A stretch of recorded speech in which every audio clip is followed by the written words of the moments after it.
2 minutes.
I can outplay these guys. That's my shot. Got this. If I get the card, I prepare for this day. One time. Breathe. You never know when your time is going to come. To rise above the rest. To seize the opportunity. To be crowned a champion.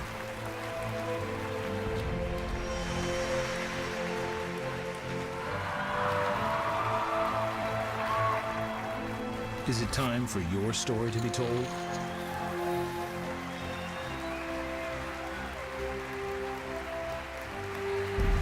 The World Poker Tour.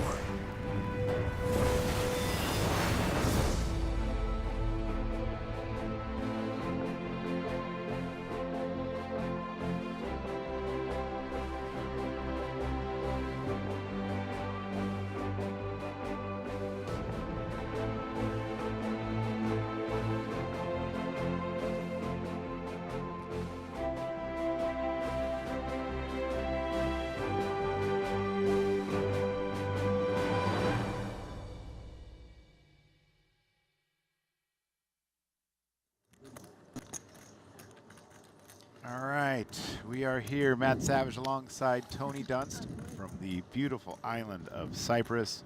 Tony, how are you doing today? I'm doing great. Really looking forward to this currently 7-handed final table where these players are playing for $400,000 up top, plus getting their name on the Mike Sexton Champions Cup.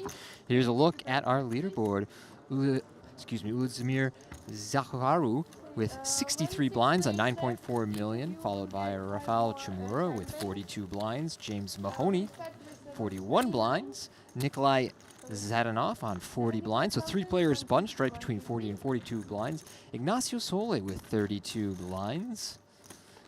Yes, we have Elena Litvik. She comes in as a short stack in seat number 6. She has 2,550,000. And I think Raphael Chamuri in seat number 4 from Belarus. You see the prize pool there, 401,100 up top, which includes that seat to the WPT World Championship in Wynn, Las Vegas. This is hand number 1.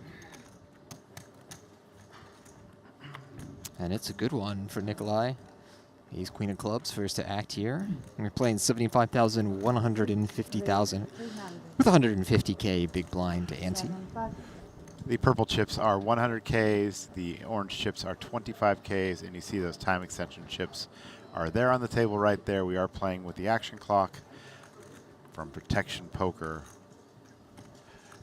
Vladimir here with the decision holding ace-10 on the hijack. One of those hands that can do quite a bit of 3-betting, especially as the chip leader up against one of the medium stacks. I like this hand selection for the 3-bet.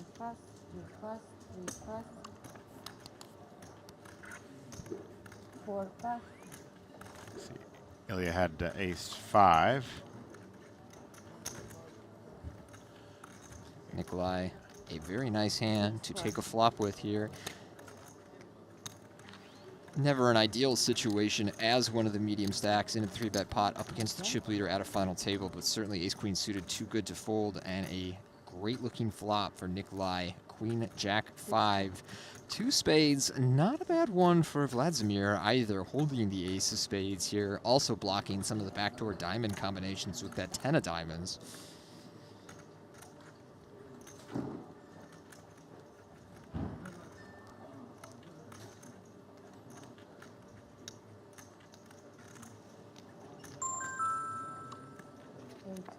Will continue, makes it 600,000.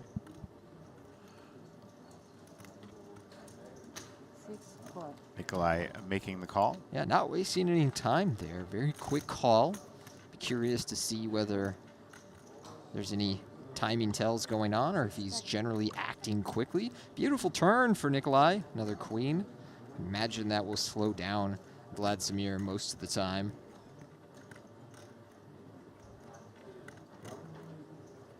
Does check, looking for a king on the river. Oh, wow. And there it is. Plenty of action here on the very first hand. A straight, and Nikolai putting out 1 million. Vladimir is looking back at his hand here. Just a quick call, not going to raise. There is some risk of running into a full house here, and if you raise at a final table, your concern is that you might only get called by better hands, queen jack suited, king queen suited, pocket 5s. Some of the concerns there for Vladimir. Nikolai had the one hand that may have paid him off had he jammed. I think it's a close decision on the river there, and certainly earlier in the final table, I would expect Vlad to shove the river over that bet of 1 million, but I understand why he just called there. So he lengthens his lead over this final table. Nikolai was in second in chips coming into this final table. Now it's really Vlad above all the others. Yes, a dominant chip lead here. 82 big blinds. These players played late into the night last night. Not too bad. They finished around 12 o'clock. And we did not make it all the way down to our normal 6-handed final table. So we're coming back with 7.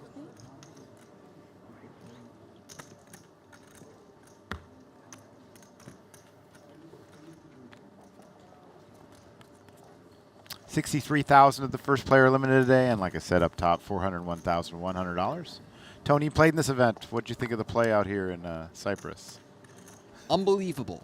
I really had a great time at the table. Unreal action on my day 1 table. Even on day 2, I saw some very splashy hands as we approached the money bubble. But day 1 in particular, I saw some unbelievable hands. I saw 2 4-way all-ins without short stacks. Not like, oh, a guy had 8 blinds and another guy had 12 blinds. No, we're talking full stacks, 4-way all-ins. I saw a huge 3-way all-in where a guy called off a 4-bet, then 5-bet with pocket 5s for 100 big blinds. I saw same guy did a bunch of blind raising. He played a hand where he raised, maybe blind, I'm not sure anymore. Somebody 3-bet, another player called 4-bet. He called. The player who 3-bet behind him called. The flop came ace-10-8. The 4-better bet out. Right here, we've got action coming here too, Tony. Yeah, splashy player raised. Both players folded, and he showed 7-5 offsuit. Ace-10-8 in this massive pot. So tremendous action as we see some here. Ilia on the button, facing this 3-bet. He has a nice hand to take a flop in position. Again, you don't love playing 3-bet pots on these medium stacks at a final table, but that doesn't mean you can stop playing poker and king 10 suited. Good enough to take the flop here in position. 1 hard on this board, 7-5-5. Yeah, and I think a better board for the 3-better than the caller. Like, yeah, the caller can have a little bit of maybe 7-5, 6 suited or 5-6 suited. Not everyone would call, especially on Ilia's stack. And so these low boards are going to favor the 3-better who has all the overpairs in their range. And he leads out for 550 on that flop. And yeah, unfortunate for Ilia that he can't call and see a turn there with his backdoor draw and overcards under the pressure of ICM at this final table. So you talked about the kind of splashy play with the makeup of this final table today. I think we might have some of that as well. Potentially. You know, I only played with one of these 7 during the event, and that was Nikolai here that's in frame. And that was on day 2. He didn't play anything unusual that day. Mostly just played big pots with good hands, or I just never got to see his cards. You know, as you're approaching the bubble, most pots don't go to showdown. So hard to know exactly what to expect, but from what I saw in the field, you know, it could be a splashier final table. While we have some very talented poker players around this final table, there's not huge resumes of tournament caches, so it's possible that some of these players aren't as studied in ICM and aren't aware of how conservative that should make you at times. And yeah, this would be kind of a good test. Ignacio here with the ace-9 suited. I think the player in front of him folded ace-4 suited, which is a little snug. Ilia here on the cutoff has a close one. I think this was like button small blind. He should always be all in, or even like button versus big blind. But hijack versus cutoff on 18 blinds, it's much murkier. And he does let it go. Yeah, I'd like that fold.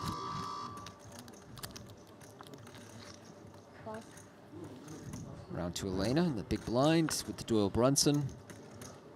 And no real decision here, so Ignacio will take that one down. Ignacio Sole from Spain. Goes by the nickname of Boque.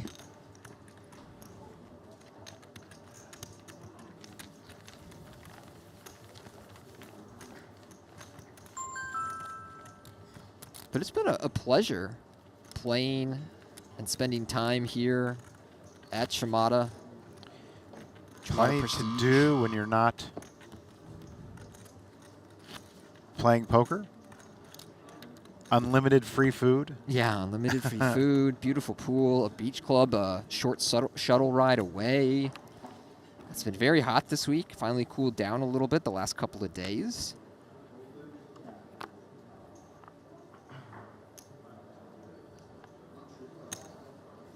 Raise 350. Pass, pass, pass. James now with pocket tens. Pass. And Vladimir in the big blind with queen 7 suited will take a flop. Call.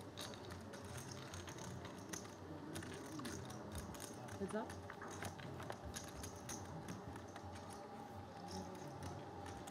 And doesn't find much on king 9-8 with no clubs. Check.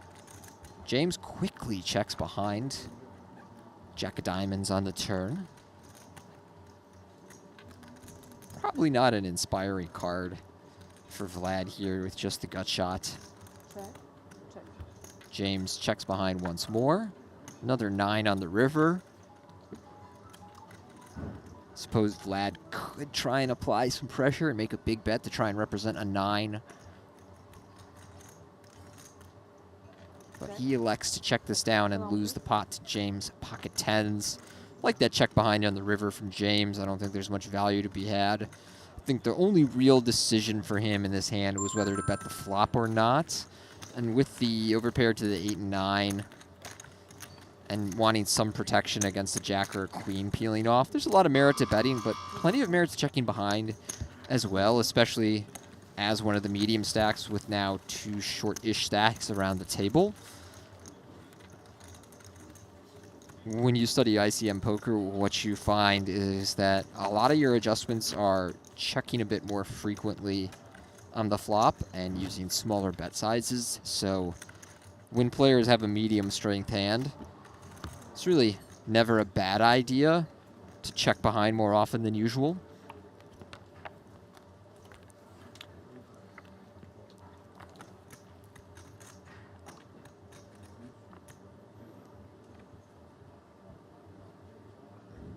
Pass. Pass. Rafa, now with the king jack suited. Raise 200. Pass. Elena with ace 9 suited has a close decision here, playing around 15 blinds.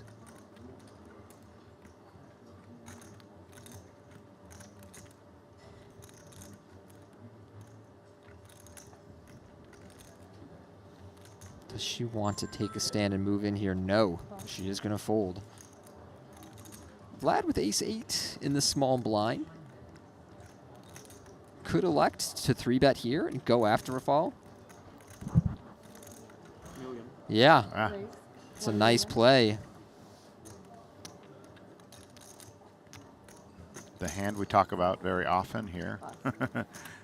The king 6 suited does not make the call.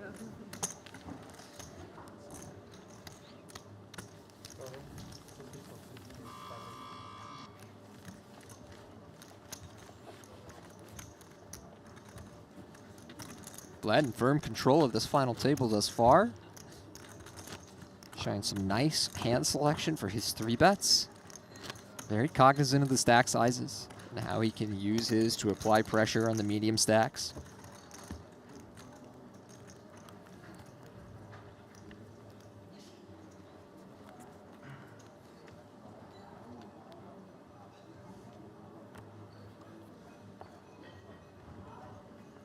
Pass. Raphael king 7 making the fold. Elena now 10-3. She comes into the day as a short stack. Tony, we only have 2 women on the Mike Sexton Champions Cup. It would be quite an achievement for her to add her name to it today.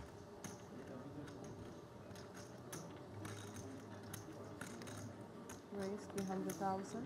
Vlad going up to 300.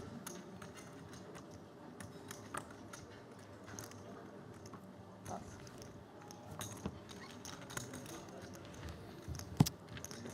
So using his chip lead here to continue to keep pressure on the shorter stacks. Nice position to be in, huh, Tony? Fantastic position to be in.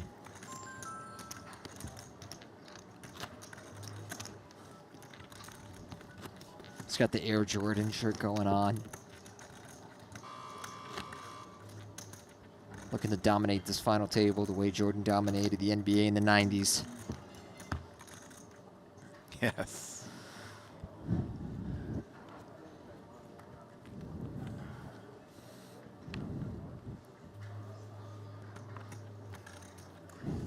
Pass.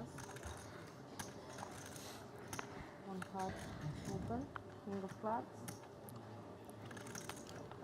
Pass. Vlad now with ace king suited. Off to a fast start. Raise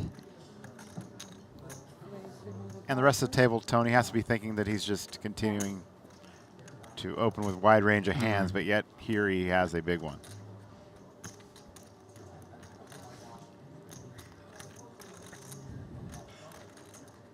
Close decision for Ilia. Even under ICM, you don't do that much folding in the big blind with suited cards, but some of these really weak, big gap ones, worth considering a fold, especially if you're trying to ladder up. So I understand why Ilia elects to pass there. A lot of value with suited hands in the big blind is flopping a flush draw and at times being able to check raise and play it aggressively, and that's just a risky proposition under the pressure of ICM.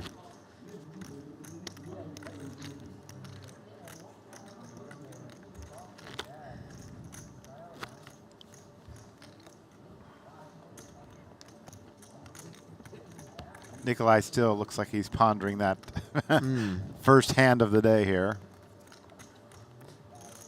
He's got a very tortured demeanor. Yes. Here starting with queen 4 offsuit. And he will fold. In fairness, there wasn't much else he could have done.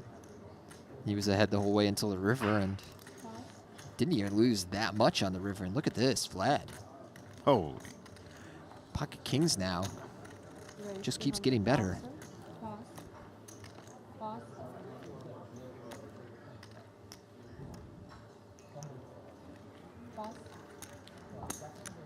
Raphael with the king 9 suited has a quality hand to take a flop with, though he is badly dominated.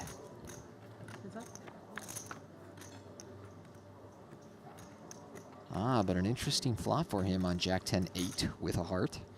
The open ender. Backdoor flush draw to go with it.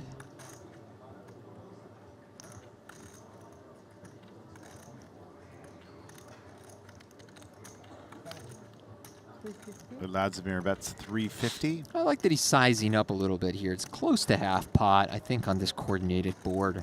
The hands that do bet should size up fairly often.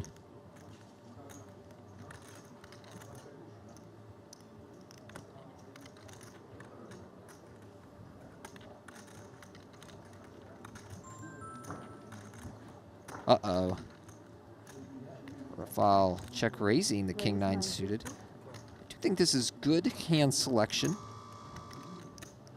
as a check raise bluff, semi bluff.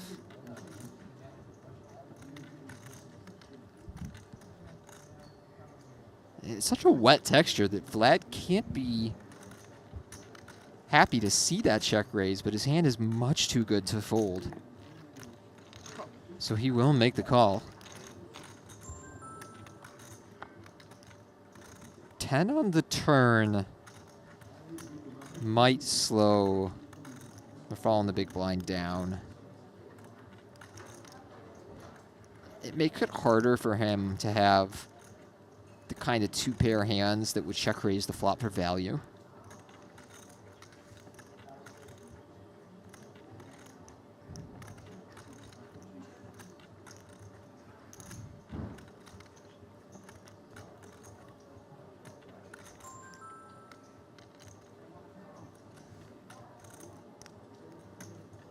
Yeah, he does check.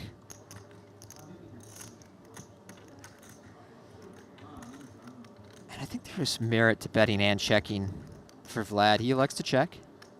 Harmless 3 on the river. This stage is Vladimir is going to call with just about anything, Tony. On the turn, you mean? And on the river. Oh, on the river, it's going to be near impossible to make him fold. Maybe if Raphael shoves, some of the time you would consider it, but pretty ideal run out. You just have a great hand. Sorry. 2.1, he does bet 3/4 pot here. As you can see, Vlad not thrilled with this development. I don't think he's going to fold, though.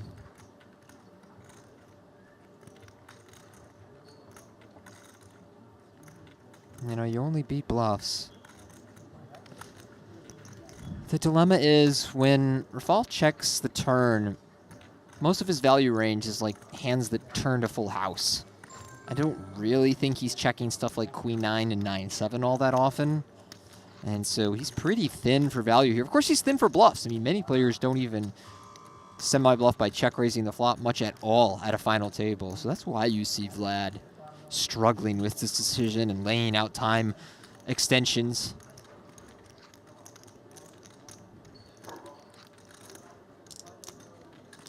Taking his time, 30 seconds for each one of those time extensions.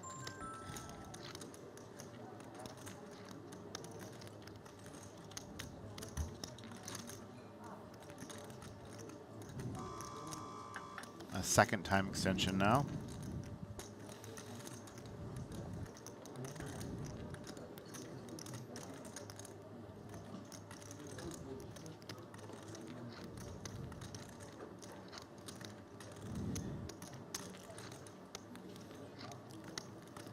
Does And Ace wheels? Jack make sense for him? For Raphael? No, for Raphael, for Vladimir to think that maybe he has a jack in his hand. I think check raising the flop with Ace Jack is too thin at a final table. Okay. Between these two stack sizes. A third time extension. Yeah, you expect to see either like a full house or a bluff. Every now and then your opponent will have Queen 9 or 9-7. Can't completely discount that. But for the most part, I think those hands continue betting on the turn and then jam the river.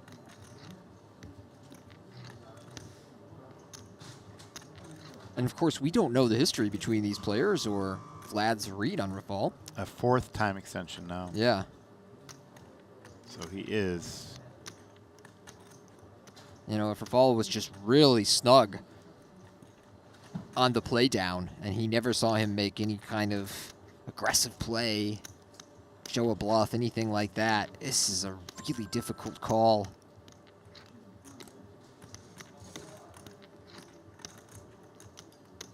But if he thinks Raphael is capable, then I think he has a reasonable hand to call. Another time extension.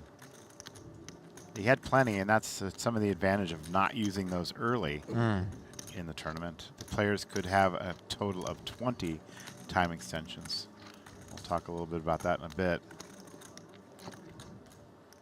Oh, he's going to fold. What a bluff. Wow. One more.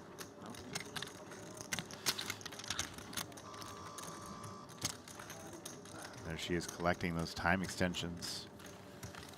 Like I said, you can accumulate a total of 20. These players will get an additional 5 when they get down to the final 6, including a short stop down for some photos. As I said, the official final table for our main tour championships are 6. So therefore, we still have 1 to go. There is no redraw. Not much will change here, but what a great, great bluff there, huh? Great bluff. Hard to pull the trigger on the river after that run out. It does make me think that if you're in Vlad's shoes and you believe that you would fold to a river bet of that size, there's more merit to betting the turn yourself because you charge draws and you can set the price of a showdown. Pass. Pass. Raise 300,000. Ignacio with the ace-8 of hearts. Raising it to 3. Ilia with king-8 suited here.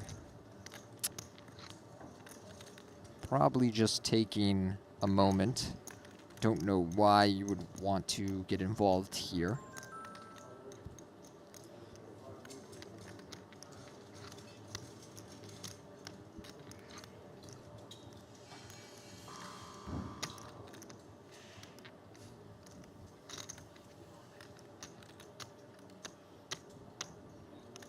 He'll let that go. Rafa with ace-7 in the small blind. Pass. Will not get adventurous. Nikolai in the big blind has a hand worth considering a shove. Is that? Under ICM, when you're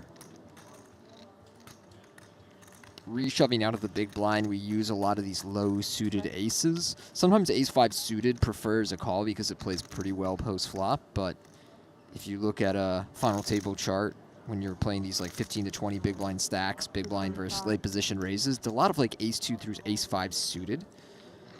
Why was king-8 not playable, in your opinion? He's just too short there to consider a call, to consider a 3-bet fold, to consider jamming. So while he could have open raised had Ignacio folded, and I think he should have open raised, I don't think facing an open off of like 17 blinds or whatever it was that there's any clear path to continuing. Okay. If they were 40 blinds deep, I think he has a nice hand to 3-bet fold.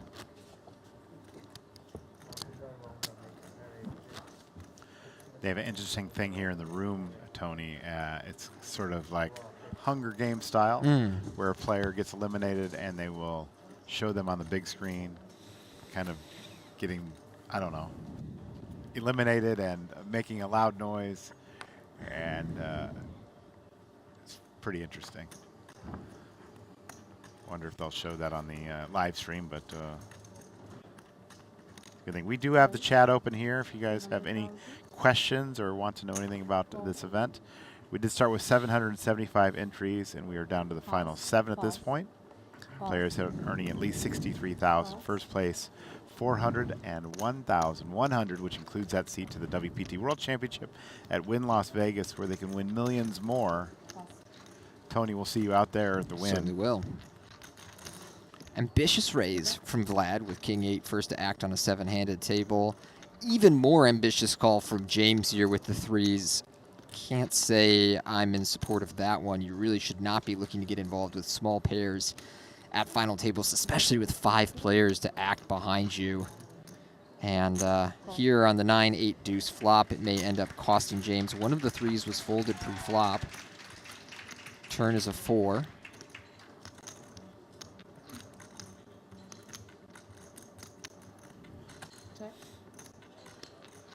Vladimir decides to check. A check behind. Regards another deuce.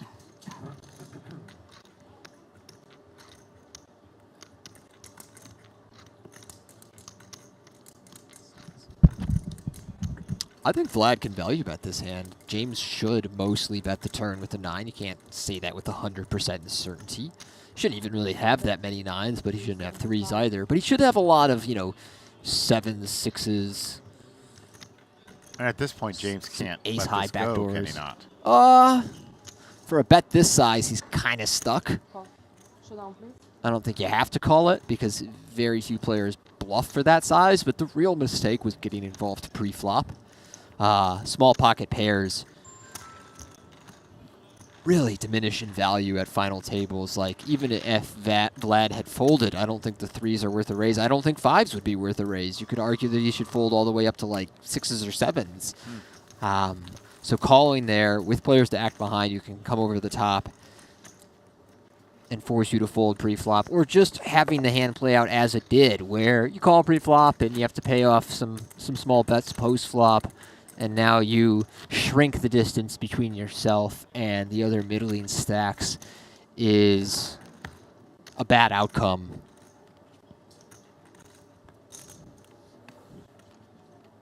I remember talking to Andrew Lucky Chewy Lichtenberger about 4 or 5 years ago when I was studying a lot of final table poker and realizing that these top pros were making some, to me, surprisingly tight folds with medium pairs, even when it was just folded to them at the final table, and thinking like, wow, I've been way too loose with these hands. And then when you go study the charts, it's like, yeah, these really do not want to get involved here. Congratulations to Lucky Chewy. Yeah. Recent father. We're really happy for him. Absolutely. He and his wife, Elisa, spent a lot of time and energy trying to get pregnant. That was a real journey for them. So we're really happy, really proud for them. I was at their shower, and just super happy for the Lichtenberger family to see it grow as we see this pot between Vlad and Raphael develop, where Raphael has outflopped Vlad on King Jack 4. Vladimir had caught that straight earlier with a gut shot and has another one maybe here. Bet 100,000. Bet from Raphael of Yeah. 200,000. Quite a small bet, just 20% pot. Favorable price for Vlad to see a turn with the gut shot to the nuts and backdoor spades. 8 of diamonds won't change much about his hand. I'd like to see Fall continue to barrel here. I don't think it's mandatory with the medium strength king, but such a small flop bet means there's not that much in this pot yet, and I think there's more meat on the bone here. He'll check behind, and he rivers 2 pair. That would give Vlad, Vladimir. yeah, a 3rd pair here. I don't know if he'll consider his hand worth a block bet. With the jack out there, it seems a little thin. And now, of course, Fall will find a bet on this river with 2 pair.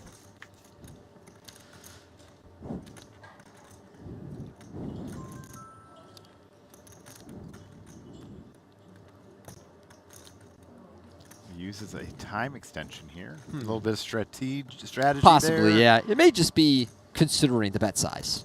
Okay. Because there's merit to multiple sizings here. But as you said, it might be strategic in that he's trying to feign uncertainty. Should I bluff? Should I not? When we know he'll be value betting.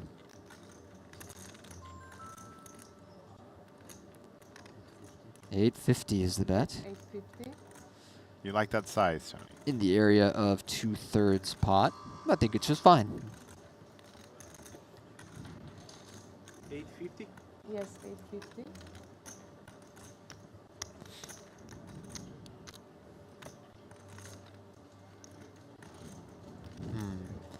And the check behind on the turn may get him paid off here. You see Vlad going, well, what is he supposed to have?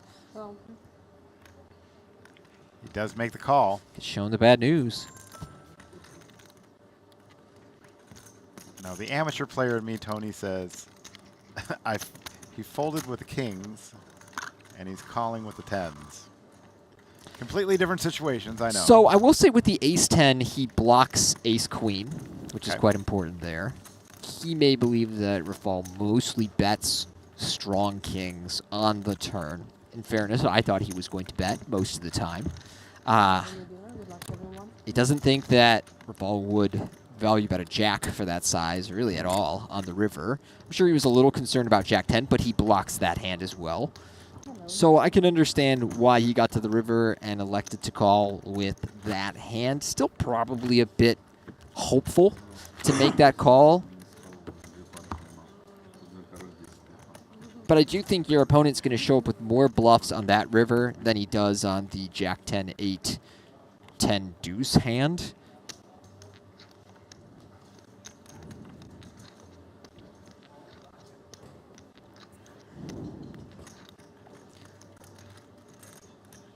Ilia here Raising. on the cutoff, ripping fives for 16 blinds. Ah, close one. 350. Fold, fold, fold, fold. Probably too many blinds to be open jamming here from the cutoff. Like we talked about, pairs don't play as well under ICM at final tables. From the button, I think this would be fine. From the cutoff, I think it's just a bit much. I don't think this is crazy or anything, just a bit much. And James in the big blind with king, queen should not be calling. This is too many chips. This is almost half his stack with a hand that's never in front, really, unless your opponent's jamming the queen-jack suiteds of the world, which maybe he is. And he does let it go. Ilia takes this one down.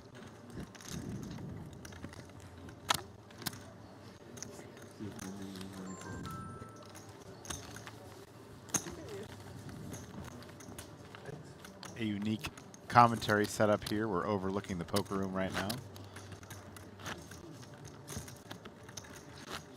Kind of feels like you're in your perch here from your normal televised TV shows. a little Yeah, bit.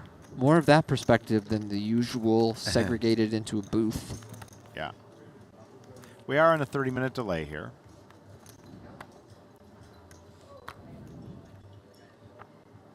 And now with sixes, Raphael.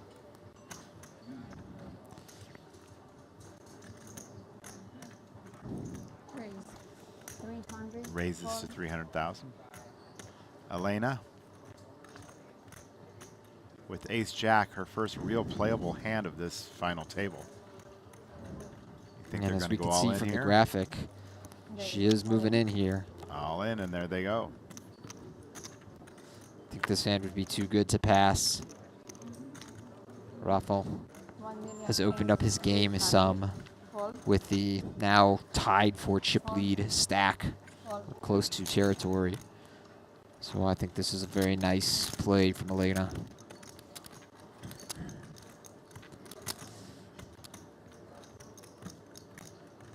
Facing a jam for 12 bigs, the sixes feel borderline. The problem is you'll never see a worse pair if you call with sixes. You're just hoping for the flip, and you'll see a lot of better pairs. I think Elena would shove eights plus. I don't know if she would shove Throws out sevens. 2 time extensions. Now when you do that, you instantly get 1 minute added to the clock, and that's what he's going to get here.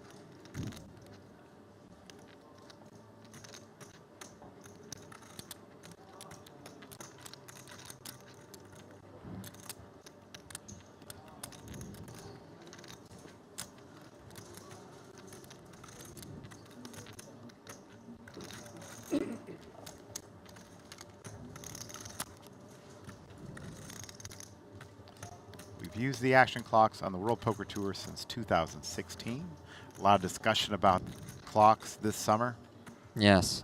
Raphael will make the call. He'll be pleased with the result. You're hoping for a flip when you make that call. So a small edge for the sixes here up against the ace-jack suited. And Elena drills this flop, ace-ace-queen. She'd love to turn him dead. 4 on the turn. He has 2 outs to eliminate Elena. It doesn't happen. Very close, but a double up here for Elena with her ace-jack suited and a smile, as you can see.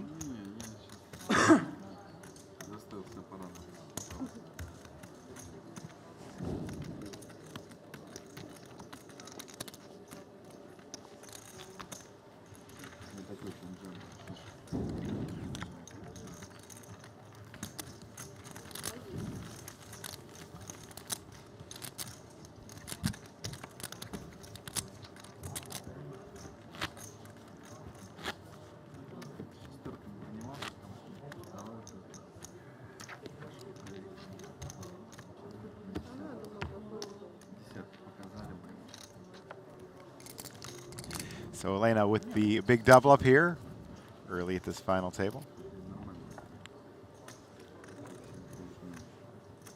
Fold. Fold.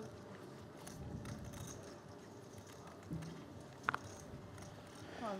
Some people are talking about on the chat, Tony, about that king queen should never have folded in that spot, but Oh, I you strongly disagree. disagreed with that. Strongly disagree. Okay. Fold. Vladimir raises to 300,000 with 7-3 suited. Now Ilia with queen 10 of hearts. Call. He makes the call.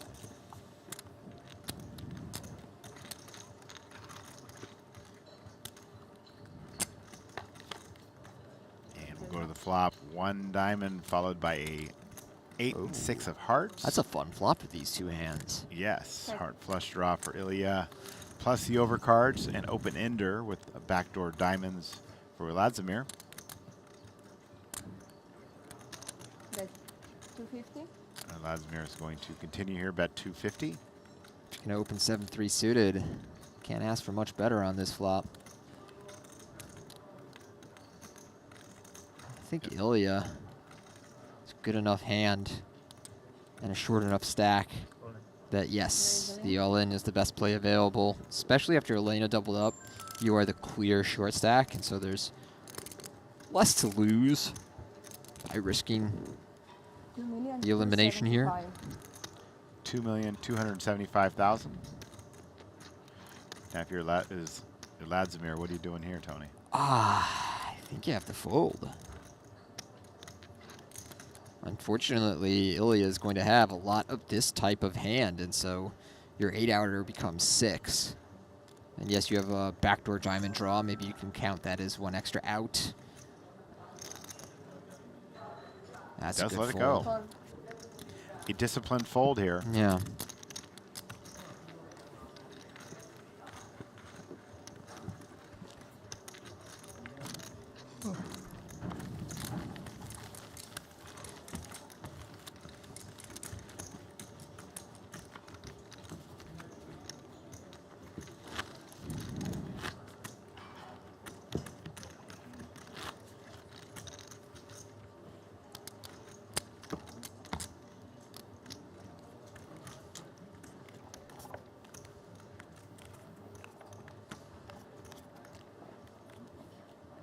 We are 1 hour ahead of European time here. And All. 10 hours ahead of where I'm at in Las Vegas, along with you, Tony. All. How's your jet lag? It's fine. Messes with my digestion a little bit, but I am sleeping well during this trip. Raise 300. How about you? Yeah, not too bad. Did go to the nightclub the other night until like 3 or 4 in the morning. They do have a nightclub here at Chamada with some of the top acts from around the world coming in. Actually, Tiesto was here earlier. It's a great venue. Fireworks and dancing shows and stuff like that. It's really, really nice. And he's moved all in again, Ilia has, with King Queen this time. And a pretty quick call from Ignacio with his 8s. Button versus small blind. I understand that call. 8s just too good to lay down there. Ilia with the King Queen. Not wanting to be called, but ends up in a flip.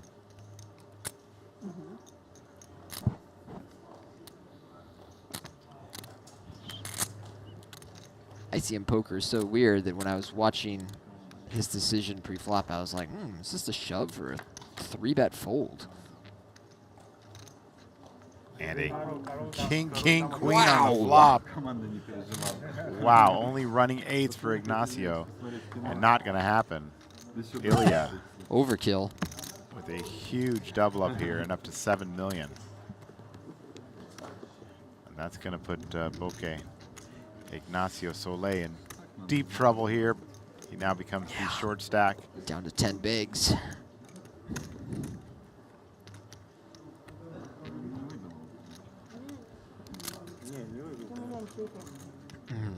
So much of these final tables comes down to winning your flips.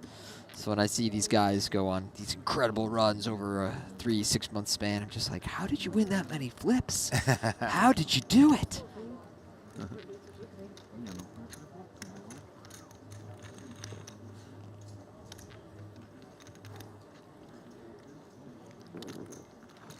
Ilia. Katsbabavili up to third in chips with 7 million. 18 chips, 18% of the chips in play here.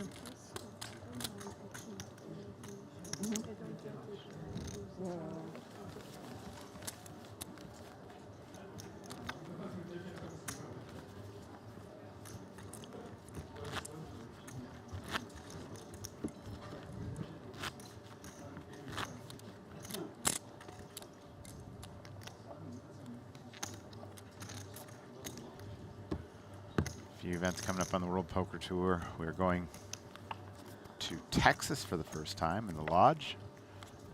Should be an interesting stop. We'll be heading there. Also, Bay 101 Shooting Star, which will be a shooting star for us, Tony Dunst. Great to see that one back on the Yes. schedule, and happy that we're doing an event with the Lodge as well and having a footprint in Texas. Absolutely. Our U.S. domestic players have been asking for more events. Yes. So we have listened and provided. And Also going to Seminole Hard Rock, Jacksonville, and, of course, the Wynn Championship in December.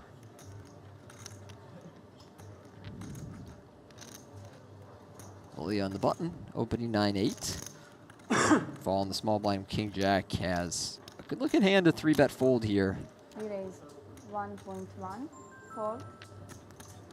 Up to 1.1. And Ilia might posture a little bit here, but I would be stunned if he sees a flop. Not going to put any of his newfound chips into the pot here. However, his range has widened, right, Tony? Playing the 8-9 offsuit. Yeah. Close open to begin with. Fold. Does let it go. I think it's a clear open if the players behind you are going to be snug, but I don't know that that's the case up against Raphael and Nikolai. So the 9-8 there, right on the border. But a clear fold once you are 3-bet. Prize pool is $2.4 million. For those of you asking, first place $401,100, which includes that seat to the Win Championship. Fun.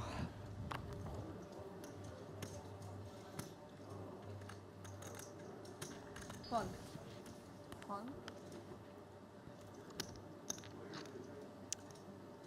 Next player eliminated will receive $63,000.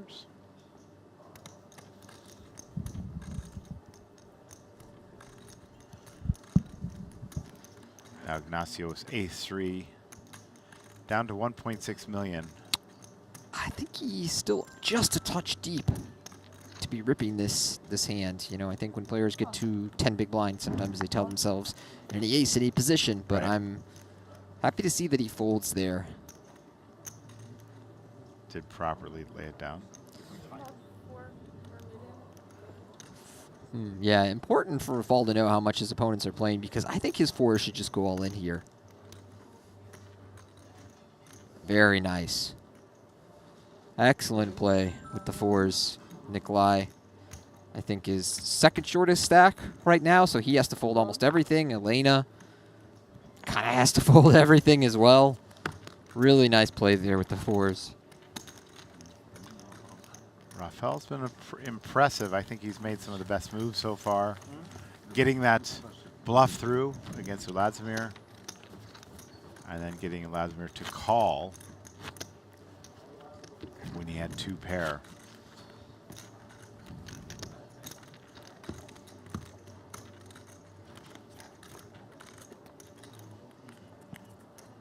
Von Dutch hat, Tony. It's been a while since I've seen one of those. Has it?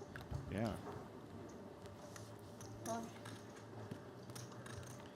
He's got him and his friends in the audience wearing the Ready to Die shirts. Does Ignacio Soleil? Is that a Biggie Smalls reference? I'm not sure.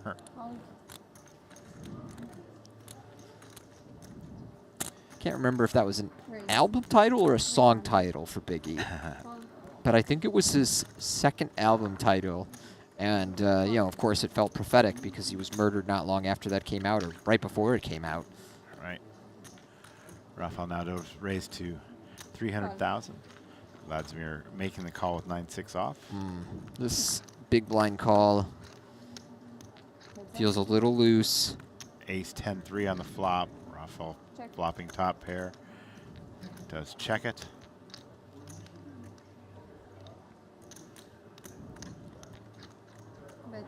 Raphael with the continue.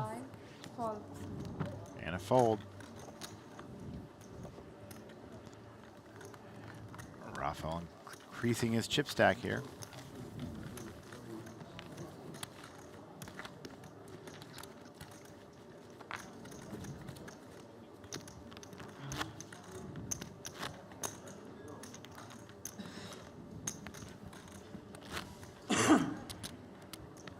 So you went down to the beach club, Tony? I did. Myself and the staff went down there the day before the championship started.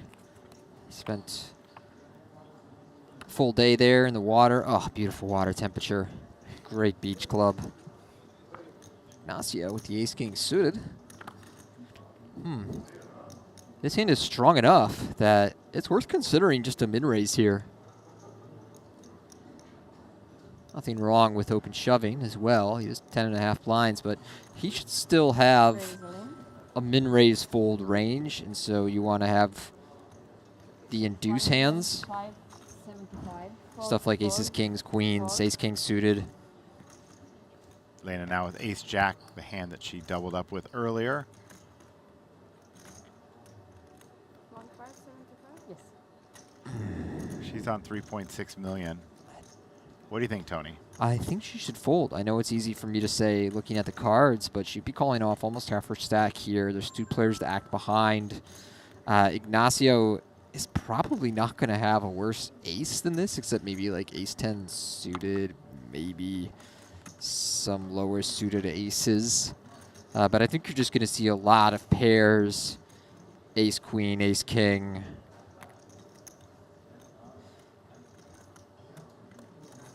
And again, having two players to act behind you when 40% of your chips would be in the middle is awkward as well. I think ace-queen would be the cutoff in Elena's shoes. And it's not as though Ignacio shoved the cutoff. Then I would say, yeah, go for it. He's under the gun 7-handed. A second time extension.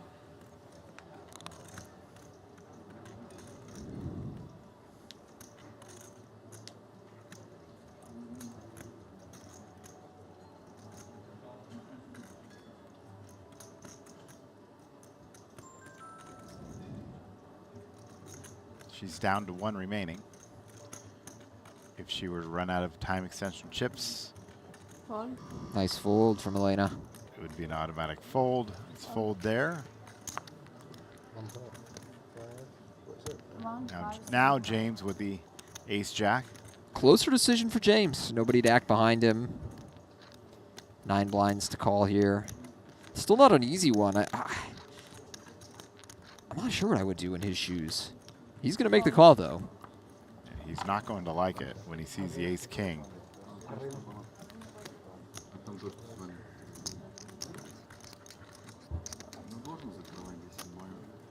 Yeah, we'll find out if Ignacio is ready to die here. He's in great shape. One of the other jacks folded pre-flop.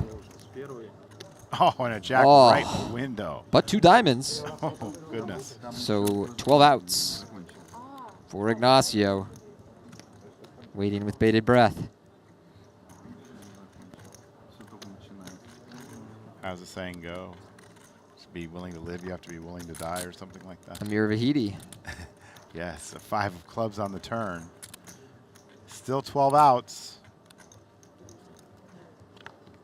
Wow. An ace on the river. And 2 pair. We're going to lose our first player of the day. Ignacio Sole finishes in 7th place for 63,000. Gets the knife twist, being told by Elena that she folded ace-jack, so even worse beat in his mind. And so now that we're down to 6, I believe they're going to take a short stop down for some photos. Players will now also additionally receive 5 time extension chips. Не, ну тебе так тяжелее, тебя лучше Понятно. Последний у меня тоже такого. And Ignacio Sole, watch this, Tony. This is what I was talking about. you guys behind. I don't think we're going to get it live.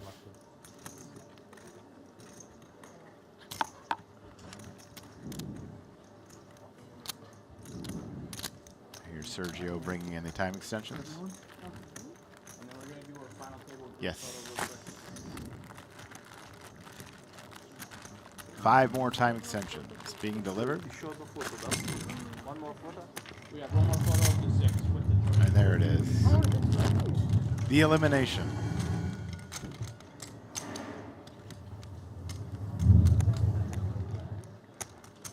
That is very Hunger Games. All right, so we'll take that short break for a photo. 70 big blinds up top.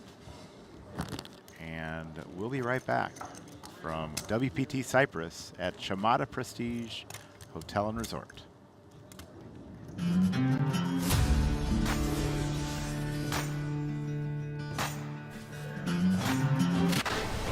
The craziest promotion in poker history starts now, and we've $2 million reasons why you'll want in.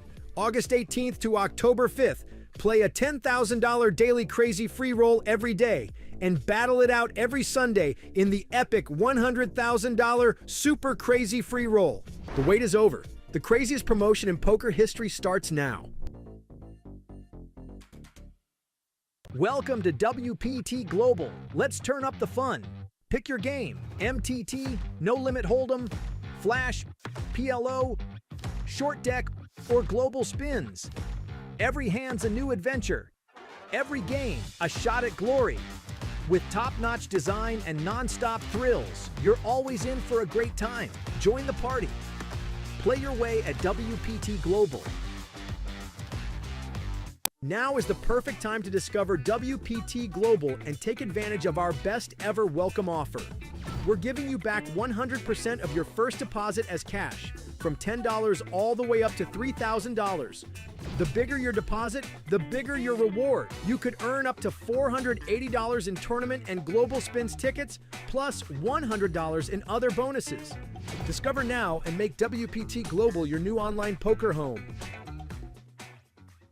This summer, the heat is on at WPT Global. The super giveaway is your shot at free tournament entries every single day. Deposit now and score WPT Global Tournament tickets. We're rewarding players with random entries, from the $530 Grand Slam PKO to the $100,000 Sunday Slam Mystery Bounty. Big buy-in or small, it's all free money in your account. So check in daily, claim your tickets, and hit the table. Plus, get a 100% deposit match bonus if you're new. Only at WPTGlobal.com.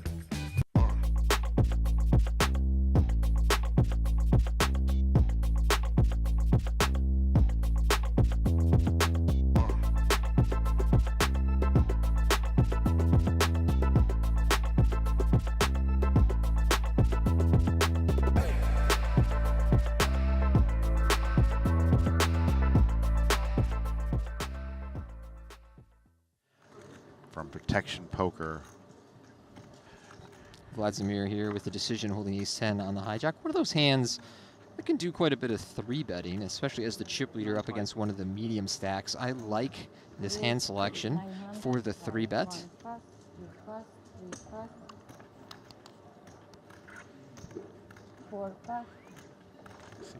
Ilia had ace-5.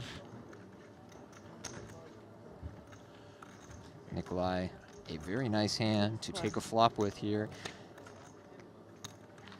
Never an ideal situation as one of the medium stacks in a 3-bet pot up against the chip leader at a final table, but certainly ace-queen suited too good to fold, and a great looking flop for Nikolai. Queen, jack, 5. 2 spades, not a bad one for Vladimir either, holding the ace of spades here, also blocking some of the backdoor diamond combinations with that 10 of diamonds.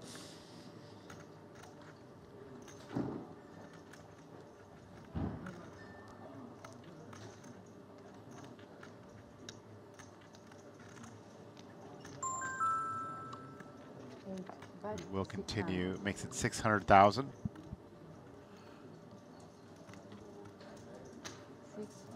Nikolai making the call. Yeah, not wasting any time there. Very quick call. Be curious to see whether there's any timing tells going on or if he's generally acting quickly. Beautiful turn for Nikolai. Another queen. Imagine that will slow down Vladimir most of the time.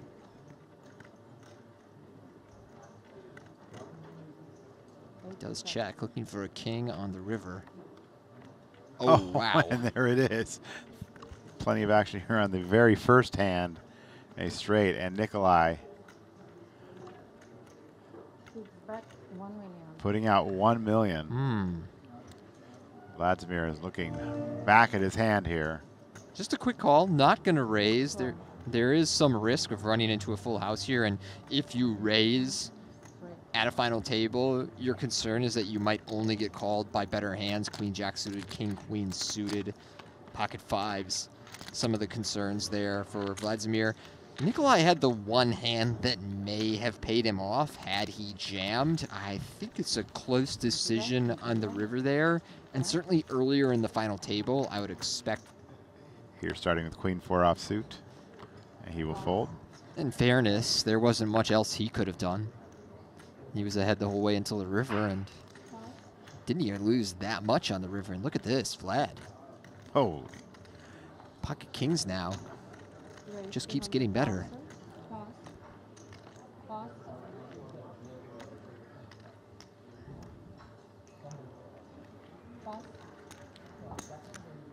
Fall with the king 9 suited as a quality hand to take a flop with, though he is badly dominated.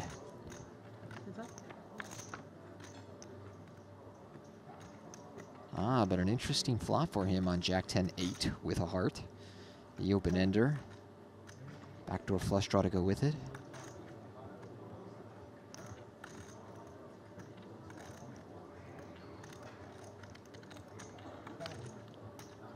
Vladimir bets 350. I like that he's sizing up a little bit here. It's close to half pot. I think on this coordinated board, the hands that do bet should size up fairly often.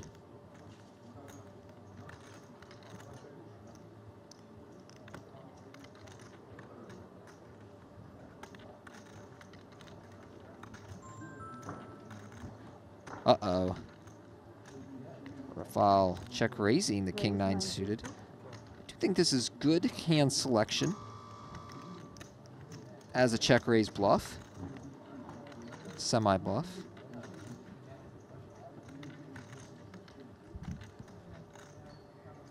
It's such a wet texture that Vlad can't be happy to see that check raise, but his hand is much too good to fold. So he will make the call. 10 on the turn might slow Raphael in the big blind down. It makes it harder for him to have the kind of 2-pair hands that would check raise the flop for value.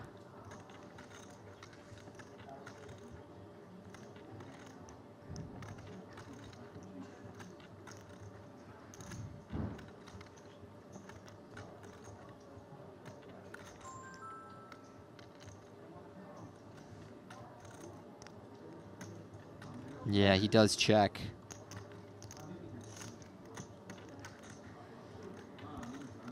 And I think there's merit to betting and checking for Vlad. He elects to check. Harmless 3 on the river. This stage is Vladimir is going to call with just about anything, Tony. On the turn, you mean? And on the river. Oh, on the river, it's going to be near impossible to make him fold. Maybe if Raphael shoves, some of the time you would consider it, but pretty ideal run out. You just have a great hand. Sorry.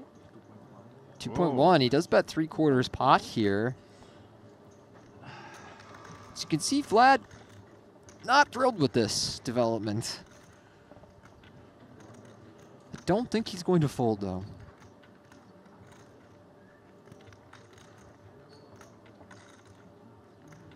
You know, you only beat bluffs. The dilemma is when Raphael checks the turn, most of his value range is like hands that turn to full house. I don't really think he's checking stuff like Queen 9 and 9-7 all that often. And so he's pretty thin for value here. Of course, he's thin for bluffs. I mean, many players don't even semi-bluff by check raising the flop much at all at a final table. So that's why you see Vlad struggling with this decision and laying out time extensions.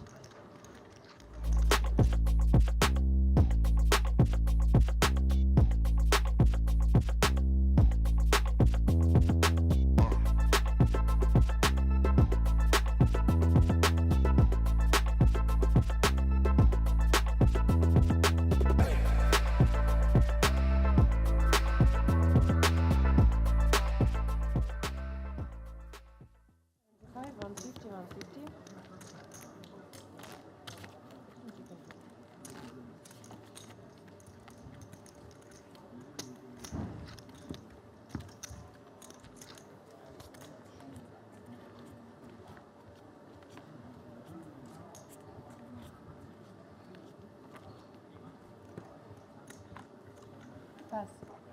4 pass. 6 pass. 7 pass.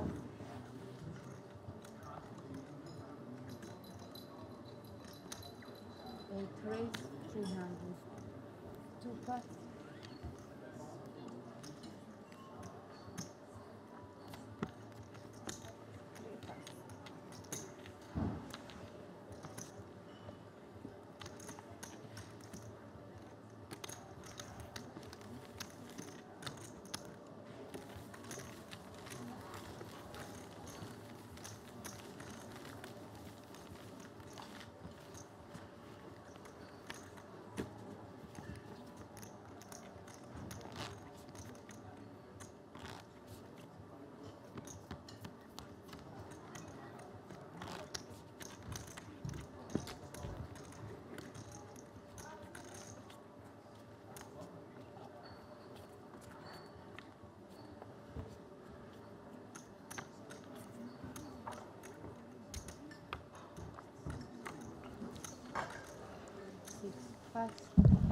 Nikolai lets the deuces go.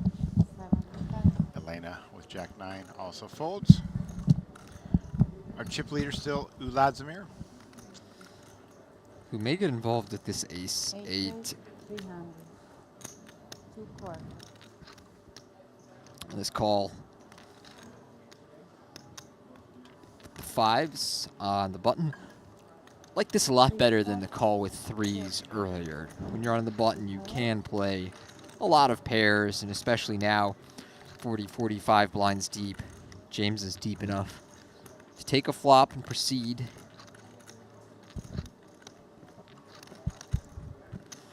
Queen 7, 4, 2 spades. Not much here for Vlad. He does have the 8, giving him 2 overcards and a backdoor. And I think that fold with the 5s facing a bet of 250 is just a bit snug.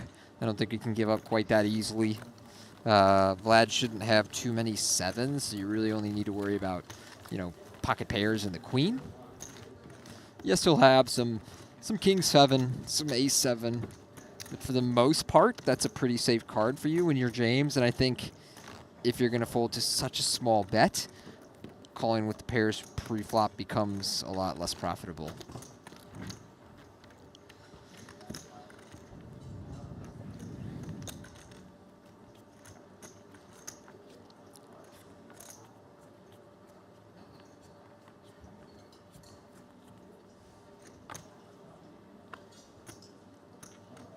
Seven five.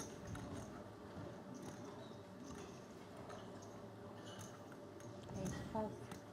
2 5.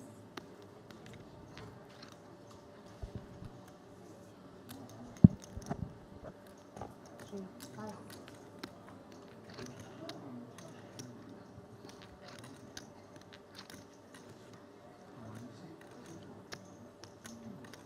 Queen 10 for Raphael here. 4 raise. 2 million. Just going to move in on Nikolai, whose 7 deuce is immediately in the muck.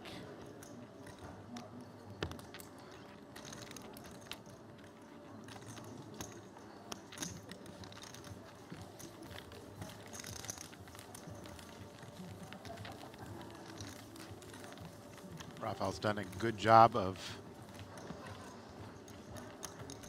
increasing his stack here. Raphael from Belarus.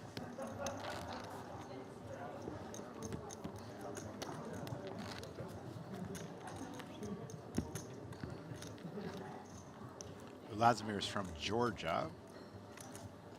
Also have James from Great Britain. And 2 players from Russia. That'll be Nikolai and Elena. Pretty international field here in Cyprus. Kind of surprised there's not a single Turkish player at the final table. Yeah, no luck for the Turkish contingent here in Cyprus this time around. Vlad, though, the ace-jack. Trying to bring the title to Georgia. Elena in the big blind with 8-7 suited has a very nice hand as 3 flop.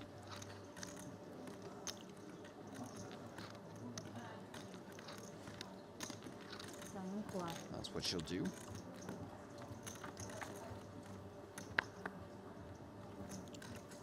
And she finds a gut shot and a backdoor flush draw. Vlad with the same. But his ace high well out in front. 85 200. Going with the small bet. And at that price, I think Elena should see a turn here. Yeah, that's a little too snug. The 8-7 suited with the backdoor flush draw, getting 5 or 6 to 1 on the flop. Needs to see that turn, Matt Savage. Yeah. Of course, at a final table, I understand why players tighten up and don't draw 2 gut shots and backdoors as loose as they would, but just too much equity to be giving up for that price. Been super impressed with the dealers and staff this week, Tony. It's not often that you come to these stops and really have no issues at all. They've been very good, worked very hard, Yeah, tremendous dealers and staff here at Chamada Prestige. Give them a shout out for sure. Well deserved. Nikolai now with queen 5 of spades. He lets that go. Elena with 7s in the small blind.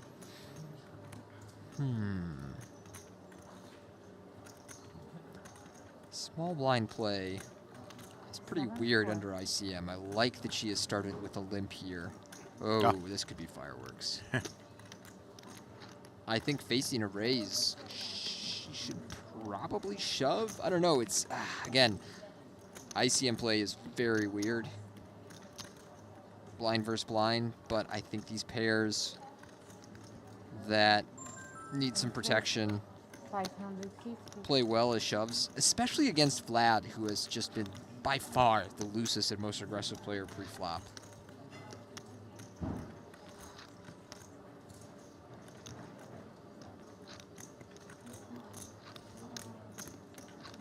Yes, very nice play, and of course an immediate call from Vlad.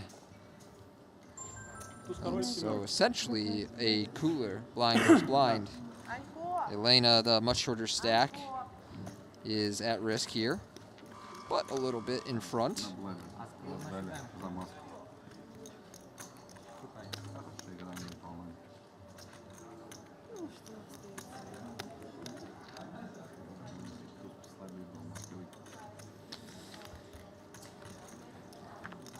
Well, we'll see if Elena can get these 7s to hold up. Jack 5-5, very good flop for her. 6 outs now for Vladimir to eliminate Elena in 6th place.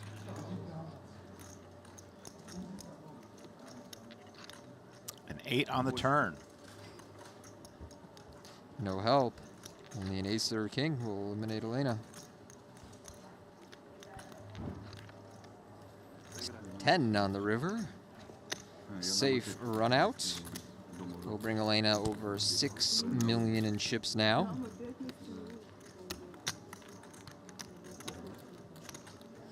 Won 2 flips already at this final table. That's what you got to do, Matt. Absolutely. Like I said, in the history of the World Poker Tour, the 23rd season, only 2 women's names appear on the Mike Sexton Champions Cup. Can you name them, Tony Dunst? Emma, I can't remember her last name. Emma in Montreal. Emma Zaimovich. Yes. Won in Montreal. Correct. I am blanking on the second one. Give me one moment to see. Okay. Was it the Invitational? It was the Invitational. Is it I think it was Mimi Lou? season 2 or 3. Mimi? Was it Mimi? No. Fan Win, Okay. Yeah. wife of Men the Master. How do you Former feel wife of about Men the Invitational being on the Champions Cup?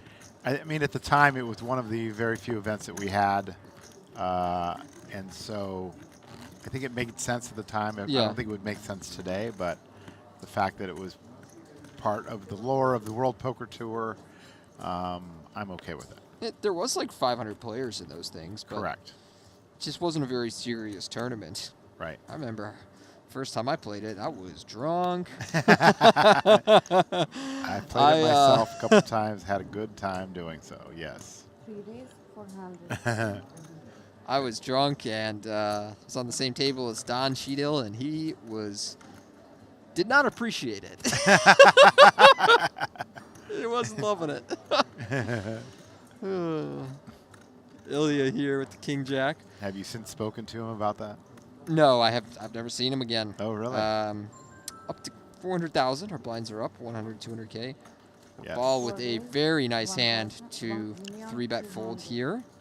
These middling suited aces are some of the go-to 3-bet hands. Really, Raphael, to me so far, looks like the most studied player at this final table. I think he's playing really well.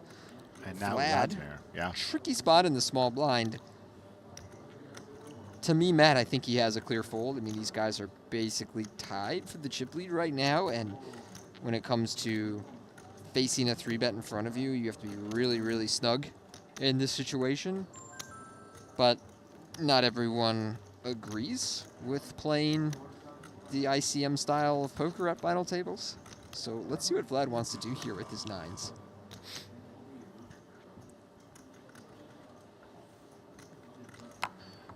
These time extensions have been replenished. He's going to cold 4-bet. And I think the type of hands that would prefer to cold 4-bet are, of course, our big premium hands, and then stuff like ace-5 suited or ace-queen offsuit, intending a 4-bet fold. It's going to work out for him. Don't think Raphael can continue here with his ace-7 suited, but this cold 4-bet with the nines looks ambitious to me. That said, it's much more entertaining to watch players go for it at final tables than play the snug style that ICM would prescribe. This is far more entertaining than just watching people fold every close spot.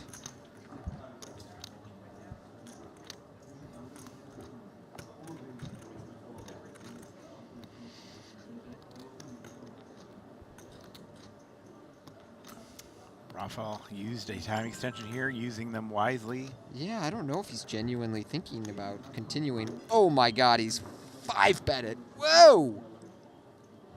I didn't turn nothing. 3.9. Okay. He is basically click 5-bet the ace-7 suited. This is riveting.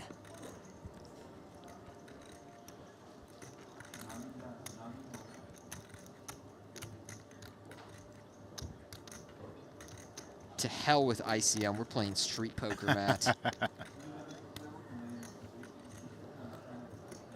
And at this point, Vladimir. I mean, he should have folded to the 3-bet, let alone the 5-bet. So, yeah, I think you got to let that one go. Raphael Been a showing while tremendous since we've seen a 5-bet. instincts. I like it. Been a while since we've seen a 5-bet. That is, commentary I've done. So that's that reminds me of like 2010 era poker, where people would get into click wars pre-flop. Just kind of make a read and go with it. Reminds me a little of the hand from the World Series main event where Sean Deeb and Max Heinzelman got into a click war, and eventually the money ended up all in, like a 6-bet or something like that. And Heinzelman, like 6-bet all in, ace-6 offsuit. Sean Deeb called aces and lost for just a mountain of chips. Wow.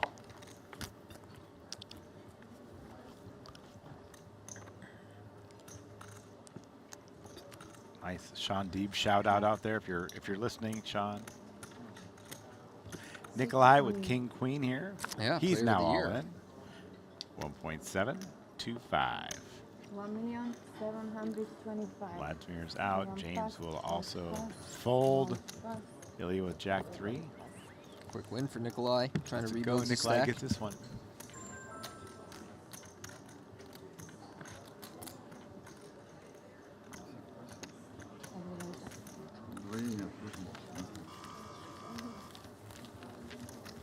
Yeah, there was some controversy, debates this summer after Sean won Player of the Year. You know, some people felt that the grinder deserved it after winning the 50K in the main. Some felt that Benny Glazer, having won 3 bracelets, deserved it.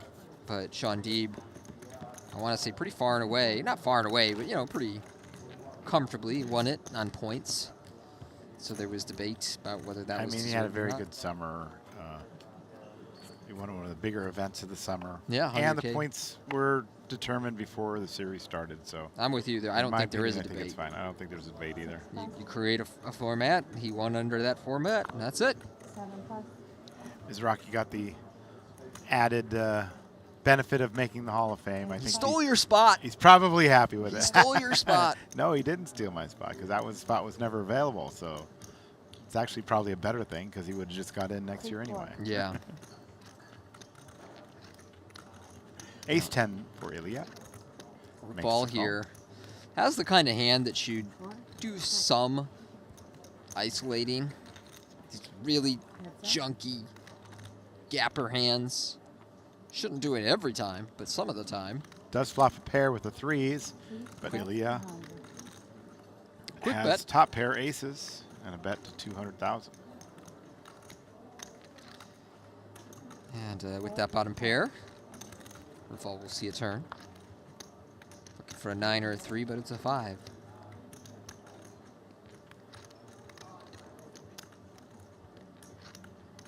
I think Ilia's hand is good enough to barrel down here. 350. Ilia bets 350 now. This is a much better board for Ilia than Raphael. I think in Raphael's shoes, it's time to fold. And he does it.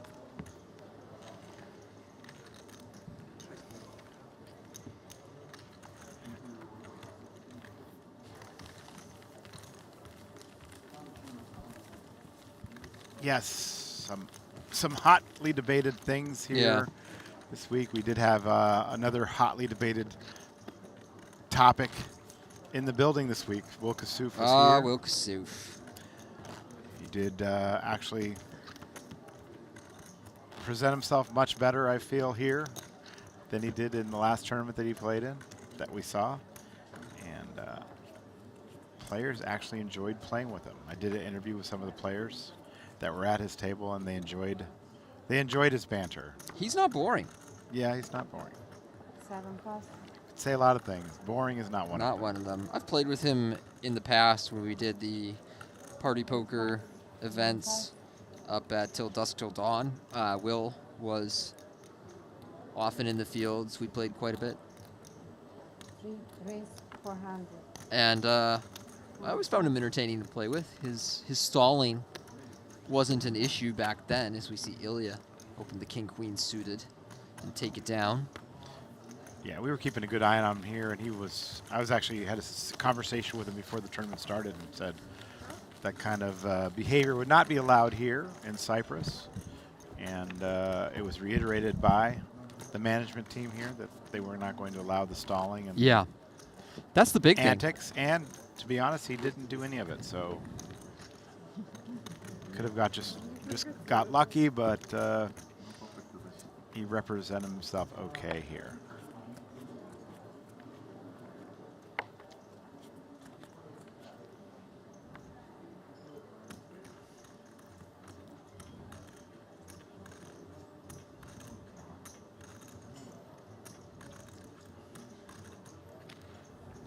Raise 400. 2 pass.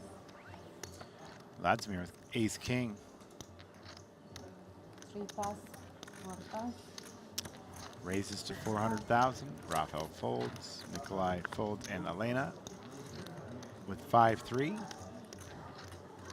think this is just a bit weak to see a flop out of the big blind. And she seems to agree. She does let it go. Lets that one go. Vladimir 6.9 million. Raphael has taken the chip lead.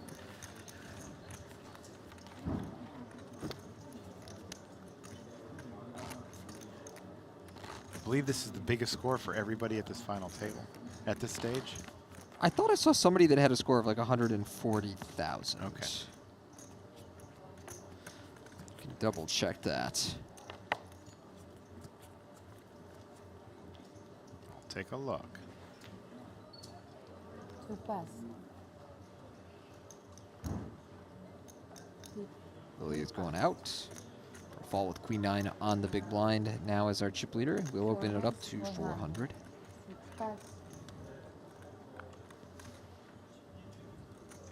7 pass. 8 pass.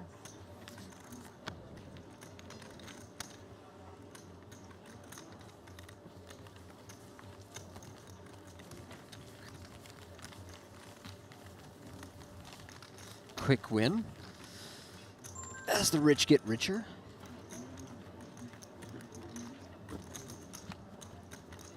James Mahoney's biggest score, lifetime 65,000. Ignacio had the score of 141. He has been eliminated. Oh, okay. Ilia's biggest score, 77.65. All right. Raphael, 4,682, and you said he's been playing quite well. He's been playing very well, so it would not surprise me if he is a seasoned online poker player. Okay, Nikolai Zadnov at 22,000. Elena's biggest score, 10,000. And Vladimir had a score of 65,000. So it is indeed the largest score for all of these players still remaining. 7. Nikolai has moved all in for 1,725,000. Elena folds, and Vladimir with ace king, he moves all in. Nikolai in rough shape here. James with eights behind. Yeah, I can't call after all that action. I think he could have called the initial jam, but now with Vlad all in, no decision here for the eights.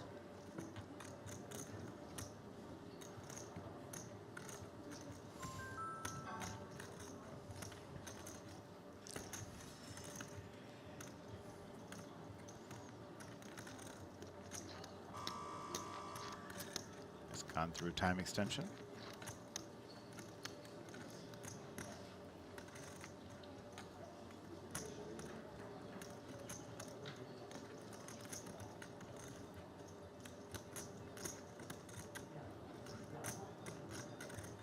Honestly, Matt, I think jacks are probably the decision here. Eights would be much too loose. Eight does let it go. Yeah. So Nikolai's going to see the bad news here. He's got king 10 against the ace king.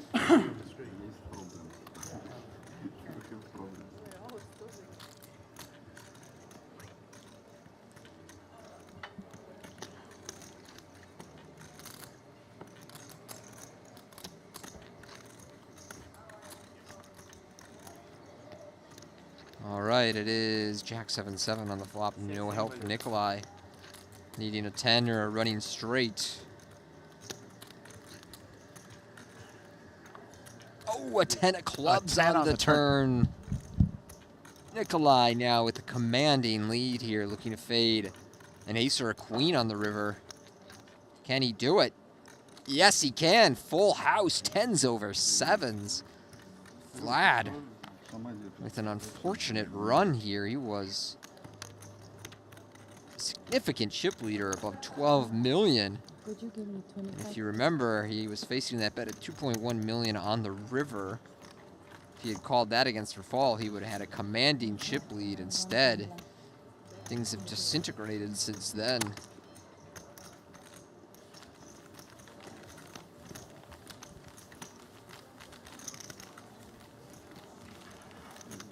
Nikolai Zadnov up to 3.85. And we see that smile. Smile we haven't seen since the first hand.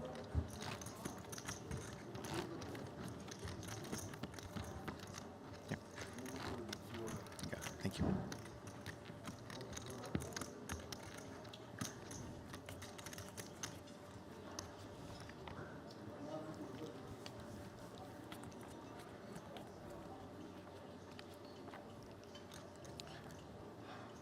Lovely to see poker taking off in different parts of the world. I mean, their cash games here were just jamming all week. It was a sight to see. Even all their side events did very, very well. Yeah, the 5K prior to the main had a huge turnout, 230 or something.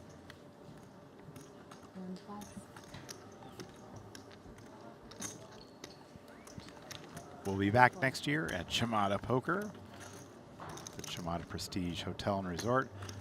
3 spades on the flop. Ilia with a jack of spades. Raphael with a pair of 7s. Ace, queen, 7 on the flop, all spades. Pretty nice flop for Ilia. Second nut flush draw, gut shot to the 10. And as it turns out, 2 overcards over Raphael's pair.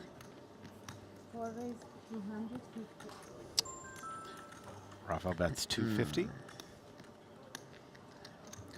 Well, I think he could do a little bit of raising here. I believe he should mostly leave that for times. He has the king of spades. a 6 on the turn, 7 still in the lead, and Ilia will check.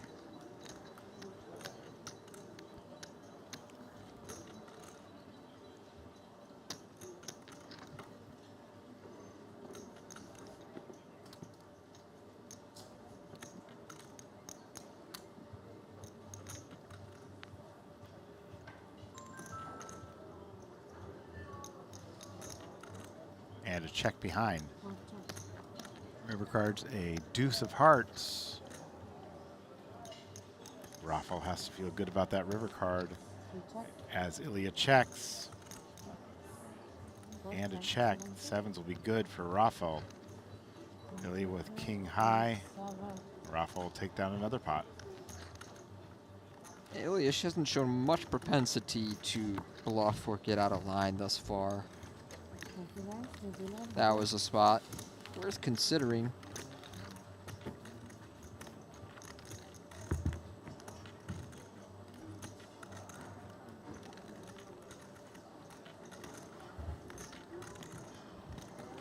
So Raphael, our clear leader, 12.8 million, good for 64 blinds. 4 players, bunched, I mean, really all 5 players behind, bunched between 19 and 30 blinds. 82,000 to the next player eliminated. 107, 142, 190, 255, and then 401, 100 up top, plus that seat to the WPT World Championship at Wynn Las Vegas. An event where Scott Stewart went over $3 million last year. Scott Stewart, also a shooting star at the upcoming Bay 101. A crowd favorite as always. Nice guy, Scott Stewart. Yes, he is. Vlad with king queen. That'll get in there. James will make the call on the button with 9-8 suiting. Ilia with ace-10. I think if Ilia wants to play this hand, it should be a 3-bet. I would not like an overcall, but a lot of merit to squeezing here. Vlad has been raising too wide. James has been calling too wide. Got blockers to some really strong hands. This strikes me as a pretty good situation to go for it. But as we said, Ilia has leaned snug so far.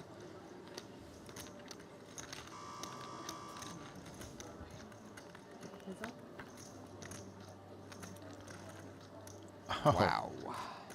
James has flopped the world here. 8-8-9 on the flop. And if Vlad checks, I'd really like to see James check behind. Very nice check. And that 10 of hearts is a card that could get Vlad in some trouble here. He picks up the gut shot, picks up the heart draw. Could tell himself that his overcards are still good. It's exactly what you're hoping for if you're James. Just a turn that gives your opponent what he believes is a lot of equity. And so he will fire out for 675, and I think this is a very reasonable hand to be betting with. We know he's drawing dead. Well, I guess Jack of Hearts is actually an out.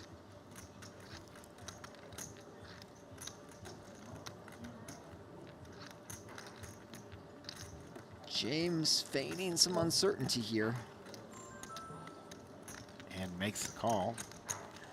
James really hoping for a heart here that is not. I mean, I think the Jack of Hearts. Best card would be just an offsuit Jack. Right. I don't know that Vlad could put a mountain of money in on a heart on the river. I mean, Vlad should consider bluffing this river. You know, sometimes your opponent has the ace of hearts and is going to fold this river. So he does go for it for 750. A bet that is seemingly designed to fold out, you know, pocket sevens, pocket sixes, ace of hearts, jack, ace of hearts, queen. 750, yes. You want to see a raise here, do you not, Tony? Absolutely. Must raise this hand. Looks like he's grabbing calling chips here. There's so few hands you lose to. There we go. Going back for more. Yeah.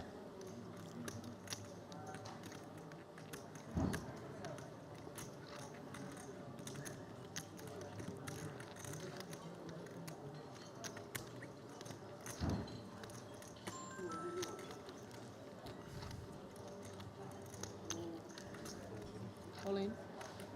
All in. Yeah. You know, you can debate between making it 2 million or shoving. I don't know that there's a huge difference between the two. Thank you.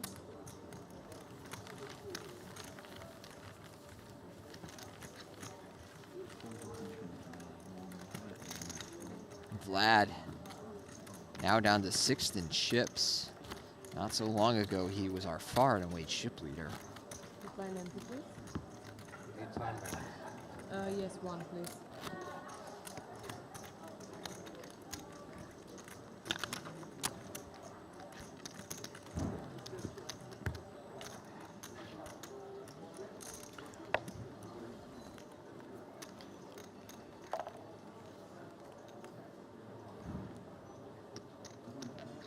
Elena with king 4.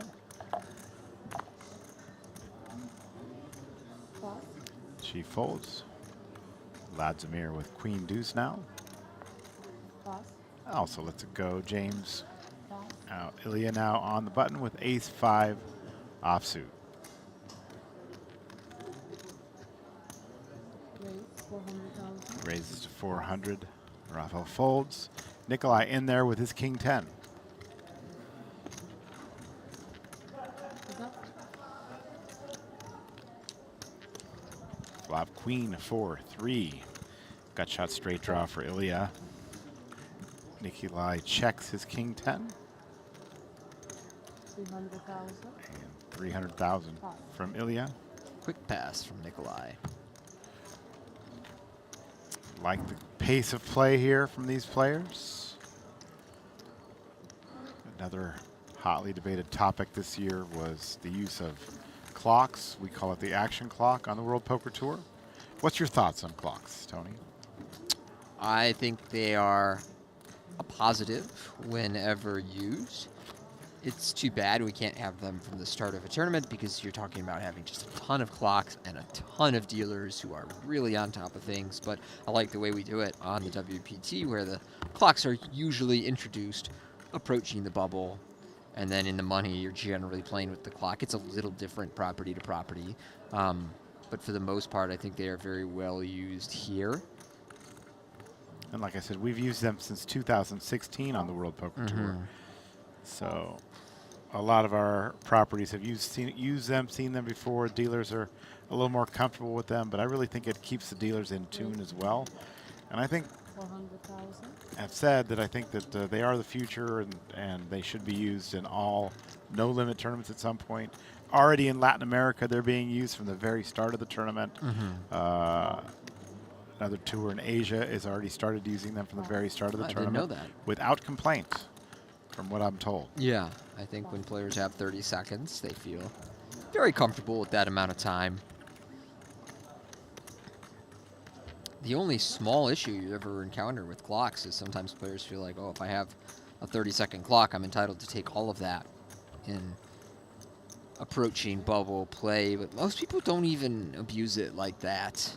It's pretty rare you run into somebody who really tries to exploit the clock, if you want to call it that. And those that are using 30 pre do have rules that say you cannot use 30 pre all the time. And for us, we're using 15 pre on the bubbles, and at that stage, I'm okay with players taking. Yeah, take your the 15. That's seconds. fine. Yeah. 6-5-4 on the flop. Pretty good one for Ilia. We've talked about it. Don't love opening these small pairs here on the medium stacks, but a pretty good board for his threes, and so facing the bet of 350, he'll make the call, Raphael with the overcards and backdoor flush draw. 5 on the turn will give him some outs to counterfeiting the threes. A 6 or a 4 would be a nice card for him. Ace or Jack delivers a win as well.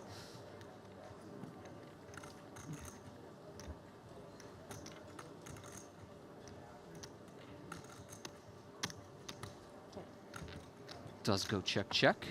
Queen of hearts on the river. Check. Probably won't inspire a bet from either player. Ball may just work to showdown here and say, ah, well, every now and then I beat ace-high spades.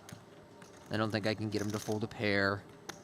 This might be one of the few pairs that Ilia would fold, and even that's uncertain.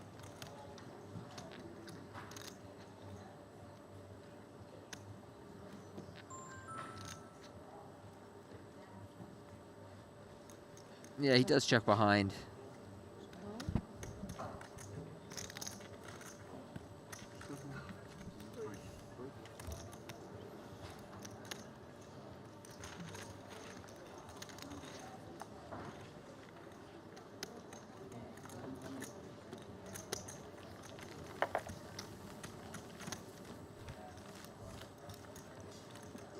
So the pocket threes work out for Ilia there.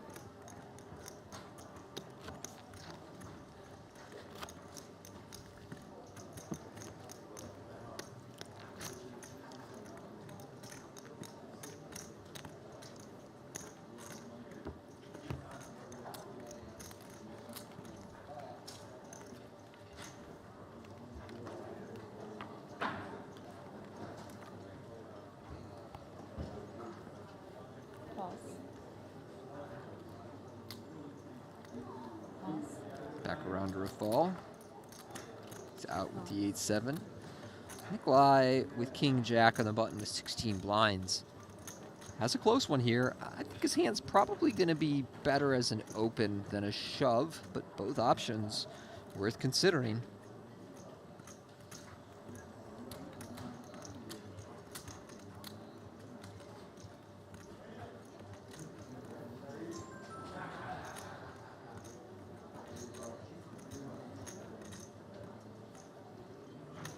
Raise 400,000.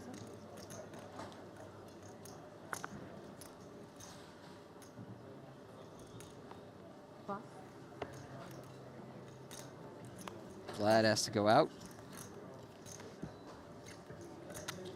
Nikolai takes down another one.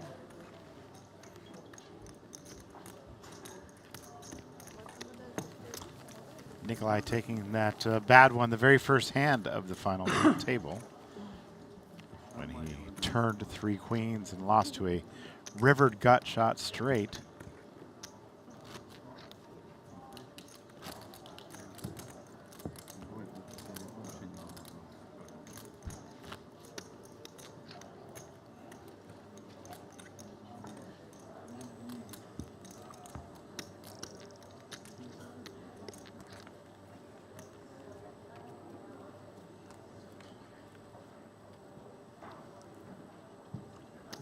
Back on Ilia with king queen.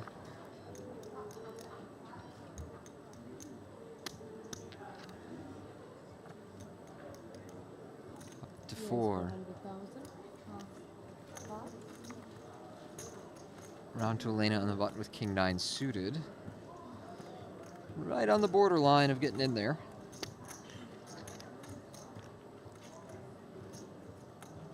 Could consider all 3 options here. She elects to fold.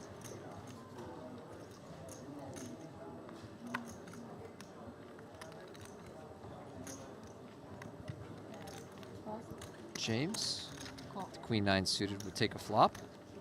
So heads up between these two holding the same stack. It's a pretty good one for James. Flops a club flush draw and some backdoor straight draws. I think this would be a decent texture to check raise. But Ilia won't afford him the opportunity. Checks behind. 5 of hearts. And now if you're James, I think you need to start the betting.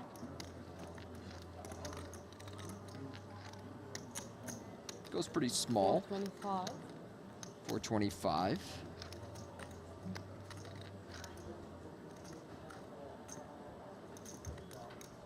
Should be enough to drive Ilia out. He doesn't have much in the way of outs here. I mean, technically he's in the lead, but he may imagine himself to be behind a pair. James, little celebration there. Yes, got it through. It's okay to show a little emotion. Thank you. But are you giving away information? Hard to say.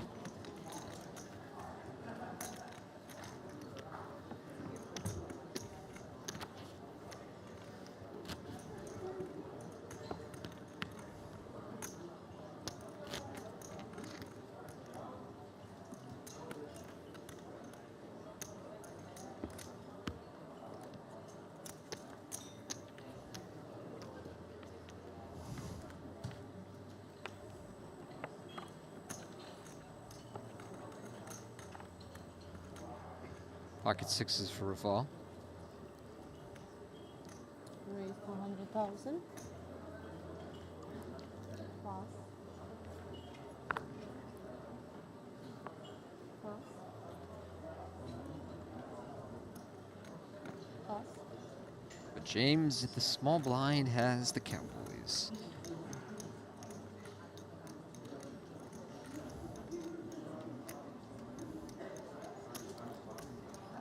And we'll 3-bet. Makes it 1,075,000. 1,075,000. Pass. 1,075,000.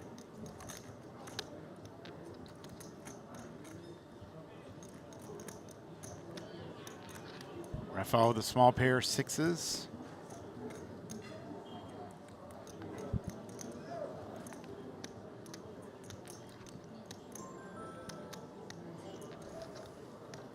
Does make the call. Yeah, I guess for this price at this stack depth, we're receiving the correct odds to try and set mine here. Ace 5-4 on the flop. Check. Check from James.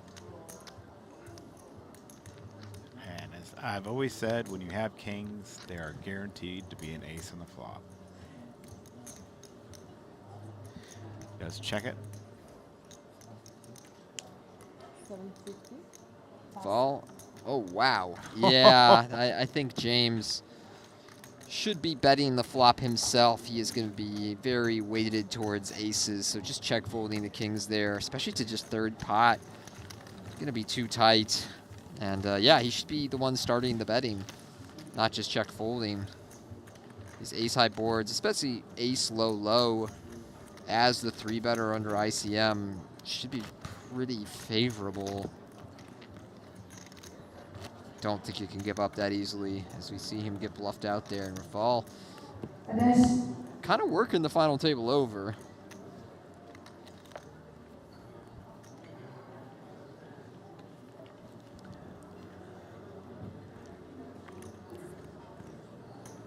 Pass.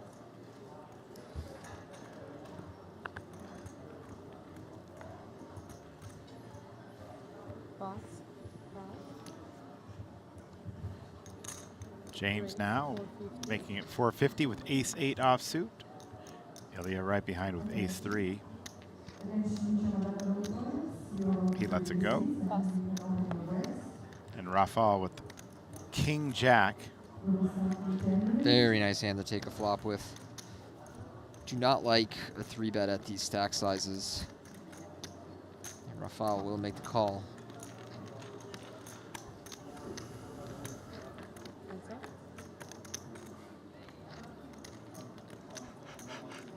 James retains the lead, making second pair here on 10-8 deuce. Quick bet. 700,000. Pass. Yeah, I worry a little about timing tells from James. If you watch him play, just, you know. Then again, I mean, he did like really kind of tank before value jamming the river with the full house.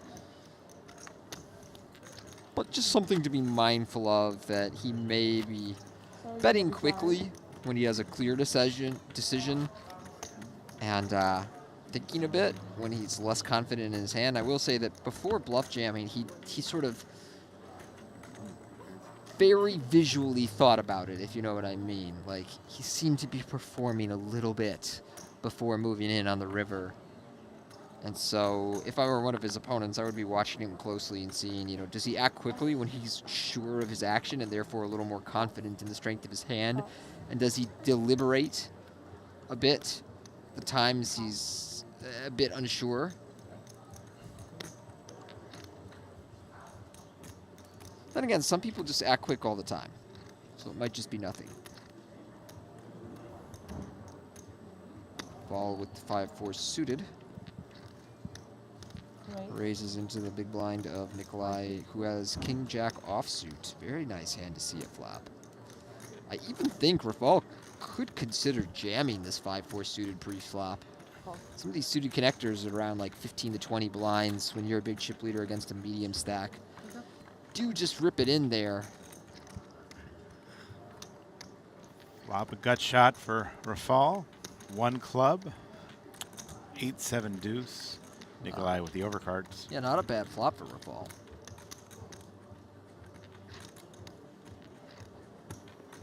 Somewhere around 400 feels right.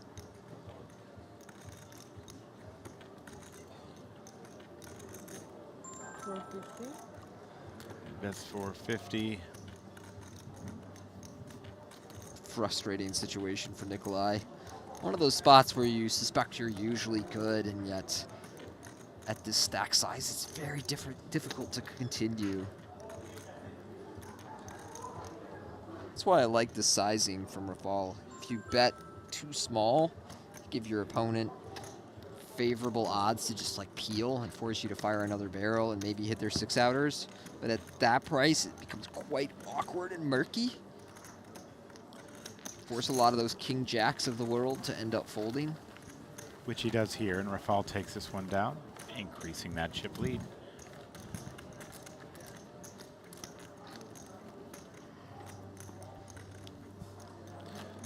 Orange are those quarter chips. Purple are 100,000s. And Vladimir has very few of those 100K chips still in his stack. If you're Vladimir, you're feeling frustrated at this point. Hard not to. When you were the commanding chip leader, and you may have found out that you were 1 call away from being overwhelming chip leader. Right.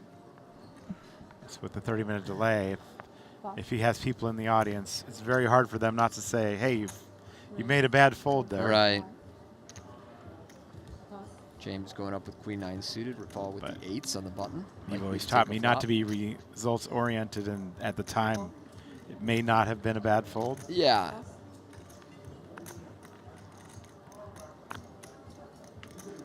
Still doesn't make it feel any better when you find that out 30 minutes later.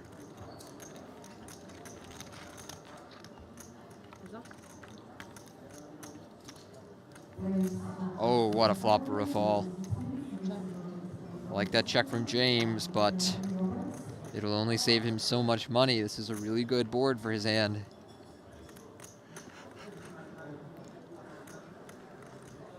One diamond there as well, Tony. Yeah, a couple of couple of backdoor draws to go with his top pair.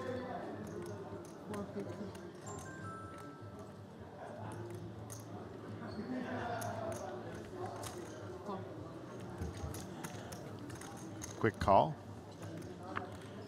Turn card to Jack opens up a straight draw for James.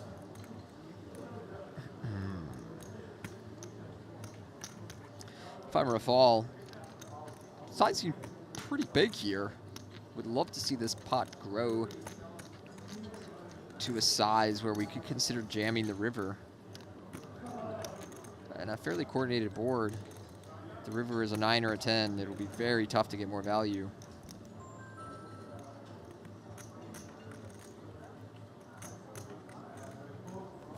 He goes about half pot. Oh, a fine bet size to choose here, but I would like to see him go bigger.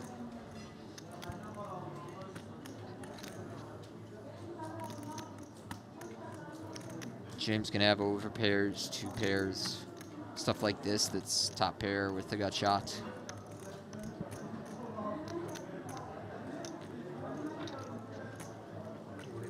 Oh no! Oh, wow! Can you please give me a check so I can count? Whoa. This is a catastrophe, Matt. I'm not sure what Raphael is really considering here. I guess, I mean, there is a risk that you run into 9-10 or an overset, but like, if I'm Raphael, I'm like, okay, show it to me. You know. And yeah, this is ICM suicide from James. I won't mince words. I really don't like this play. 7,075,000. I mean, you just have a tremendous hand to just call with. You've got outs going to the river, even against really strong holdings. You're usually, not always, but you're usually good just with your top pair and with shorter stacks around the table. Oh my God! Oh my goodness!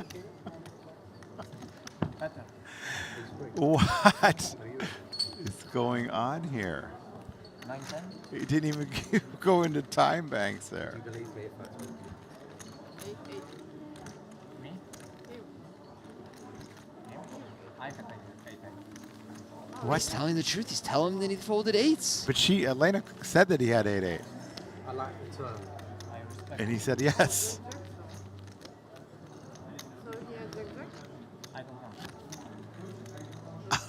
What in the world? I get that he's concerned that, you know, his opponent really shouldn't have many bluffs, but again, like I said, you really don't lose to many hands. 9-10 suited, 4 combos of that. Queens and jacks. I don't even expect my opponent to just jam right away with, you know, the value hands. You need to discount them a bit. Hard to find bluffs, but yeah, I mean, look, you're at the top of your range except the time you have 9-10 suited. You gotta call and make the dude show it to you.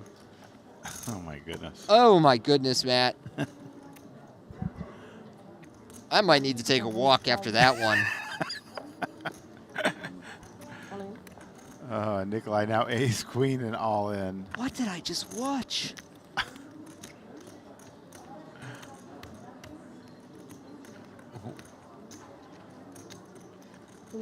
I mean, he can only put him on 9-10 there, right? I mean, I guess he could have queens or jacks, but again, I just don't expect people to shove those hands. Usually they might, look, even if they check raise you, they might check raise to 2.5 or 3 million. I mean, he shouldn't really be shoving much of anything. Nothing makes sense to just shove there. I mean, hell, I was like, oh, wow, I really don't like the shove with queen 9, but if your opponent's going to fold a set to you, then it's an amazing play, but... like, in Raphael's shoes, I would not be super thrilled to call off with pocket eights, because again, like, your opponent's got better hands, and yeah, you know, maybe Raphael's just telling himself, like, hey, I lose to queens, I lose to jacks, I lose to 9-10 suited. I'm hammering this final table. I've got the most chips if I fold. I feel like I've got a big edge at this final table, but I would make my opponent show me. You got better than my pocket eights, and you played it like this. You got me.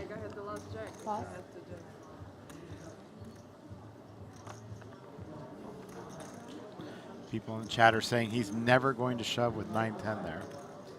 That would be my concern as well. Like, you know, for the most part, people don't just jam it in there. They either call and let you continue to do the betting, or they check raise to like somewhere between 2 and 3 million, and then jam the river. I mean, again, he's not supposed to jam much of anything.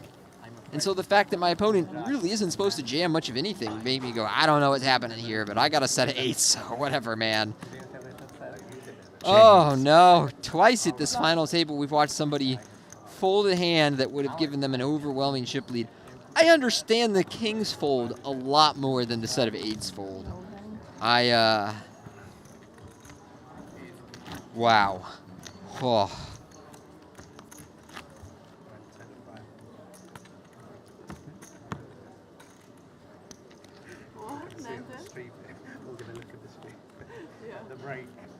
And another thing about the whole final table is if I'm at this final table, I would have researched my opponents the night before, found their hand in mobs, realized, okay, you know, they are not extensively experienced tournament players. There's a real chance that they just don't understand ICM that well and might make an overly risky play. So if I make a huge hand, like you're not going to get me off it. Right. All right. Well, Raphael has 8s again.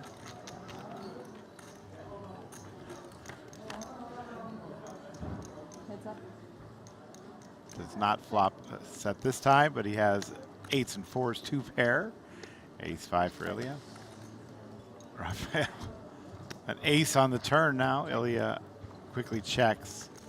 Raphael with his 8s. Ilia takes the lead here and checks back.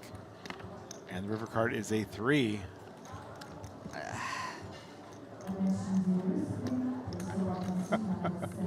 I'm like too shook from that previous hand to even do commentary on this one. I have thoughts and I just like can't collect them after watching that hand. Basketball Maven says, it's hard to fold a set, so give him some props, Tony. No.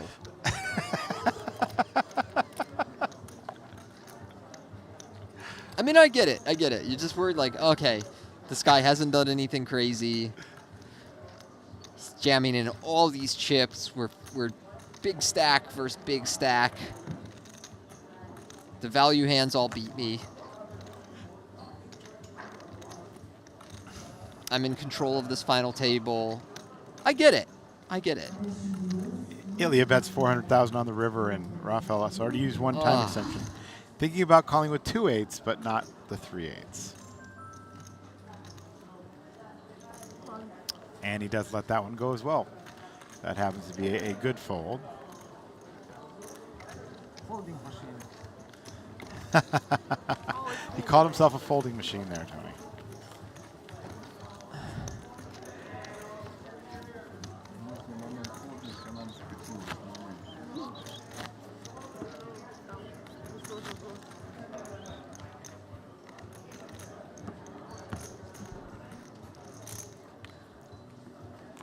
I don't know, man. I hope you don't have any dinner plans tonight, Tony. 3:32 local time.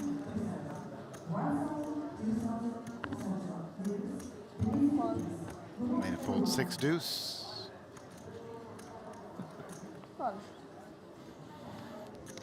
I wish Look, you guys could see Tony here. I'm Completely laid out here. I'm not a fan of the 8s fold, but the Queen 9 suited jam, I can't even.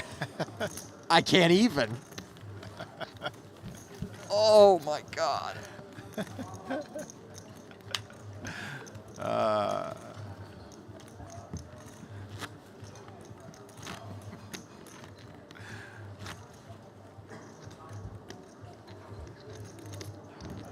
This is one of those where I like to be in the audience when they actually see that, and the audience sees that on their computers or their telephones and says, "What happened there?" Like, yeah, I can rationalize the 8s fold. I can see how you get there. I really do. I don't like it, but I can see how you get there. There's certainly a logic to folding the 8s there. Crazy. Oh boy, that Queen 9 suited jam though. I feel like I witnessed a horrible car crash. Call. Call. And it worked. Ilia now with King 7 of diamonds. Have you ever watched those like disaster averted videos on the internet where like 2 cars are about to collide, or like a guy falls off his motorcycle and it looks like he's about to die, but instead he like lands perfectly on his feet? Exactly. That's what the Queen 9 suited jam was. He should be dead, and instead he's chip leader. Ilia with a 3-bet to 1.1. Elena's considering using a time extension. Props to Ilia opening his game up here. Like the hand selection with the King 7 suited. He's been quite snug at this final table, but he's using his image, and he's going after Elena, who's also been pretty snug.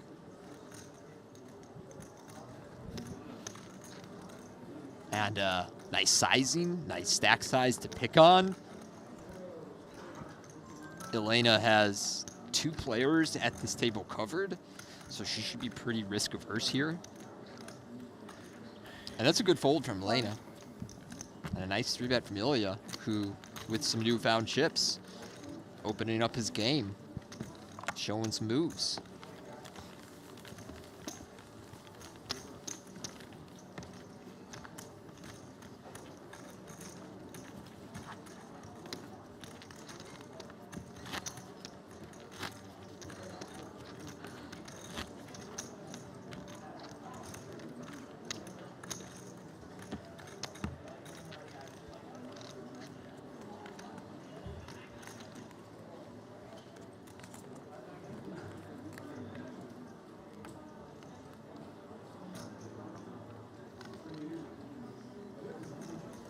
Call. Call. Ilia queen 8 raises to 400,000.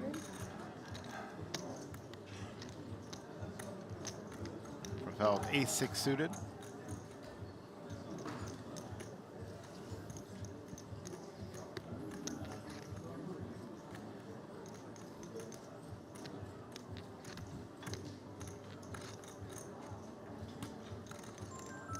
Raphael digging in here. Raise. And raises to 1.2. 1.2. Call. As we Nikolai talked about, folds. I like using these suited medium aces for light 3-bets. Ilia has opened his game up here, opening queen 8 offsuit on the cutoff, which is a bit too loose. But if you think your opponents are going to be too tight behind you, not a crazy idea.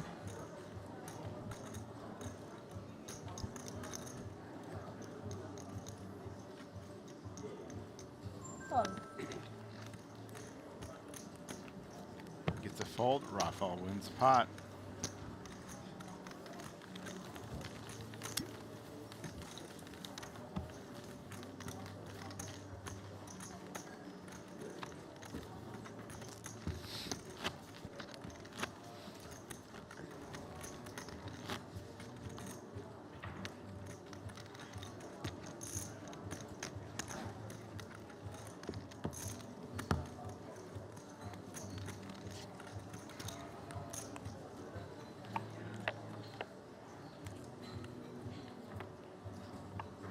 James will fold the 4-3 first to act.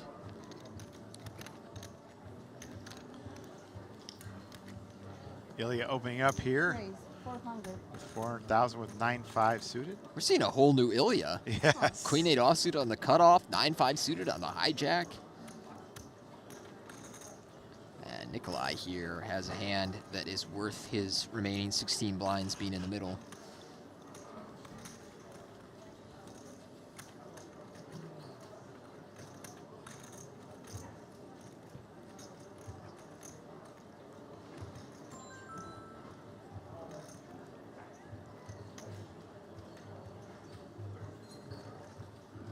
Call. Yeah, I think he's just a bit too shallow for calling here. I will say if he was on like 20 blinds, I would like the call. Especially because they don't know that Ilia has opened up so much recently. Call. Ace-8 folds from the big blind. But yeah, I think a missed opportunity for Nikolai to take this down pre-flop. Easy to say when I'm looking at the 9-5 suited, but Now I would Ilia have been in. two pair here on this flop. Yeah, it does get outflopped here by the 3-outer. So now Check. a real missed opportunity. Yeah, exactly, Matt. And you're gonna Check. 400. cost himself some more chips betting this.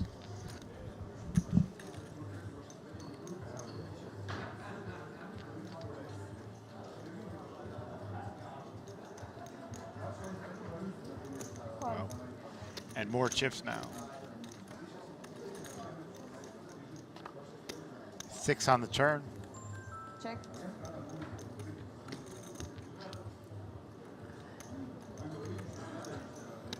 Check. Check, check. 3 on the river. Ilia might consider a block here. Which would go pretty well. Check. Check. but instead it goes check, check on the river. Ilia takes that down, and his opponents learn that he has really opened up his game here. You would have liked to see a bet from Ilia there? It's thin, and your opponent shouldn't have too many hands that can call. But it's really hard for your opponent to have better. I mean, when he has a queen, he should pretty much always bet the turn. When he has tens, he should be all in pre-flop. So unless he's got like ace-9 suited or jack-9 suited or something, I would expect my hand to be good. I think a block feels about right. Ilia with the ace-8 suited now. We'll be right back in there. Raise 400. King 10 suited for Raphael right behind. Type of hand and position where I think he will do best to 3-bet as opposed to call. If he were a button, I think his hand would play nice as a call, but in these positions, I think the King 10 suited would much prefer to 3-bet pre, and he seems to agree and makes it 1.2. 1.2. And especially after seeing that 9-5 suited open, expect to get away with it even more. Vlad with the ace-8 suited, just on 7.5 blinds. We'll debate whether he can wait for a better spot or he wants to go with this one. He's going to go for it. All in. So he will have no fold equity here. Ball will make the call. He'll be behind, but as we know, an ace and an 8 were folded, so if ball makes a hand of some kind, it will be tough for Vlad to draw out. Yeah, and you see Raphael's surprise, like, whoa, I didn't think you would go with that hand there. But yeah, Vlad just seems ready to gamble a little bit here on his short stack, and as it turns out, he's a favorite, so let's go to a flop. 9-10-7, so the lead for Raphael, but Vlad still with 11 outs going to the turn. Open-ender and the aces as well. And there it is. He's going to lock this pot up. Oh, excuse me. No, Raphael has a heart flush draw. So Vlad still needs to fade the river to survive and double up to just under 4 million. And that's what he'll do, the 5 of diamonds. It's never easy, Tony. Never, ever easy. 1,550,000.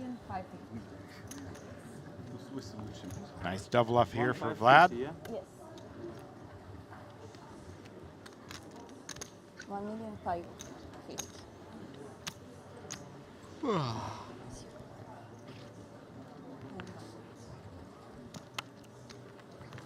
There's Justin Hammer, your doppelganger. I like that video you guys made. Yeah, check it out at Savage Poker on Twitter. Justin made a video in advance of my arrival here. He was here working the festival for a while. We're going to break here.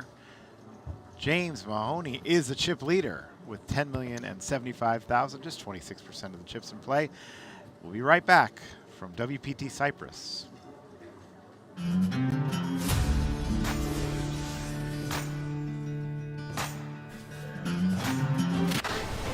The craziest promotion in poker history starts now, and we've $2 million reasons why you'll want in. August 18th to October 5th, play a $10,000 daily crazy free roll every day and battle it out every Sunday in the epic $100,000 super crazy free roll. The wait is over. The craziest promotion in poker history starts now. Welcome to WPT Global. Let's turn up the fun. Pick your game. MTT, No Limit Hold'em, Flash, PLO, Short Deck, or Global Spins. Every hand's a new adventure. Every game, a shot at glory. With top-notch design and non-stop thrills, you're always in for a great time. Join the party. Play your way at WPT Global. Now is the perfect time to discover WPT Global and take advantage of our best ever welcome offer. We're giving you back 100% of your first deposit as cash, from $10 all the way up to $3,000.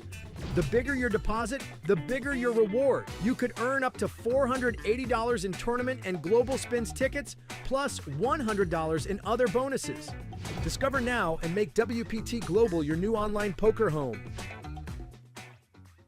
This summer, the heat is on at WPT Global. The Super Giveaway is your shot at free tournament entries every single day. Deposit now and score WPT Global Tournament tickets. We're rewarding players with random entries, from the $530 Grand Slam PKO to the $100,000 Sunday Slam Mystery Bounty. Big buy-in or small, it's all free money in your account. So check in daily, claim your tickets, and hit the table. Plus, get a 100% deposit match bonus if you're new. Only at WPTGlobal.com.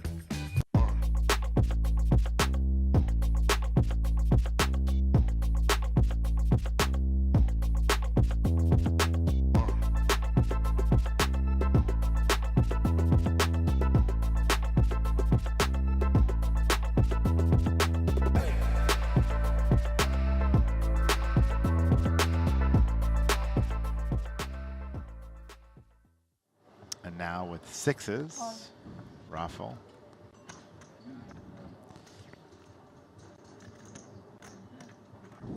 Raise. 300. Raises to 300,000. Elena with ace jack, her first real playable hand of this final table. You think And they're as going we to can go all see in from here? the graphic, she is moving in here. All in, and there they go. I think this hand would be too good to pass. Raphael has opened up his game some with the now tied for chip lead stack close to territory. So I think this is a very nice play from Elena.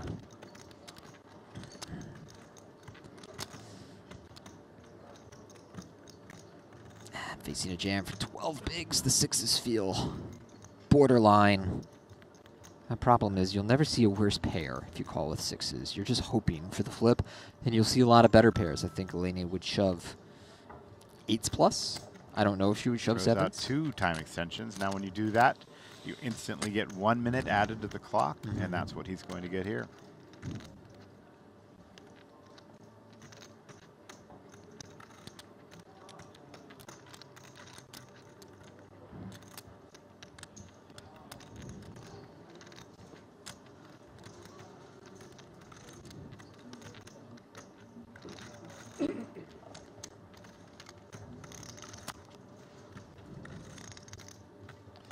We've used the action clocks on the World Poker Tour since 2016. A lot of discussion about clocks this summer. Yes. Raphael will make the call. He'll be pleased with the result.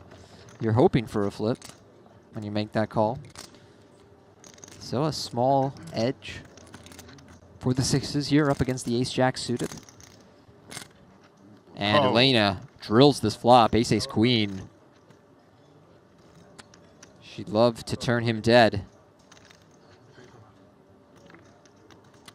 4 on the turn. He has 2 outs to eliminate Elena. It doesn't happen. Very close, but a double up here for Elena with her ace-jack suited and a smile, as you can see. Stay there in the water. Oh, beautiful water temperature. Great beach club. Ignacio with the ace-king suited. This hand is strong enough that it's worth considering just a min-raise here. Nothing wrong with open shoving as well. He has 10.5 blinds, but he should still have a min-raise fold range, and so you want to have the induce hands. 575. Stuff like aces, kings, queens, ace-king suited. Elena now with ace-jack, the hand that she doubled up with earlier. 1575? Yes. She's on 3.6 million. What do you think, Tony? I think she should fold. I know it's easy for me to say looking at the cards, but she'd be calling off almost half her stack here. There's 2 players to act behind. Ignacio is probably not going to have a worse ace than this, except maybe like ace-10 suited, maybe some lower suited aces. But I think you're just going to see a lot of pairs. Ace-queen, ace-king.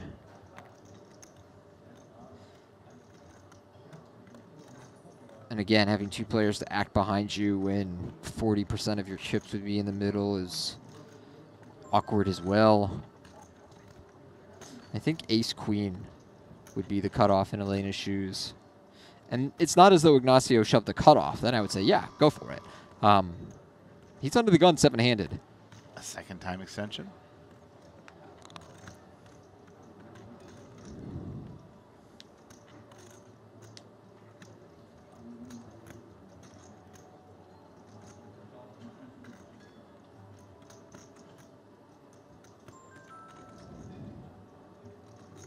She's down to 1 remaining. If she were to run out of time extension chips, Fold. Nice fold from Elena.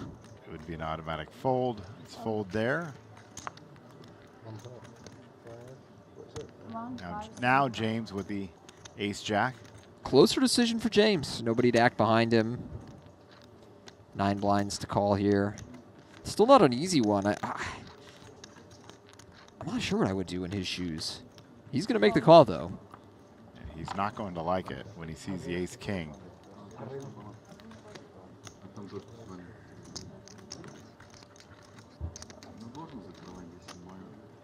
Yeah, we'll find out if Ignacio is ready to die here. He's in great shape. One of the other jacks folded pre-flop. Oh, and a jack right in the window. But 2 diamonds. Oh, goodness. So 12 outs for Ignacio. Waiting with bated breath. How's the saying go? Just be willing to live, you have to be willing to die, or something like that. Amir Vahidi. Yes, a 5 of clubs on the turn. Still 12 outs. Wow. An ace on the river. And 2 pair. We're going to lose our first player of the day. Ignacio Sole finishes in 7th place for 63,000. Gets the knife twist, being told by Elena that she folded ace-jack, so an even worse beat in his mind. And so now that we're down to 6, work very hard. Yeah, tremendous dealers and staff here at Chamada Prestige. Give them a shout out for sure. Well deserved. Nikolai now with queen 5 of spades. He lets that go. Elena with 7s in the small blind.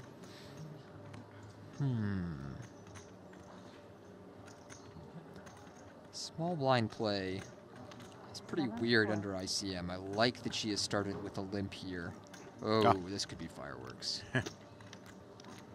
I think facing a raise, she should probably shove. I don't know. It's, again, ICM play is very weird.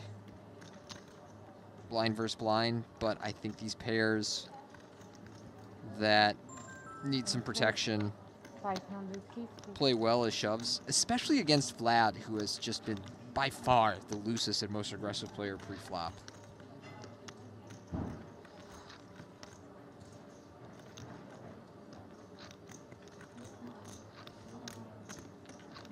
Yes, very nice play, and of course an immediate call from Vlad.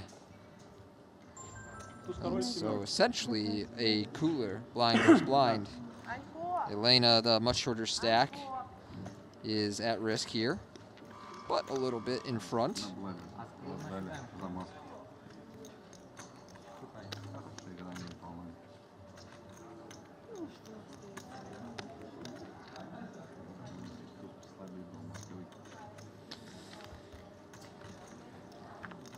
Well, we'll see if Elena can get these 7s to hold up. Jack 5-5, a very good flop for her. 6 outs now for Vladimir to eliminate Elena in 6th place.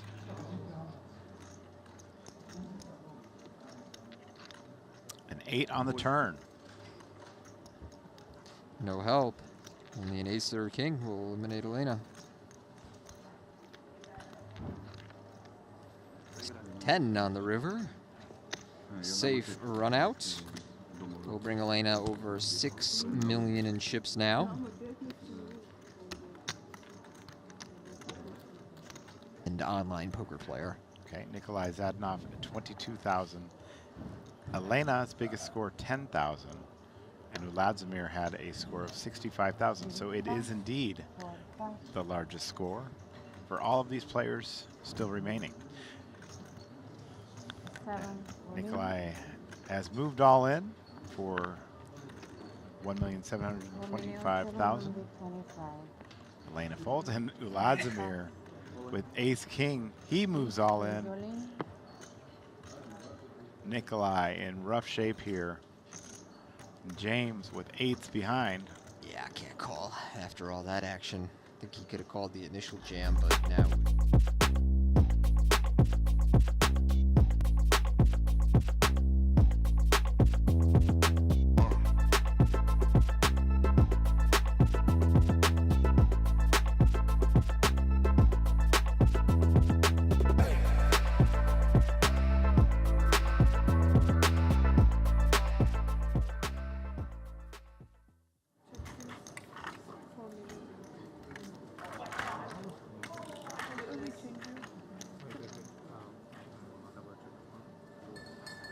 We are back at the WPT Cyprus Championship, doing a little bit of coloring up.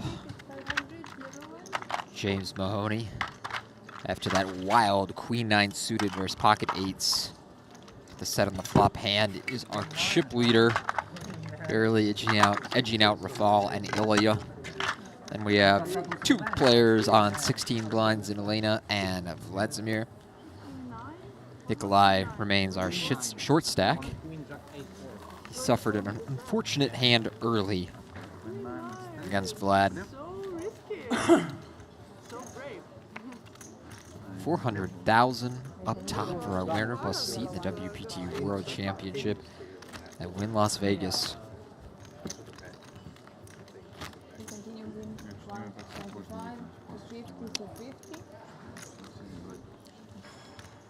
Да, мне тоже кажется, там народ. Тяжело. Ну да, да, да. Ну и как бы зачем там все туалеты просто засовываются?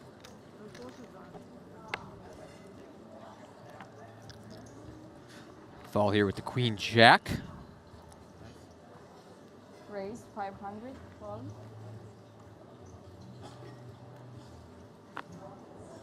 Call.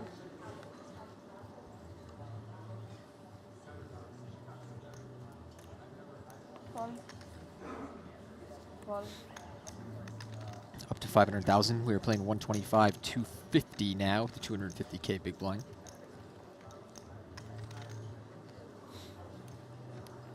Call.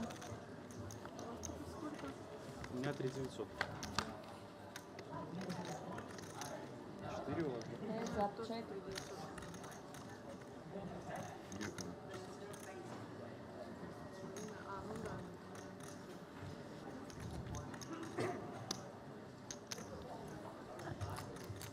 Ilia, the Jack deuce of diamonds, takes a flop, but doesn't find much on 9-4-3. Two hearts. As you can see, we've got these yellow 500K chips in play now. Falls bet of 800K. We'll take it down there. The overcards and the backdoor draws. With that, I believe he will recapture the chip lead from Ilia. He's been the man to beat for most of this final table.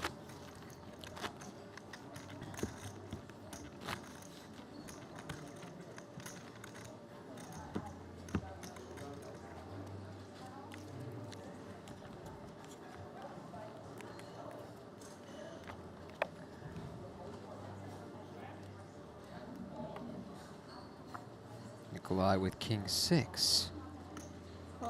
Lets that one go. Elena with the king 7 suited on the hijack.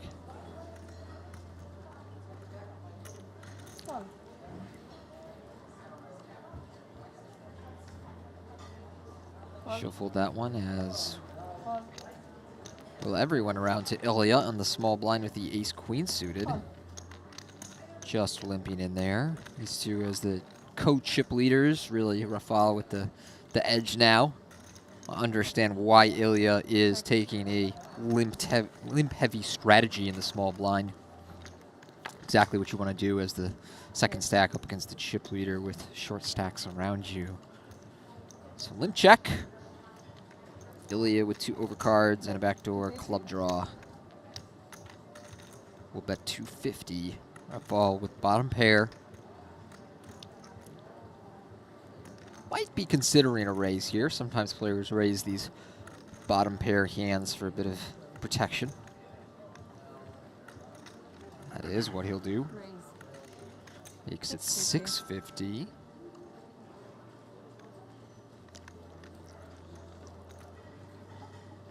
Will Ilia give up on his overcards here? Nope, he'll call and see a turn.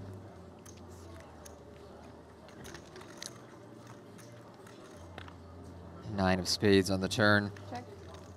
Not a card that should inspire Raphael to continue betting. Some of the hands that Ilia continues with are stuff like 8-7, Jack-10, 9-10, 9-8. So a pretty favorable card for Ilia's range. Raphael does check behind. And with a 10 on the river, if he can get the showdown, he'll win. But Ilia, perhaps contemplating a bluff. His hand may be a little good here for that, although tough to get to the river with worse than ace high. So worth considering.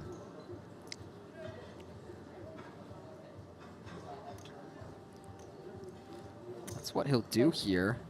650, and that gets the quick fold from Raphael, so really nice work from Ilia identifying that his ace high was unlikely to be good at showdown and that bluffing was the only way to win. These two almost in a dead heat for second chip position. I forgot that James Mahoney was actually slightly ahead of them. So really a three-way tie for the lead, but James does have the lead. Elena and Vlad with 16 blinds, Nikolai with 10.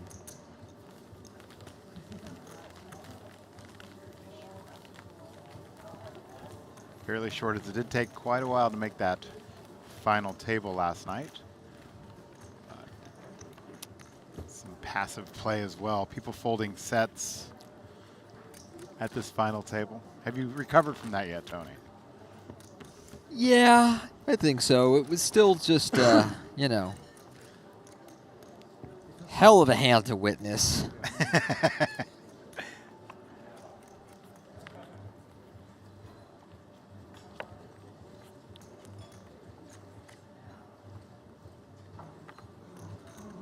Ace-9 suited for Elena. First to act here.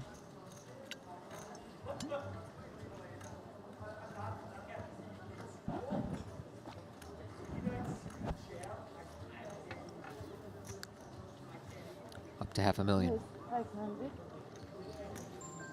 Pass. Pass. Pass. But Raphael with jacks in the small blind. And with Nikolai on a short stack behind him, I think he'll probably just move all in pre-flop.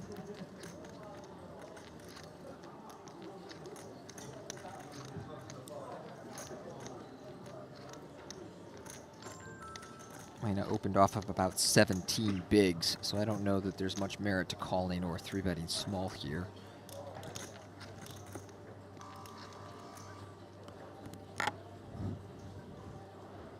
He's gonna think this one over before acting.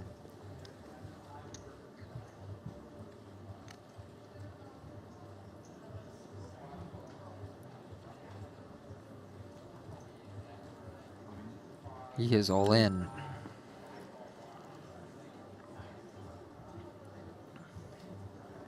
Pass.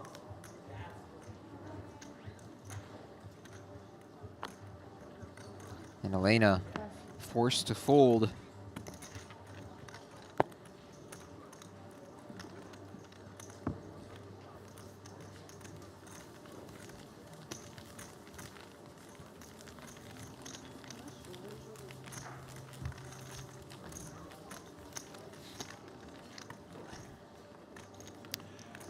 The yellow chips are 500K, the purple chips are 100K, the orange chips are 25,000. Total of 38,750,000 chips in play. First place, $400,100, which includes that seat to the WPT World Championship in Wynn, Las Vegas. We're streaming on YouTube. If you have some questions, feel free to fire them at us. I'll make sure our professional commentator, Tony Dunst, will answer them.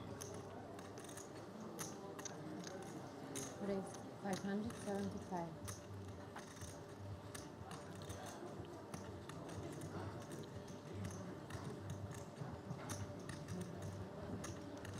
James going up with the king queen. Ilia right behind with king jack suited. I think a close decision here between calling and 3-betting. Pass. Pass. Folding. Pass. Not what I would have expected. Okay. Elena with queen 4. She will let that go. Yeah, I think a little snug on that fold from Ilia. We saw him make some loose raises earlier, and I would have rather seen him get involved with the king jack suited there than some of those hands like queen 8 offsuit or 9-5 suited that we saw him raise. I don't know, James' opponent's giving him a lot of respect.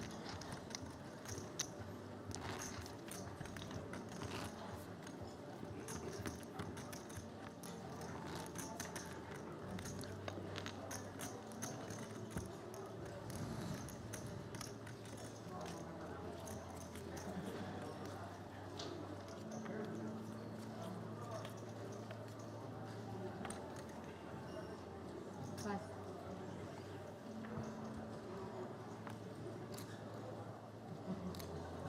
Pass. Fall with the ace-3 will open the cutoff. Nikolai very card dead. He's out on the button. Elena short in the small blind will let that go. Pass. Vlad with jack 2 suited in the big blind. Likely to see a flop. Pass. It's the flop we go.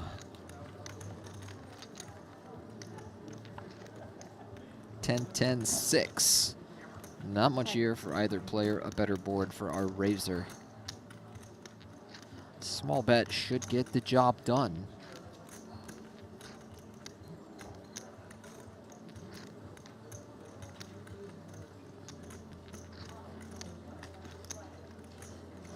Pass. 100. Pass.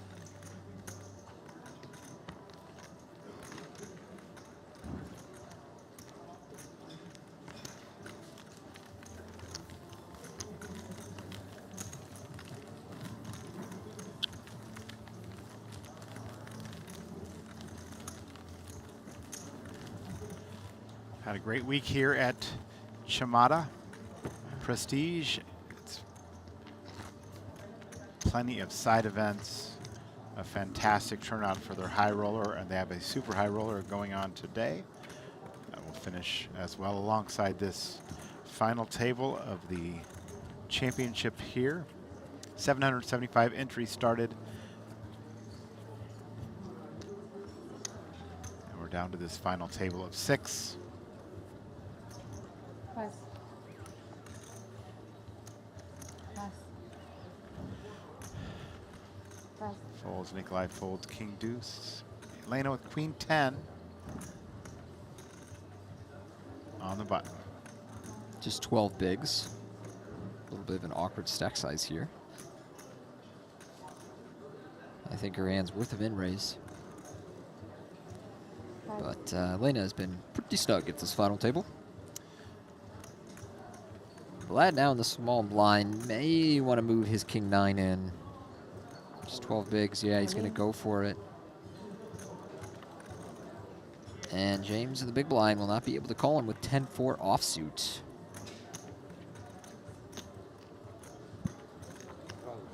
He does fold. Vladimir wins this pot.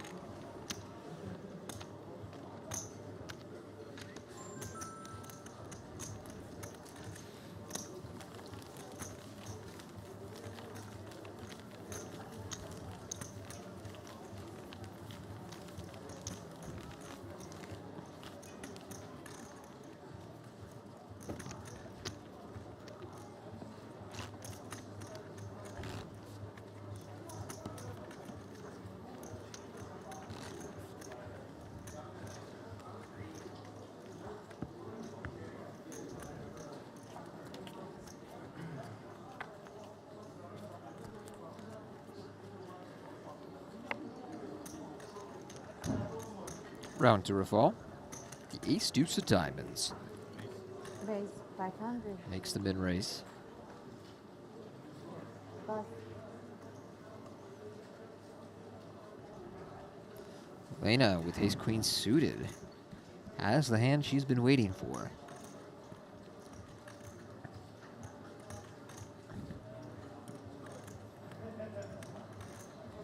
All in. She is all in.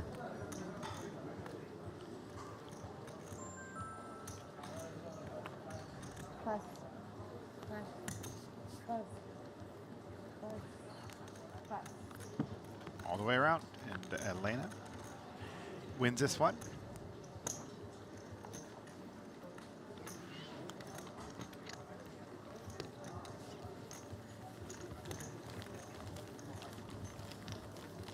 Takes down her first pot in a while.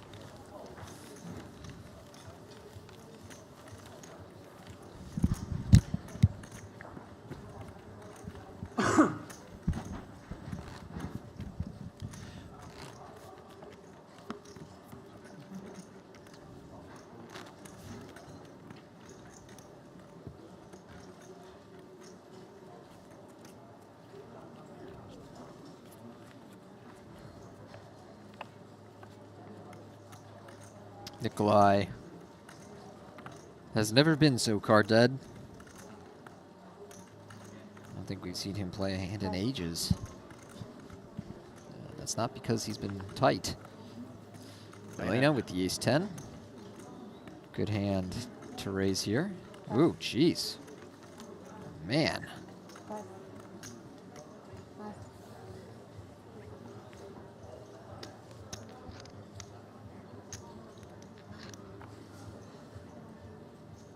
Call. Ilia will call in the small blind. Raphael with sixes. Could raise or check.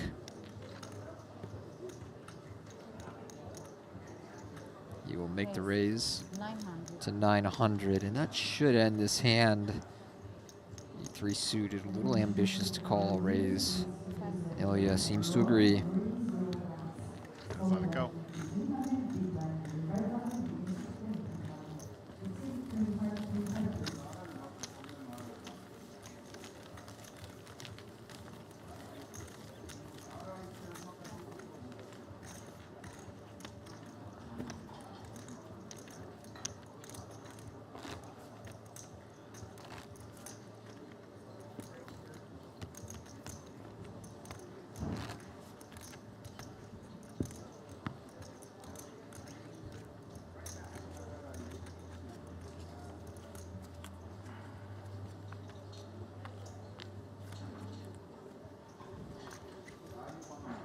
Pass.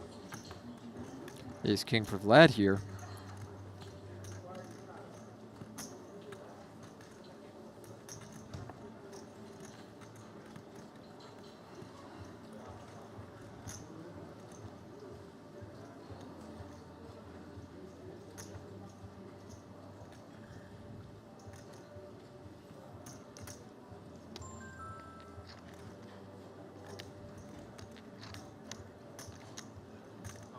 He's all in. He's going to open shove.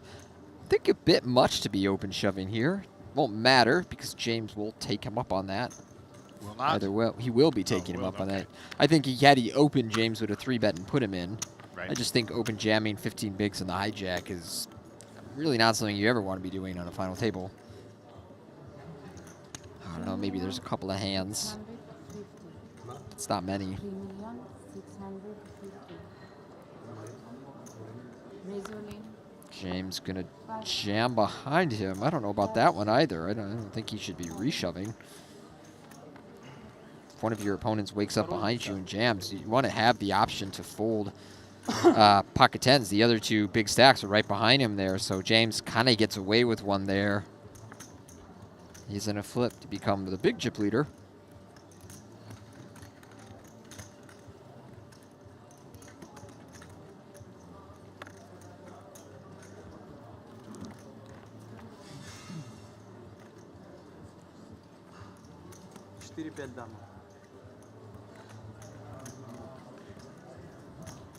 Flop is queen 5-4. Vladimir needs an ace or a king with 2 cards to come. A 3 on the turn. Now add deuces to his outs for a straight. Total of 10 outs. And we'll go to the river. And it is a spade, but he does not have one, and we have an elimination. Yep. Vladimir has been eliminated. Came in as our chip leader, built that lead, and then made an unfortunate fold, an understandable fold, but an unfortunate one up against Raphael, and it was all downhill from there.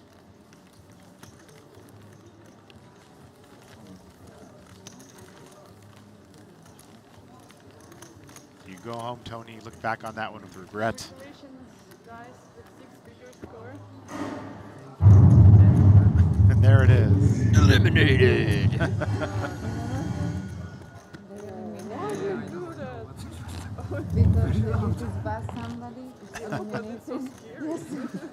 For the first time, Yeah. Squid Game. It's the same, I think. winning that race made you about 20,000. Yeah. Yes. Made all of it.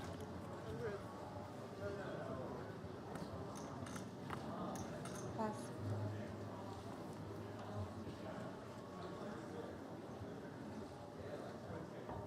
Raise 500.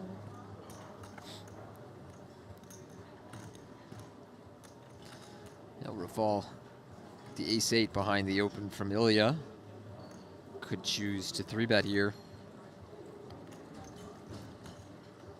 And he will. 1,500,000. Goes up to 1.5. Pass.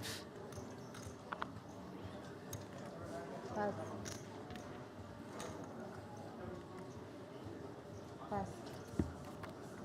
Gets away with that one. And after Ilia got caught opening that 9-5 suited, he may face some extra 3-bets from Raphael behind him.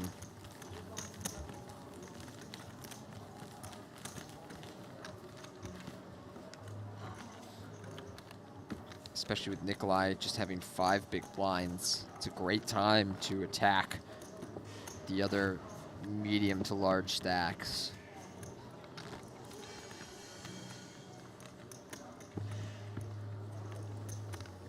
Raphael doing a really nice job of that. I think Raphael's played an excellent final table. You know, of course the 8s fold look like a big blunder when you know what his opponent had, but otherwise I think he's played a fantastic final table. Really done the most with the cards that he's had. Attacking his opponents, the 3-bets pre-flop, making good choices post-flop, navigating the blinds well. Pass.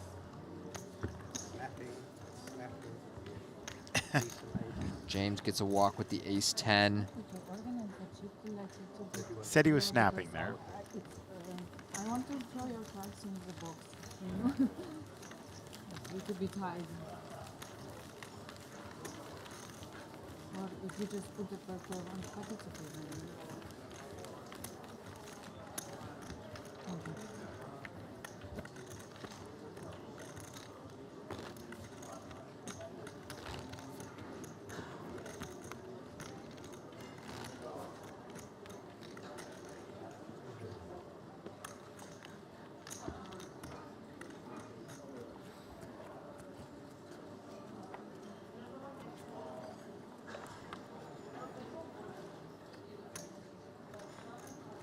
Pass. Nikolai with 9s, finally. Queen. A hand to play here. And he's moved all in. Elena with queen 8 folds. Yep. 1,150,000. He is so short that Ilia called pretty wide in the big blind. He needs some semblance of a hand. And even James thinking about this in the small blind with queen 10. Bit of a surprising call. I think he can save his money there and let that one go, but he is going to end up being in a flip here. 2 overcards, the queen 10 versus 9s for Nikolai.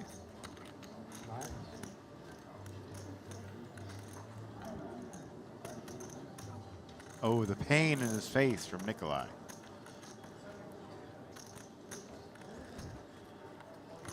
All right, can he win a flip? I saw a 10. It's ace, 10, and 7. It's funny, Nikolai played a huge all-in at my table on day 2, and he did the same thing. He kept his eyes closed. Well, a 9 or an 8 on the river, provided it's not a club, would give him the win. Can he find it?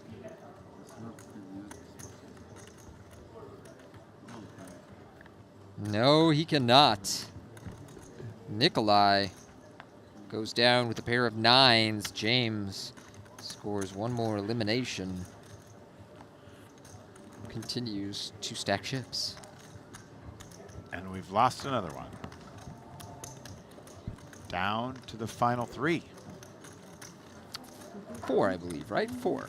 Is that 3 or 4? Isn't Elena still in? Ah, Elena's still in. That is correct.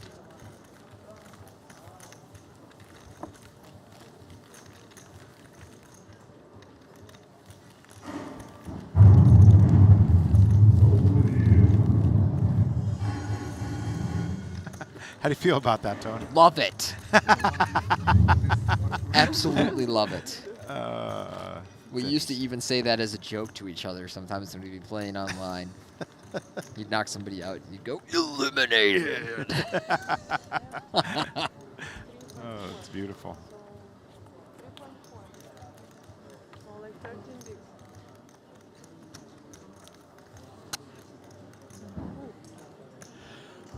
So down to the final 4 players.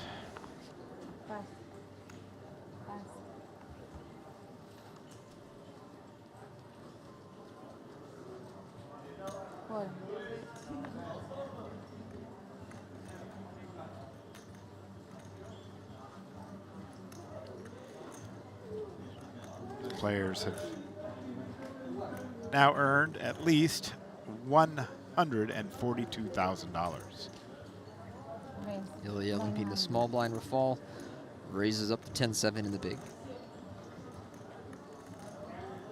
I talked earlier about how I really liked Ilia's limp heavy strategy from the small blind at these stack sizes.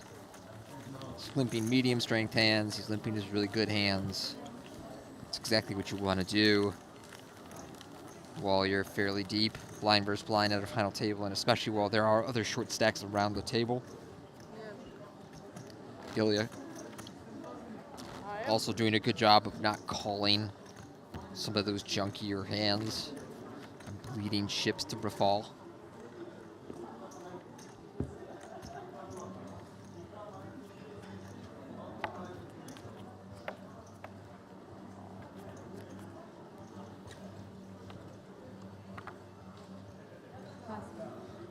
James folds. Ilia, ace queen. Do you think that Elena has to open up her play a little bit here, four-handed, or? Certainly four-handed now that there's nobody to try and outlast. Yes. And this is exactly the kind of hand that needs to be in there for 12 blinds, and I think she will commit her stack, and as we know, she'll be in very bad shape against Ilia.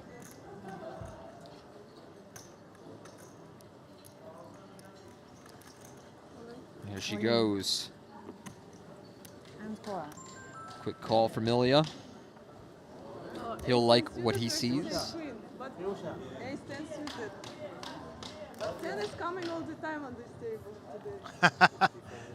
Well, whatever happens for Elena here, her biggest tournament score going into this final table is $10,000. She's locked up $140,000, so tremendous run. If she can find a 10 or some clubs, she may prolong that run, cash for even more, but she's going to need some help. Let's go to a flop. And there are two clubs, 5-5-3.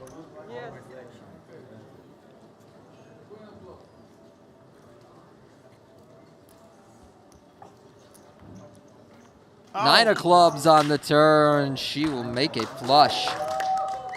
Double up here.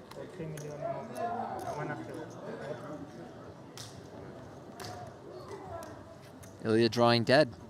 Sorry. No worries.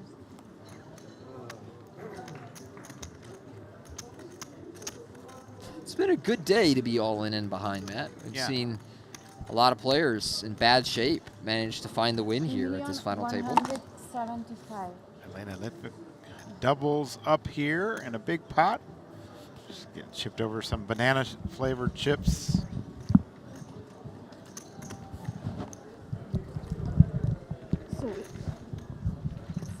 Ilia takes a significant hit to his stack. Want to discuss the deal? I'm in. She says, if you want to discuss a deal, I'm in.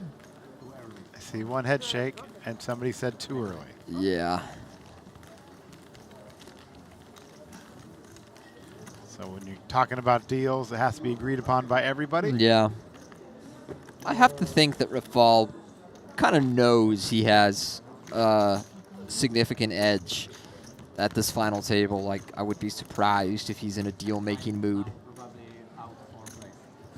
No, come on. Yeah, I think he was the one that quickly vetoed that idea and says, I'll probably go out in fourth.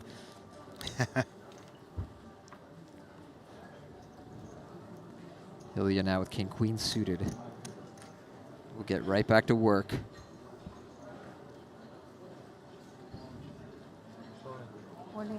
And he's just going to open jam.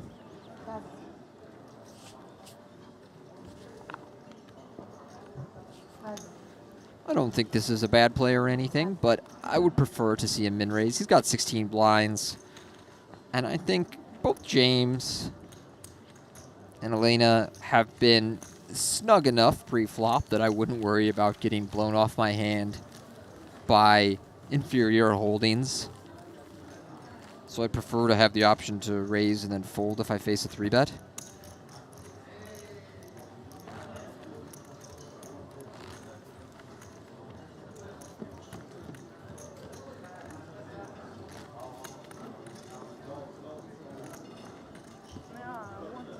Well, Matt, any predictions for the upcoming NFL season? Yes, the Dallas Cowboys go to the Super Bowl. You can get some long odds on that one. Once again. I don't think they've done that since the 90s. That is correct. Knock it off, Tony. Raphael raises to 500,000. Elena with the ace-6 of clubs.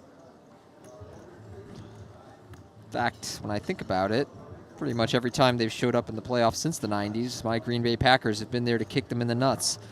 Yes. Just some savage losses there. He did catch it, Tony. Dez did catch it. Yes. I believe that as well. Oh, she is going to raise here. A raise to 1.3 million. We like this 3-bet. And Ilia with ace-queen. Nice hand selection from Elena.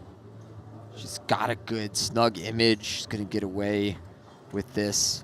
Maybe even force Ilia to fold ace-queen here. You know, there's some other players I think he would cold 4-bet all in against. And he may still do that here, but you can see him agonizing knowing that Elena has been the tightest player at this final table.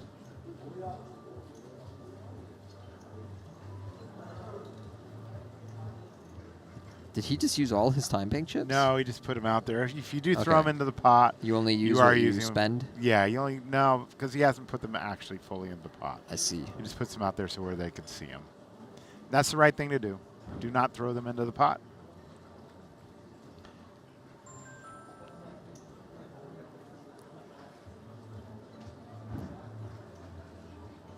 He looks like he might fold this, Tony. I think I would in his shoes. We just haven't seen Elena get out of line at all.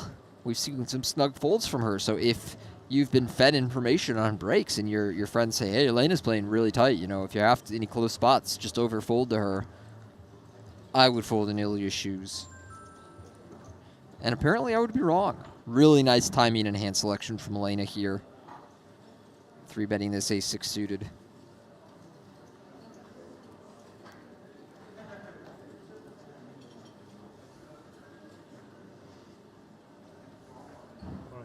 And he goes for it. Ilia pulls the trigger. And Elena, her first light 3-bet of the final table, backfires.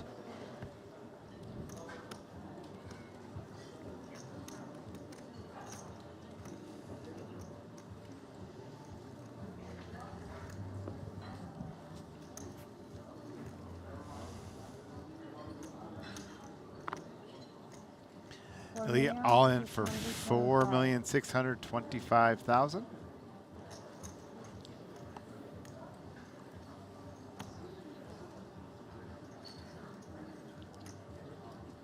And as you said, Tony, she's been playing quite snug. I would expect a fold here. Yeah, she certainly should not call. And there it goes. All right, so besides your homer pick of the Cowboys going to the Super Bowl, I'm going to put a prop out there. I want you to give me odds on it. okay. I think Joe Burrow is going to throw for 50 touchdowns this year. That's a lot.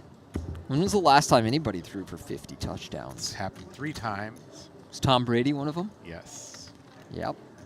Trying to think the other times. Lamar came pretty close like last year. He had like 48 touchdowns. 41 or 42. I'm pretty sure Lamar's had like a 48-5 season or something. Lamar's outrageous. Jeez, 50 touchdowns. So Tom Brady did it once or twice? Once. Once. Probably late in his career, too. Fairly late in his career. I don't think Aaron Rodgers ever hit that number. No. Was it... By any chance, was it Drew Brees? Nope. It's not Drew Brees. Dan Marino? No. No. I don't think Brett Favre ever hit that number, did he? No, he did not. Jeez, 50 touchdowns is absolute ton. James raises a 625 here. I will say, with the Bengals defense and the fact that they are looking into trading Trey Hendrickson and how stacked they are on offense, it's not the craziest theory I've ever heard. Let's talk about this hand, then we'll get back into that. James raising to Queen Jack, Raphael defending the Jack 8. Both players missing on Ace 3 deuce. 400,000. Quick bet of 400K from James should wrap this one up.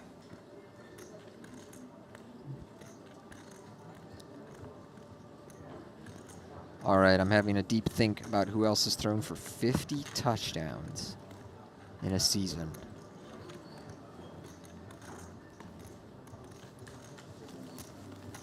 It's really a question of who was a really good quarterback who had a bad defense and had to throw a lot. It might have been Dak Prescott. No. There was a season where he really, I guess he threw over 5,000 yards or something, right? There was a season that offense was yes. nuclear.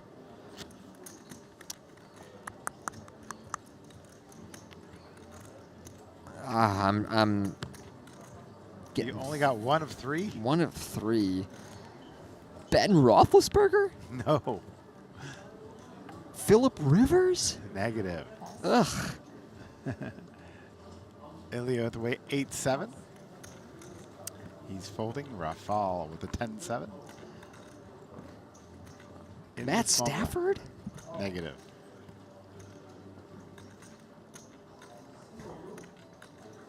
Wow, this is a really tough trivia question.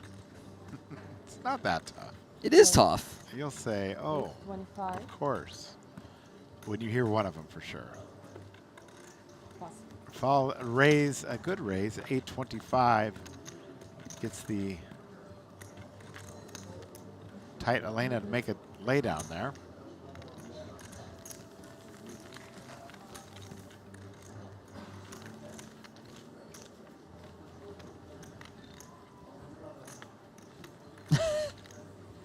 I'm stumped here.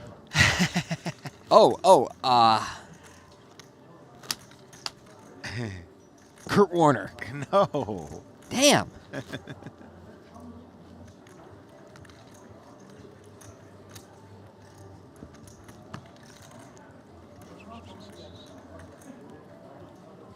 All right, Ilia under the gun here.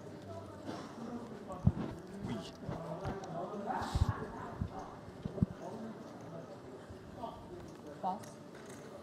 He folds, not a Raphael, who's raising now to 500,000.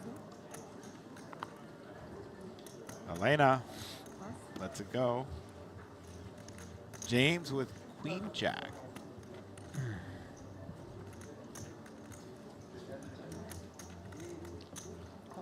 I don't think this was it. Kind of a deep pull, but Matt Ryan? No. No, okay.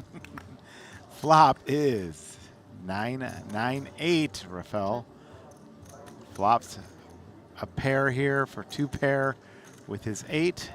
James with the gut shot straight draw. I like and the that check overcards. behind from Raphael. And now a full house for Raphael. Wouldn't mind a bet from James here either. Check. He checks.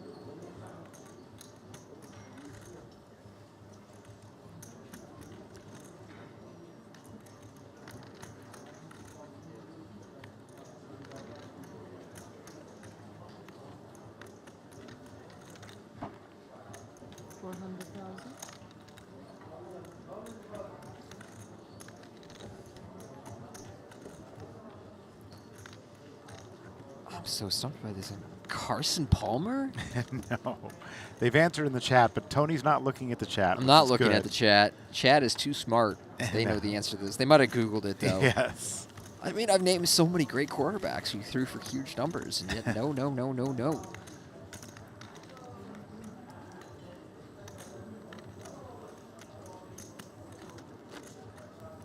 Oh, Peyton Manning. Come on. Peyton Manning. Correct. Peyton Manning. He threw for 55 touchdowns. Wow. I think in 2012 or 13. Was that his first Denver Broncos year? That offense was I think unbelievable. so. Yes. And so there's a third one. I went to that Super Bowl. That was a garbage Super Bowl. It was terrible. I had great seats, 50-yard line. You're expecting to see an Levi all-time Stadium. showdown between like one of the best offenses ever and one of the best defenses ever. And from the first snap, it was a fiasco. Terrible. Elena here with a pair of deuces on the button, holding 18, 19 blinds. I think she's a little deep to get involved here. We've talked about how the small pairs shrink up under ICM. Wait. Yeah, I don't like that open. I understand why players do this. You have to study a lot of ICM to realize how bad the pairs become under ICM. And, you know, she gets away with it. Not a crazy raise or anything, but just worth pointing out. The small pairs just do not perform well under ICM. Perhaps she's getting credit for her snug play. Yeah, that as well. Okay, so Peyton Manning, Tom Brady. Disappointed with myself for not getting Peyton Manning before. That was obvious. But the third one. Brady threw for exactly 50, as did the other player. Exactly 50. Peyton Manning has the all-time record with 55. Wow.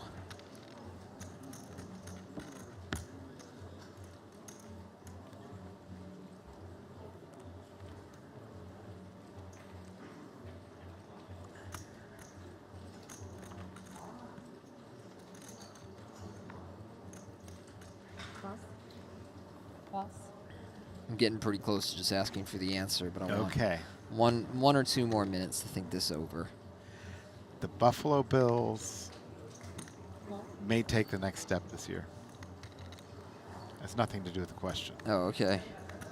I mean, I guess I'll just throw it out there, even though I don't think it's the case. Was it Mahomes? It was Mahomes. It was Mahomes! Yeah. All right. In 2018. Yeah, I was going to say that first year he was a starter. They were prolific. Yeah. Tyreek Hill, I think had 18 or 20 touchdowns, something like that. 18. Yeah, I mean, that's 3 of the 5 best quarterbacks to ever play. Yeah.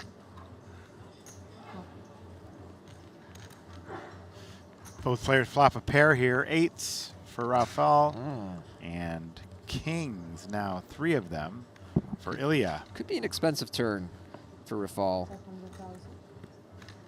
I don't know if he's going to fold for $500,000 more on that turn. I certainly wouldn't.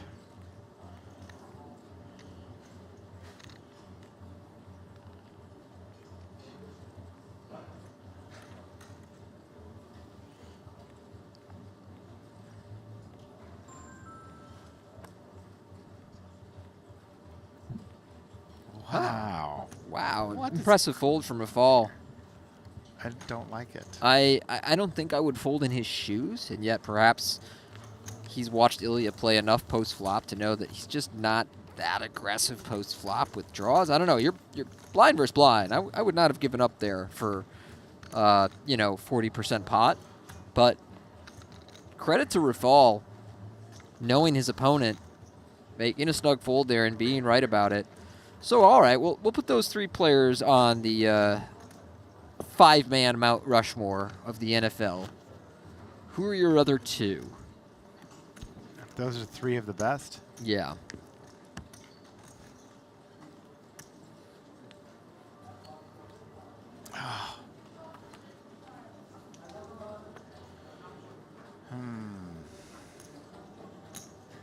Not Tony Romo, but it's close. Please. And I'm a Tony Romo believer. He was a really good quarterback who never got enough credit. But come on now. Elena here facing the open from James. James with the 9s. Elena with the type of hand that could rejam pre-flop. We talked about using the low-suited aces. Big blind versus cutoff. It's a bit more thin, but worth considering. She elects to call. And she gets an ace 8-6 flop that puts her well in the lead. Check. To me, Matt, there's one clear guy you can't leave off a 5-man Mount Rushmore. Jack of clubs on the turn. Check. Okay. Don't tell me, though. 300,000. 300,000 from James. Call. I think I'd rather see James bet the flop than turn here. Third ace. Now you're going to say Joe Montana, so that's 4. Was that the one you were thinking? Hold on, please. It was not, but I think that he is very worthy of an inclusion.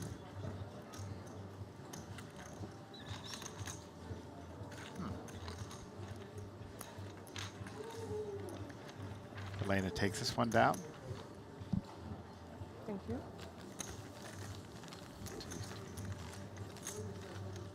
Dan Marino? No, but he would also be worthy of the 5 spot.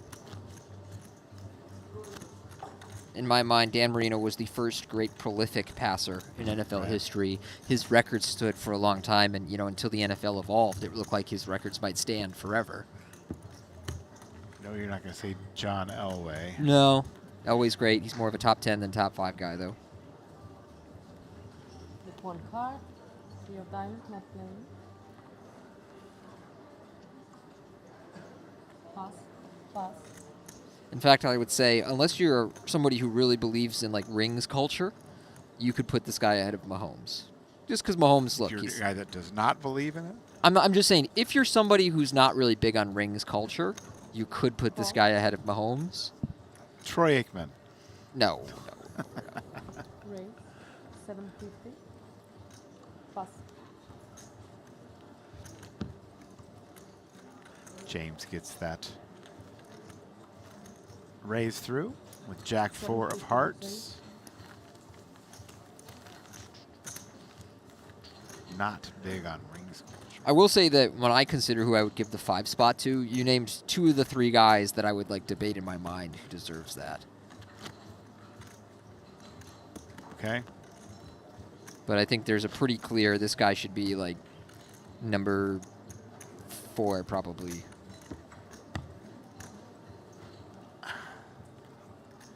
And if we're talking just overall talent, arguably number 1.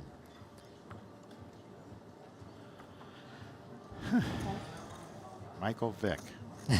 No, but I mean, as far as talent, at his best, he was amazing. But I think Lamar is a better talent than Michael Vick. Elena here with ace queen on the button. Raise. Up to 500. Pass.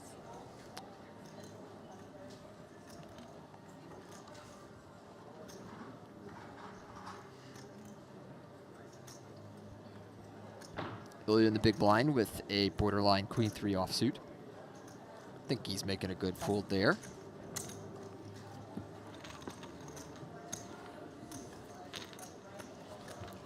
Dan Fouts. It's got to be Marino. Not Marino. Again, I think Marino is perfectly fine as your 5th choice. Okay. But I think there's somebody clearly ahead of Marino.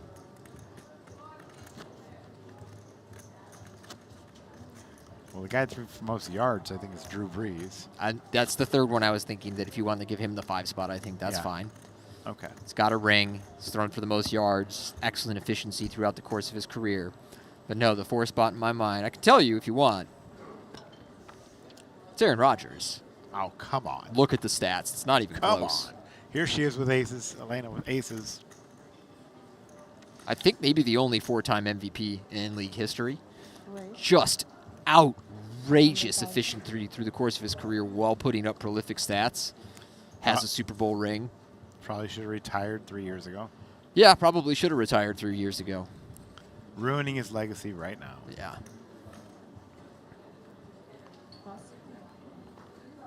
Raphael here with the deuces. Will likely take a flop.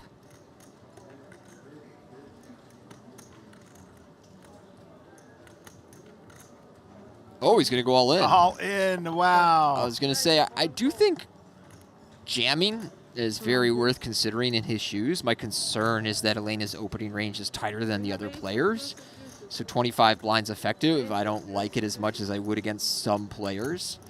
Easy for me to say when I'm looking at Elena's aces, but I think this is a very defensible play from Raphael. Instead, he finds himself in really bad shape, and Elena is 1 all-in away from being our chip leader. What an incredible spot. A deuce on the flop! Oh, my goodness. And look at the stoicism of Raphael. Just no reaction at all. Holy cow. Ah. Wow. That's Well, pretty gross. some extra outs, a 4. 4 outs. 4 or ace. Oh. 2 fours to ace. Well, if it makes her feel any better, she would get stacked on this board post-flop anyway. 7 on the river and a brutal beat to end Elena's tournament. In 4th place, she played great at this final table. Her largest tournament cash going into this event was $10,000, and so she cashes for 14 times that, I believe, right? 140,000, or is it more now? 140,000. 140,000. Yep. So congrats to her on the 6-figure score. And I know those beats are really, really painful, but also the kind of thing where you tell yourself, well, nothing I could have done. Nothing I could have done. Back to our quarterback conversation. I think obviously Brady, the clear one. And after that, you can kind of put almost anybody at the 2 spot, in my opinion, of those guys, because, you know, Mahomes has more rings, but obviously he's only about 30 years old. You're looking for the... Montana has more rings. Montana is 4. 4, yeah. But, you know, just because he's from a different era, the stats don't measure up. So it's a little bit comparing apples and oranges. How do you compare his greatness to a Peyton Manning, to an Aaron Rodgers, or something like that? But when you say Manning, Breeze, Rodgers, you can make an argument for any of them. I mean, all 3 of them just have, like, incredible stats, incredible efficiency. 1 ring, no, excuse me, Peyton Manning has 2 rings. Although he didn't really win that last one. He could barely throw. Yeah, that's correct. For that last one, you know. But it counts. It counts all the same. Raise 550. 550, James. Going up here. Up against the limp from Raphael with 8-7. Makes the call.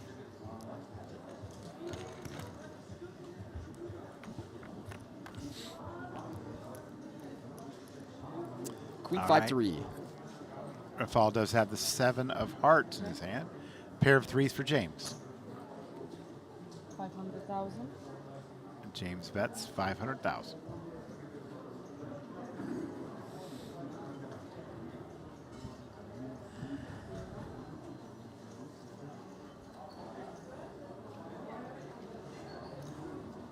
Raphael makes a call. Raise 1.2 Oh, million. sorry, 1.2. Wow. I don't know about this one, Savage.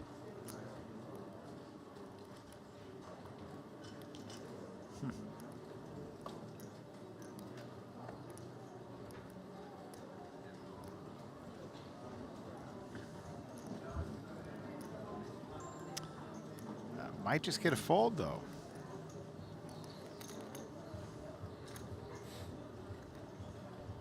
I think he probably will.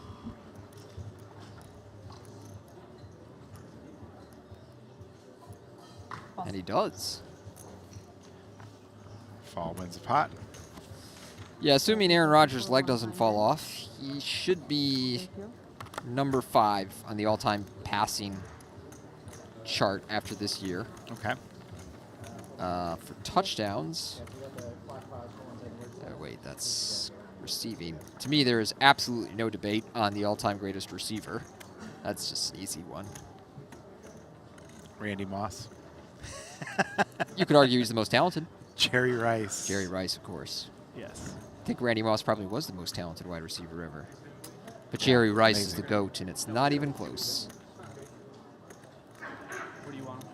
And Emmitt Smith, of course, is the best running back of all time. I would listen to that. All right, there you go. I'd listen to that.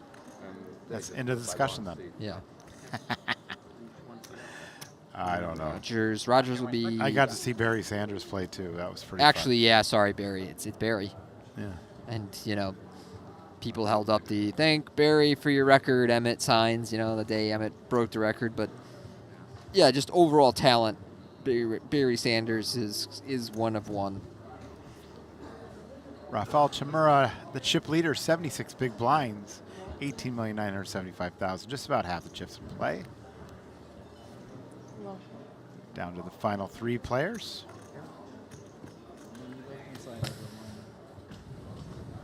Players are readjusting their positions. Is box 5 working? I think box 5 is not working. Guys, is box 5 working? Okay, okay. It is. Players have all earned at least 190,000. Second place 255. First place 401 100, which includes that seat to the 10,400 World Champion chip in Wynn, Las Vegas.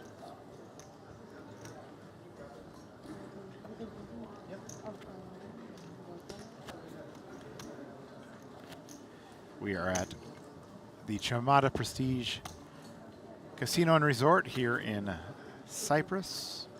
Small blind, please.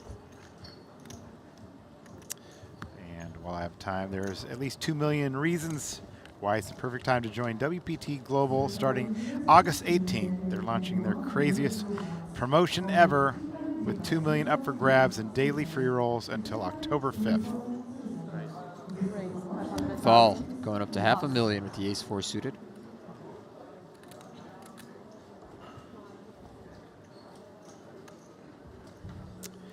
You must be 18 plus and gamble responsibly, excuse me.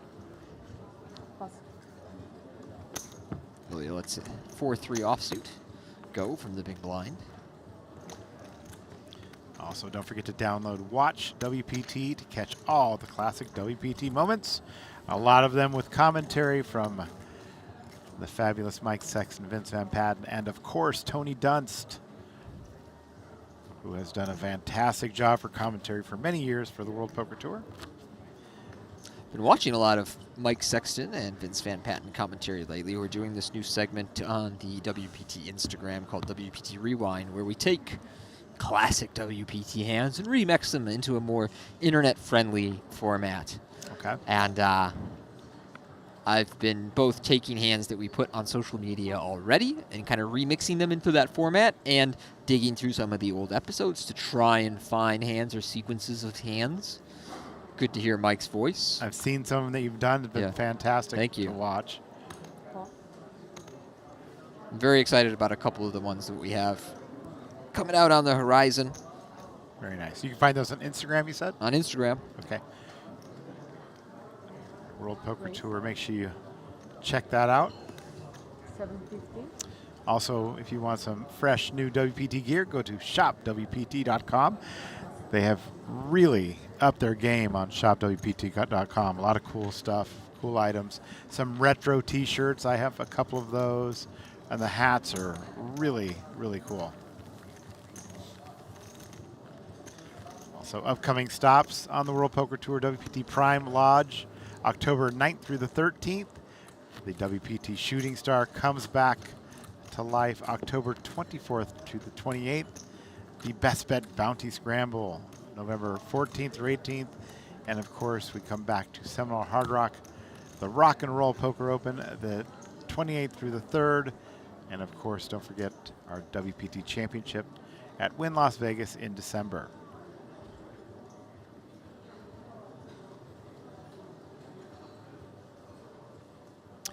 Ilia, his nickname is Ta-La-La.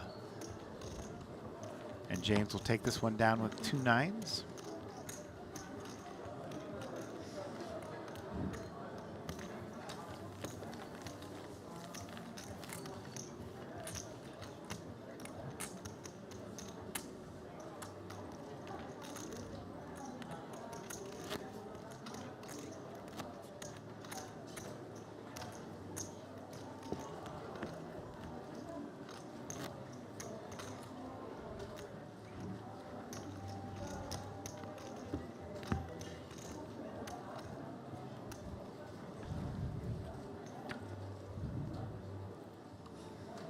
Fall with the 7 deuce of spades. Fold that one. James with ace king in the small blind limps in. 20 blinds deep. Yeah, you can do some trapping with ace king offsuit here. So for anyone who thinks like, why isn't he raising here? A lot of the time you see around this stack depth, you see some ace king or ace queen being used as the trapping hand. Queen 8-8. Misses both players. 250 is the bet from Ilia. It is 10-6. Gets a quick call from James. 6 on the turn will deliver the lead to Ilia.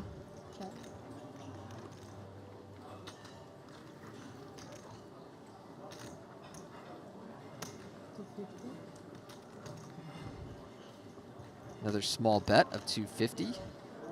An affordable price for James to see a river. So a queen, a viable out. Ace or a king also delivers the win, but a 3 no good. So we'll probably go check, check, and he's going to win this pot. Ilia takes it down. Valuable pot to get there. All right, Matt, I got one more quarterback question for you. Okay. There are 4 clearly tier 1 quarterbacks in the NFL right now. Okay. In any order you like, rank them. I'm willing to hear the argument that you could put them in any whatever order. Are we talking fantasy football or pure quarterback? Just pure talent, quarterback. Put it this way. Let's say you're a coach. You got a good team. And not worrying about their age or their contract or anything like that. You get to install one of these guys as your quarterback this season. Which of those 4? Or how would you sequence those 4? How would you draft those 4? It's just, I'm trying to win the most games. I'm trying to win the Super Bowl. I can even name them for you. I know all 4. Yeah, it's very clear in my mind which those 4 are. To win the Super Bowl, you have to put Mahomes first. Yep. But that's, regular season versus playoffs. I'm going to go Josh Allen, but that's regular season. Yep. I don't think their playoff losses have been Josh Allen's fault at all. He's been tremendous in those games. It's his defense that's let him down. 9-8-6 on the flop between Ilia and Raphael. 1 heart on that board. Ilia has 10 deuce of hearts. 300 minimum. And Ilia will lead out and win this pot. It was 250, but big blind is 300. The most fun to watch is Lamar Jackson. Well said. Pure talent. I'm going to go Joe Burrow. It's amazing what we're watching right now. I know, it is. It's amazing what we're watching. 4 guys of that caliber all in the league at the same time. But I also think that Joe Burrow has probably the best wide receiver in the league. So. And like another top 15-ish guy. Yeah. T. Higgins.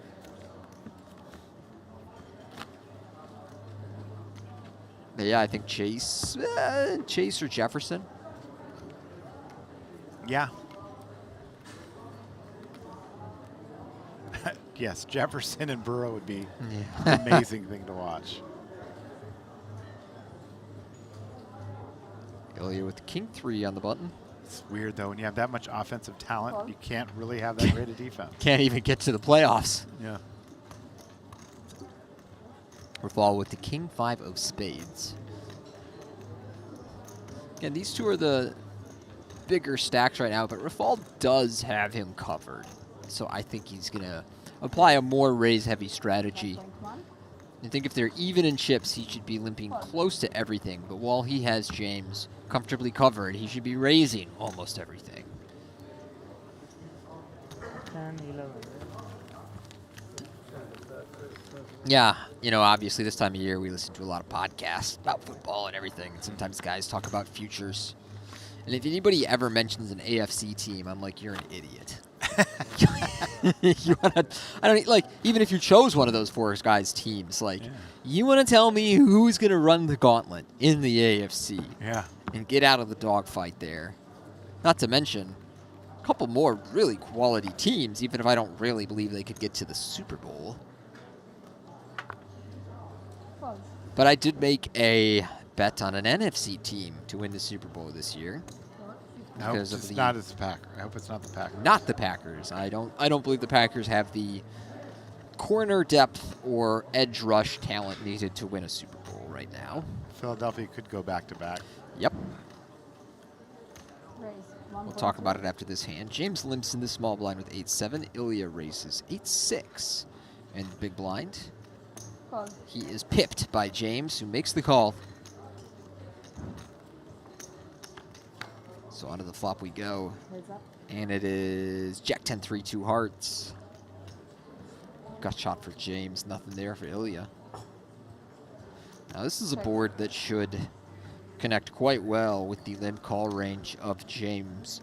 So Ilia should not just auto bet this flop.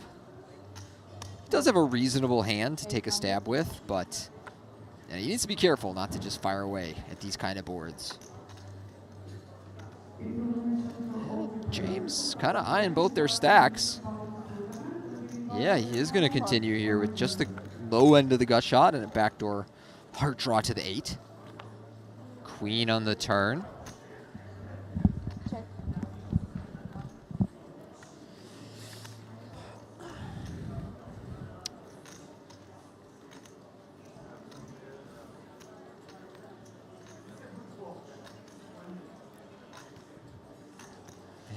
Ilia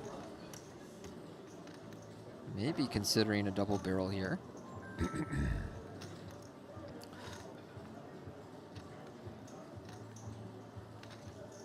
We know it would get through, but I don't know, with just the low end of the straight draw on a board that connects so well with James' limp calling range in the small blind, I think I would rather fire here with the open ender or flush draw some of the time. Ilia's going to find this bet. 1.2, and he gets the quick fold, so the double barrel works out great for Ilia, using his table image well here to bluff his way out of that sticky situation.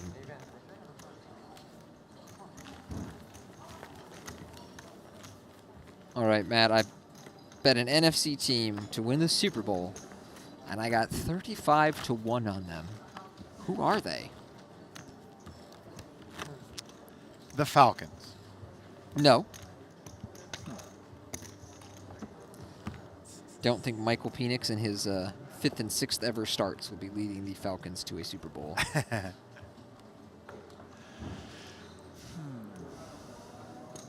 James, the ace-jack, up to 700. Think about the odds. 35-1. Ilia, let's go the 8-6. Or fall with 5-3, making the call.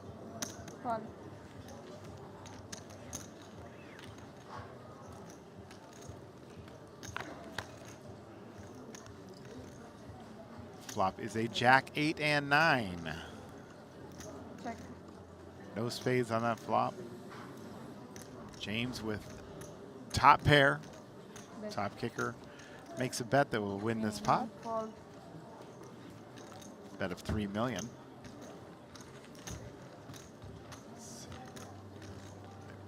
35 to 1.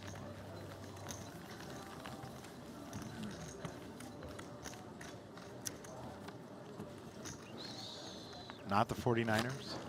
not the 49ers. Let's Not see sure how they're a 35. person would get there, but 10 more. not who I win with.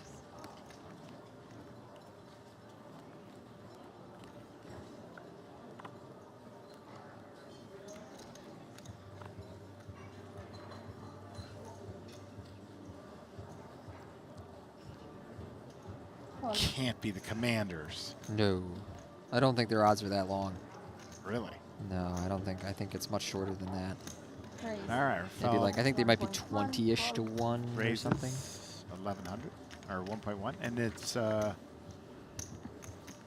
Cowboys is the best bet. I already told you that. They're what are they like 75 to 1 or something? Something like that. Not crazy, man. It's not crazy at all. Especially did they re-sign Micah Parsons? Not yet, right? No. Got Perkins. I think that is not crazy. I really like Dak. We'll see, you know, as he ages a little bit, if he can still play at a very high level.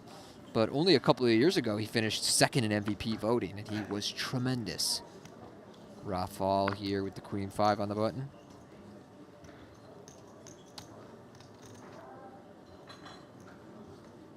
Raise 600. Call.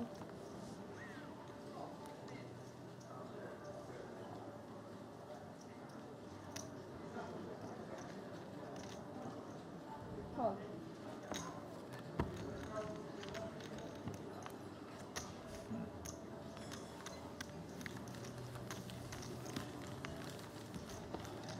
Quick win for Raphael there.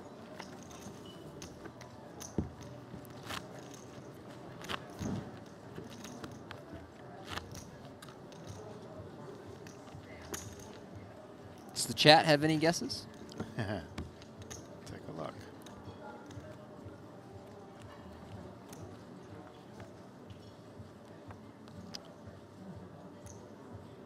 Raise. Of course, they could also 700. just Google it, so.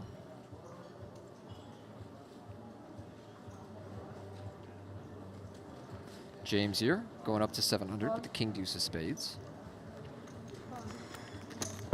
I know you wouldn't take the Bears. You couldn't take the Bears. Goodness, no, their odds would be longer. No. Caleb's not ready. Some pretty concerning stuff on tape with Caleb last year. Still just going to be in his second year, so we'll see. He's got a great head coach down, Ben Johnson. They surrounded him with enough talent, but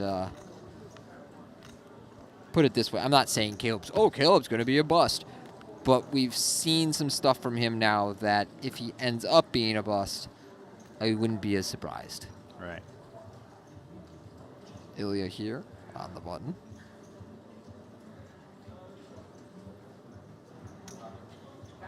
Call. Stafford's hurt. That would make sense, but he's hurt. And they were in like the 20s. If he was healthy, I think the Rams would be a pretty good bet. That's Yeah. a really talented football team 1.1. and a well-coached football team, and Stafford is like top 10. Raphael raises with King 4 and a fold. I was listening to a pod the other day. This guy polls a whole bunch of staff in the NFL about quarterback rankings, and they had Stafford at the 5. Yeah. I would He's honestly, amazing. this is going to sound crazy to you, I would have Jaden Daniels at the 5. If you look at his EPA per play, it's Yeah. unreal. He was unbelievable. He was unbelievable. A lot of people think he's going to have the sophomore slump, though. I don't know. That was a lot of poise he showed last year in some huge spots. Maybe he doesn't get to the NFC Championship again because, look, it's hard to do. Raise 600. But I don't think he comes like crashing down to earth. Raphael here with the King 5 of Spades opens the button. James in the small blind. Nice hand of 3-bet here, and that's what he'll do. Raise. 1.55. 550. Ilia going out. Sometimes people will call these suited kings on the button at this stack depth. It depends what you think of the 3-bet tendencies of your opponent. Especially as chip leader. And it's a pretty small sizing. I would like to see James go a bit bigger here and make the call tougher for Raphael. I think James probably should have made it like 2 million. Oh, he's going to 4-bet here. Not bad hand selection here, actually. 3-7. I think we do want to have an ace as opposed to a king. But this is interesting play.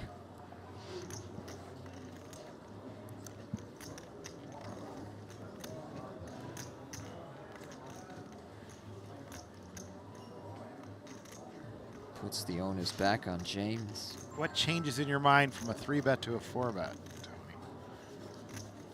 Tony?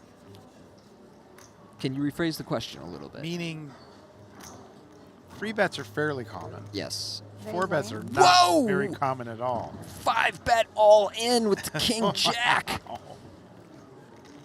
Man, these guys have played two of the wildest hands I've seen in a while today. Yeah, that is. I'm going to level with you. It worked out, but King Jack's just not the kind of hand you want to do that with. I would rather see him do that with any low-suited wheel ace than King Jack offsuit. You know, with some of the pairs over King Jack offsuit, when you're called, you're absolutely killed with King Jack offsuit. Blocking aces is the real priority there whenever you make a play like that at a final table. So I really think you want to have like a low-suited ace to make that kind of play when you're going to bluff. However, perhaps James picked up on something. Can't discount that. You never know.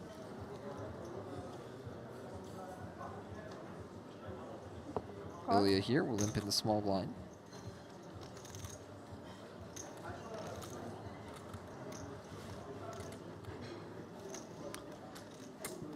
9-4 versus 9-6 here.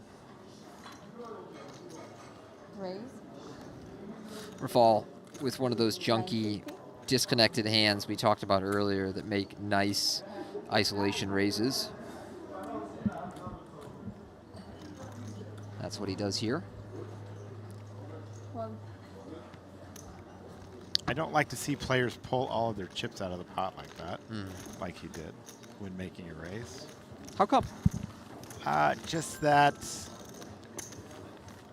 those chips do no longer belong to you if you're going to raise. You either say an amount or put the amount out, but pulling all of your chips out of the pot leads to players trying to get a read or something like that where they're not entitled to those chips. I see. You can easily say raise or throw those chips out and make a raise, but pulling all your chips back when you're in the big blind, I'm opposed to it. Okay. Rafa here with the small. Rafa here in the small blind with ace-5. call. Just make the call with the ace-5. James. The Lions are much better odds, so it's not the Lions. That's right. Can't be the Seahawks. It is not the Seahawks. I think you'd get again like 75 or something on them. I would hear the Seahawks as a not crazy idea, but I don't think they have. Well, I think I named every team except for the Cardinals. Call. Wow. Can't imagine.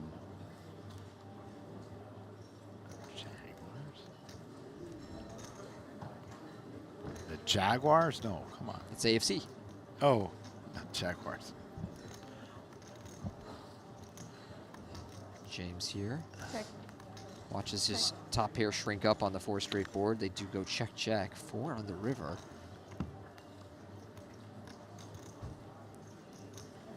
Does Raphael want to take a shot at bluffing his way out of this one or concede the pot to James?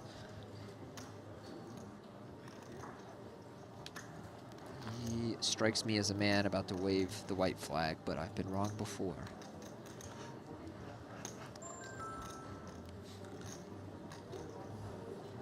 He does check. Check. Ace high, queen's a pair. James will take this one. Did I say the Vikings already? Nope. Can't be the Vikings. It's not the Vikings. Can't think of it. What other team would have taken? I don't know. Has any first-year quarterback ever won the Super Bowl? I guess Tom Brady, right? He wasn't a rookie, but he was in his first year as a starter. Yeah. That's a good question.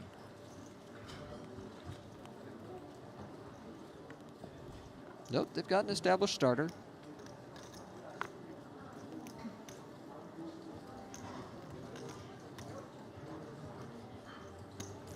600. Up to 600. On. Ilia with ace-5 in the big blind. The 21, 22 blinds. I think we'll mostly call, but, you know, could consider jamming or 3-bet folding. On. Does make the call. Heads up. Oh, and what a fluff for a fall. Don't believe he'll get much action here. Maybe Ilia peels one off, facing a small bet. Oh, and he checks back. It's such a crafty check. Check. Queen on the turn. Might check one more time. I kind of doubt it. Oh, interesting. Very nice. That could end up getting him paid. Well, not with the king on the river. Check. That is a card that will probably deprive him of action. It's a decent amount of his check down range. It's just going to be ace-high and king-high hands.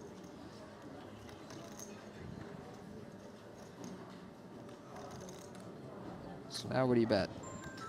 Trying to get called by, I don't know, maybe like 1.2? Bet. 900. 900,000. Just trying to rep a king, I guess. Trying to make sure you get called by a king.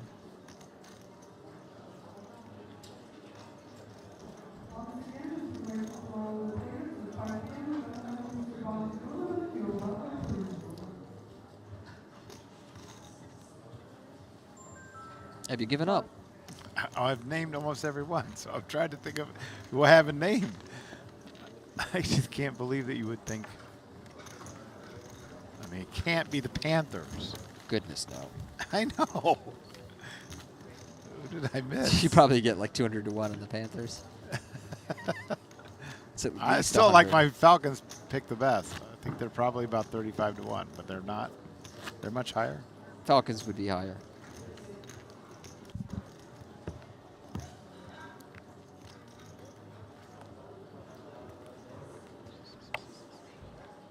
After we get there, I'll tell you about why.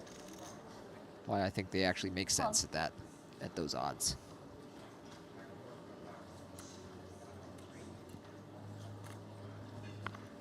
Vikings? Did I say the You Vikings? said I Vikings. thought I No, said you the get much Vikings. longer odds on the Vikings.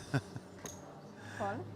All right, Ilia makes the call, 300,000. You've named almost every team in the I NFC. have. This is amazing.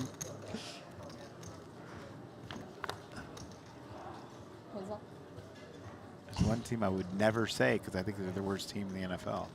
The Saints? Yes. Yes, they are the worst team in the NFL. So it's not them. You're running out of teams. Quick one there Fun. for Ilia with the bottom pair.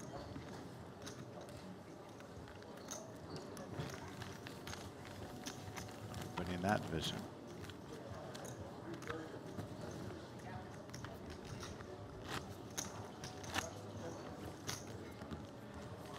It's definitely not the Giants.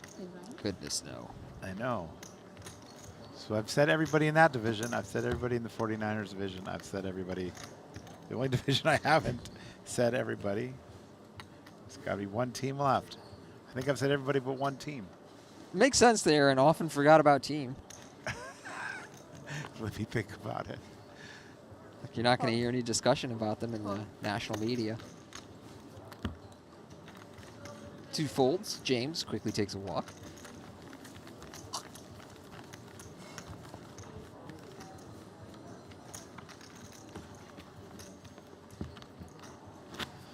Now I'm confused.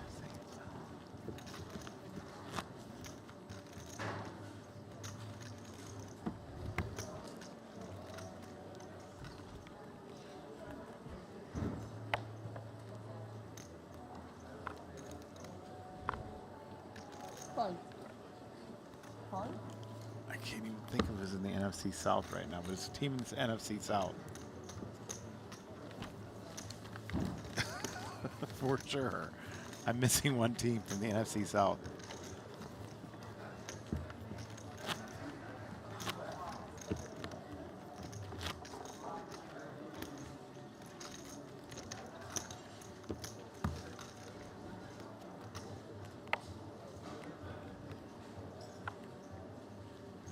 Oh, okay. The only team that's left. I got it. I got it. I know who it is now. James here with the There's Jack 9 goes up to 700. 7. Who is it then? They play in Raymond James Stadium. Yes, they do. James wins the pot with a 7. Jack, 750,000 in that pot.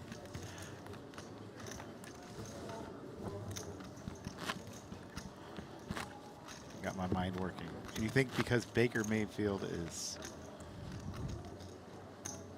a good enough quarterback to win the division? Bucky Irving. They got great wide receivers.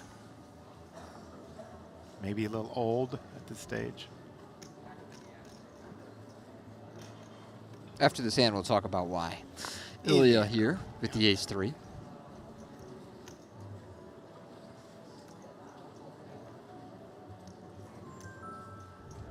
Raise. 600. Call. James in the big blind. Ooh, I think James should be all in there. You know, about 20, 25 blinds deep when you're facing an open in the big blind from the button. Jack 10 suited is one of the go-to rejamming hands under ICM. Check. Stuff like Jack 10, Jack 9 suited, 10-9 suited, Jack 8 suited. Those are the kind of hands we use as our light 3-bet jams. And he would have driven Ilia out, but instead he's going to get out flopped here. And does turn a flush draw. Does turn a flush draw. But Ilia with the top pair and the gut shot in great position here to win a nice pot. I like that check behind by Ilia, although on ace-9 deuce, it's so dry that it might just be a pure c-bet board. Call. I would like it a little better on like ace-10 deuce or ace-5 deuce. King of clubs on the river. James eyeing his chips. And he's going to fire out 2 million. And if you're Ilia, this is what you hope for. Yeah, just a quick call and you got him. And James there. Missing the spot pre-flop. I don't blame him for it. I think you have to study a lot of poker to find those jams. But that is the cost of not knowing what your 3-bet jam bluffs are. All right, let's talk about that bet a little bit. So first of all, I think in the NFC, a lot of your job in trying to figure out a team at longer odds that could win the Super Bowl is just a team that could win their division, get a home playoff team, or maybe even get a bye if things fall right. NFC South, pretty easily one of the worst divisions in all of football. Saints, the worst team. The Panthers should be very bad again, even if Bryce takes a step, and he was playing pretty well the second half of the last season. They were a bottom 2 defensive unit, and even with the additions they've made this offseason, they're still going to be like bottom 10, maybe like bottom 5 on defense. The Panthers should not be good. They should not be any threat to win that division. Then you got the Falcons, who have talent on both sides of the ball, but Michael Penix will be making like his 5th start at the start of the season. He looked okay in his starts last year, and the word out of training camp is he is not looking good. And there's a reason why he was, what, the 5th or 6th quarterback taken in that draft last year, and by many people's feelings was drafted high. Not a Penix hater. I'm just, saying what I know. So it's really hard to see outside of Michael Penix suddenly being way better than people think anybody but Tampa Bay winning that division if Baker stays healthy. We'll talk about it after this hand because we got a good one brewing. James raises to 700,000 and Raphael makes a call with ace-9.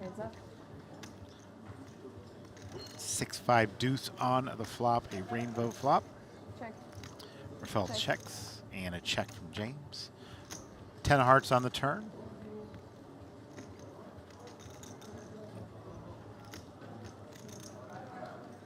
Looks like a pot that's about to be checked down.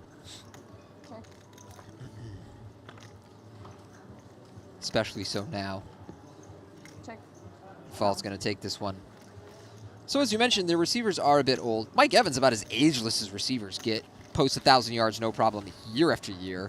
Obviously, Chris Godwin coming back from an injury that's going to hold him out in the early part of the season. But Jalen McMillan was really good for them last year. And Emeka Egbugba has been tremendous in camp. They're saying, like, wow, this guy is going to be plug and play in the Chris Godwin role. And then the running back, whose name is evading me right now. Bucky Irving. Bucky Irving was awesome last year. So to me, you've got a high-flying offense. Baker Mayfield put up 41 touchdowns to like 13 interceptions last year. I mean, that is production and quality of play that you could make a deep playoff run with, even if he's more like a top 10, 11-ish quarterback than a top 5 guy. I think he is definitely talented enough. This team has enough playoff seasoning. Then you look at the defense. Defense got a lot of talent, too, and I think the Tampa Bay Buccaneers had a top 5 draft. So they added on both sides of the ball really well. They're strong in both lines. I know Tristan Wirfs is a little banged up going into the season, but I don't think he's going to be out for the season or anything like that. And they're coaching. While they lost the offensive coordinator last year, they promoted the guy immediately under him who was in-house and is basically just going to keep the exact same scheme going forward. So not that much is going to change. We'll see what his play calling is like, but for all intents and purposes, we should expect a lot of stability there despite losing the offensive coordinator. I think their defense is like a top 10-ish unit in the NFL. So you're talking about a team with a really soft strength of schedule, with a super clear path to winning their division, and maybe fluking the best record in the NFC if something weird happens to Jalen Hurts or Detroit. And then, you know, they've just got a really, not easy path in the playoffs, but just like a clear path to the playoffs. What you really don't want is a team that's going to have to travel on the road wild card weekend. And then it's just the odds. Like 35-1 is really quite long. Right. Yeah. There was nobody. There was like some teams in the 20s I thought were much worse bets, like the Chargers were in the 20s. I like that team. I like that coach. I like that quarterback. They're in the AFC, man. Get out of here. They had a bunch of losses last year. The Houston Texans were in the 20s, which I think was more defensible than the Chargers. Their offensive line is garbage, you know. You said Houston's in the 20s? Yeah. No way. I know. Isn't that ridiculous? Really Lower odds than the Tampa Bay Buccaneers, who are just going to like cakewalk their division. I think Houston's got no chance. No chance. I agree with you. Yeah, there's 2 elite teams in the NFC, but one of them's got a running quarterback who takes a lot of hits over the course of the year. And then one of them, Detroit lost both their coordinators. That's never good for business. Should be much healthier this year. I mean, they had about as bad of luck as you can imagine on the defensive side of the ball last year. So Detroit, always a juggernaut, should be awesome again. But you're losing both coordinators. That really hurts. Queen 9 versus 9 deuce here. Raphael with the deuce flopped, and Ilia with Queen 9 flops top pair. Top pair versus bottom pair. Ilia bets 300,000. A call.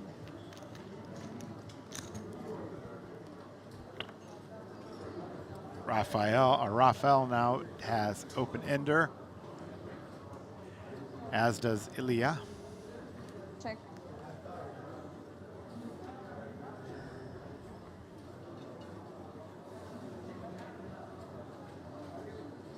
Raphael has bottom pair open ender. He's probably going to bet something here. That's 1.5.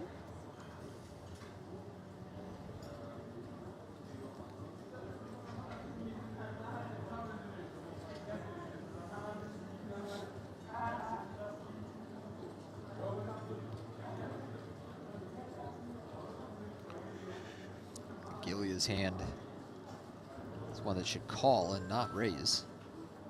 I guess this is blind versus blind, but still, I think his hand plays much better as a call, and he does agree, makes the call there. Ace on the river.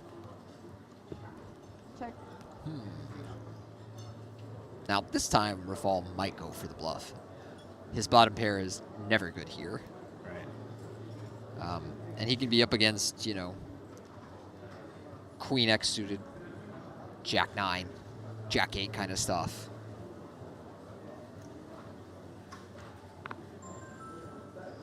It does check behind. I don't think it's a mandatory bluff or anything like that. Just spot worth considering. But yeah, of course, when we're talking about a team that's 35-1, I'm not saying, oh yeah, Tampa Bay, they're going to win the Super Bowl, this and that. I just think it's more likely than 35-1. And when I look at the odds across the NFL, nothing else seemed tempting in the slightest.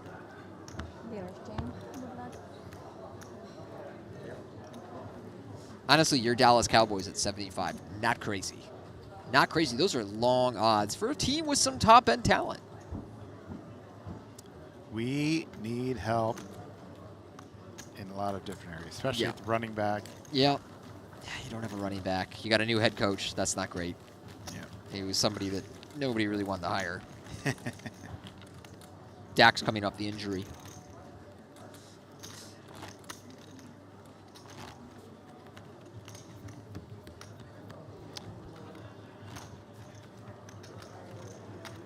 $401,000 up top.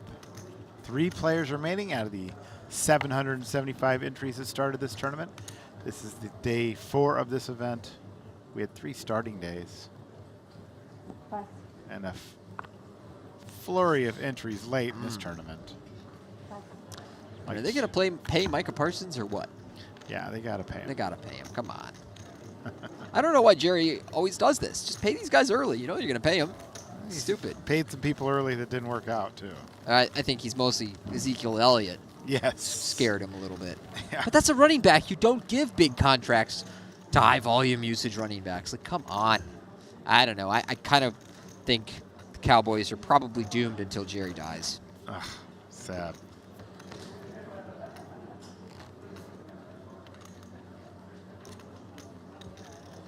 They did have the best trade, I think, of all time in the NFL. Oh, I know the one you're talking about. Yeah. Let me remember his name. The running back, of course. To Minnesota. Yes. Set him up for 3 Super Bowls. And then he became a UFC or boxer afterwards. Now he's like kind of a political figure. Or Herschel Walker. Yes, absolutely. Herschel Walker.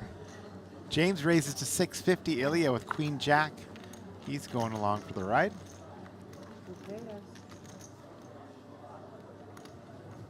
3 spades on the flop. Neither player with a spade in their hand. James does have a pair of 5s. Queen high for Ilia. He checks. Turn card a 9. James now, that's up 400,000. Ilia lets go of his straight draw. It was just a gut shot. James will take that pot down.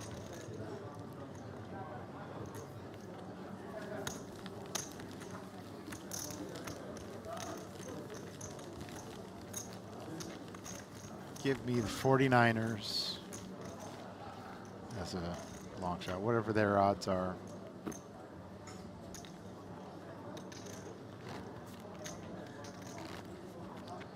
I like the odds of taking NFC teams.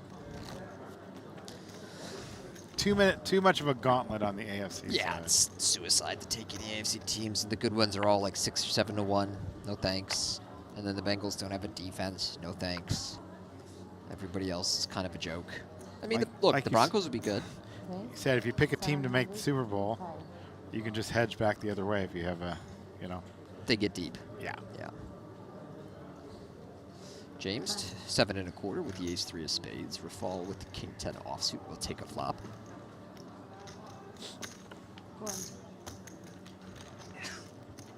All right, ace-3 versus king-10 here. A decent flop here for James as he flops the steel wheel draw. Yeah. Not much here for Raphael. I think perhaps with the spade in his hand, he might see a flop. But for $1 million, that's more than enough. James happy to win it right there.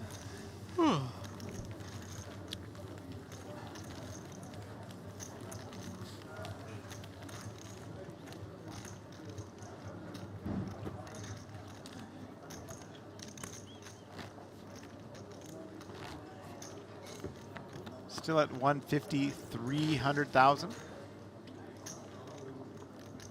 These players are playing 60-minute levels.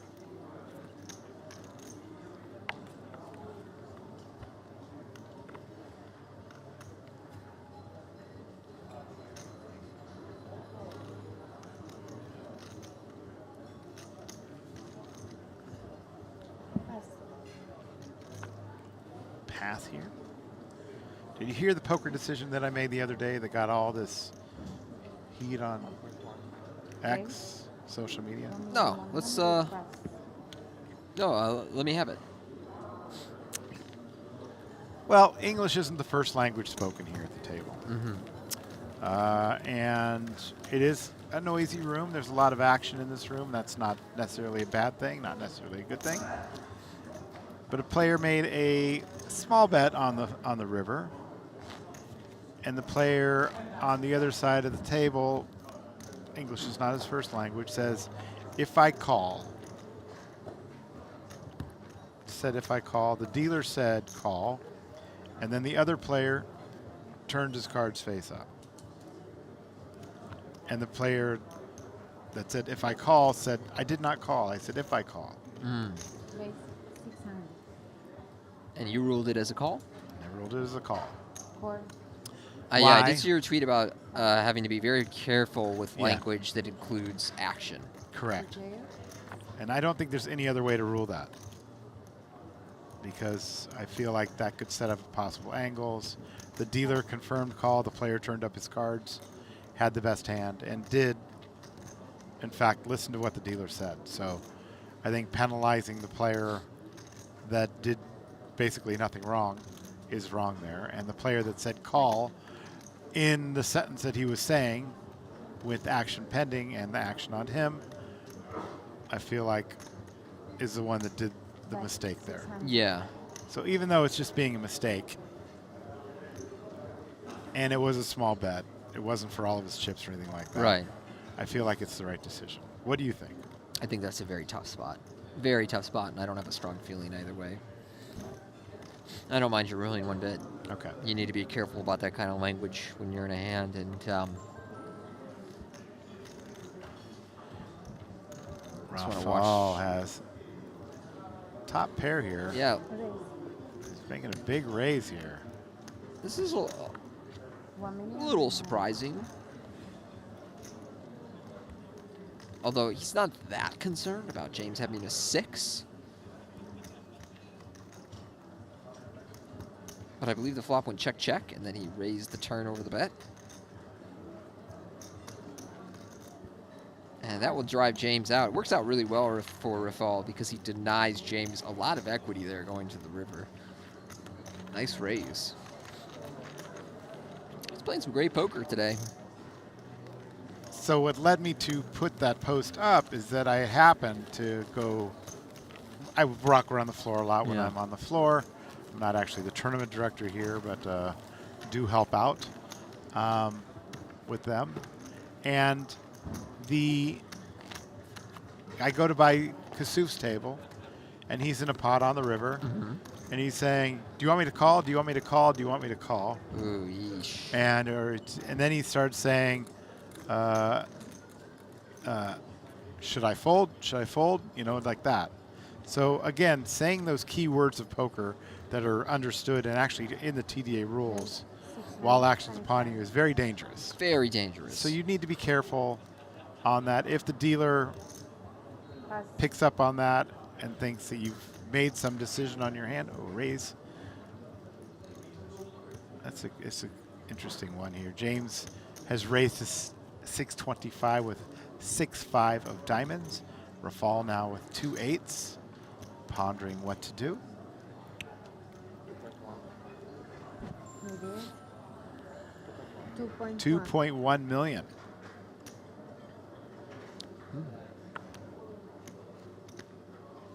Close spot for James. These guys are about 37, 40 blinds deep. Suited connectors, often worth taking a flop in position. But under such intense ICM right now,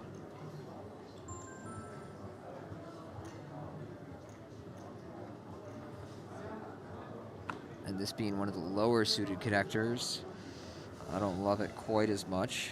Does make the call. Yeah. Well, Then again, the lower ones less likely to be dominated. We know what he is this time.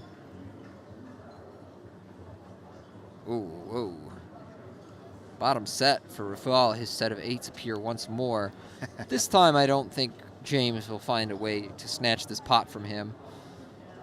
Although I do think you could consider checking in Raphael's shoes. I mean, this is a really, yes, beautiful check from Mo. And he's playing great today. Check behind from James. Oh, another. Jack of diamonds. Wow. An interesting card. I mean, provides the diamond flush draw to James and a tempting board to bluff at. And again, if you're Raphael, I think you should probably check.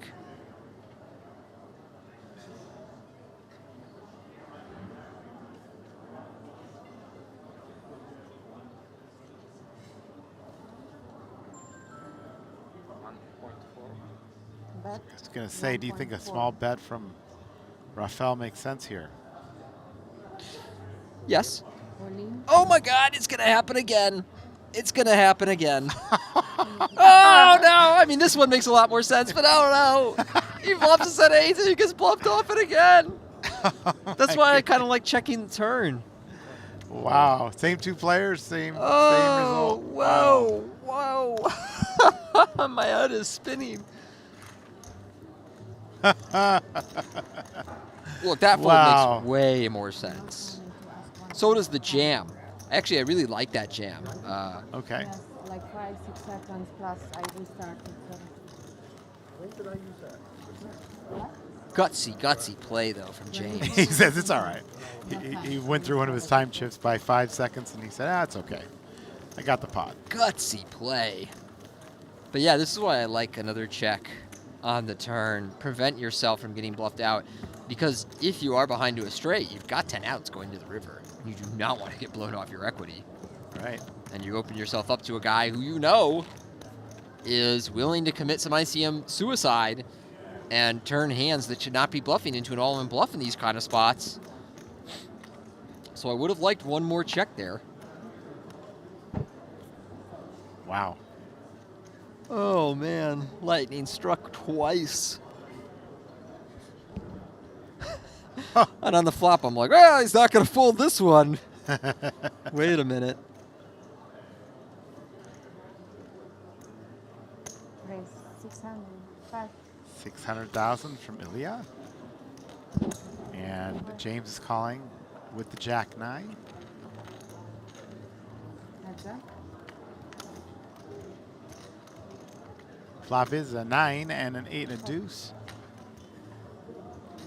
James with top pair, backdoor flush draw. Ilia just with ace-7 in this hand. Bet 350. He will bet 350.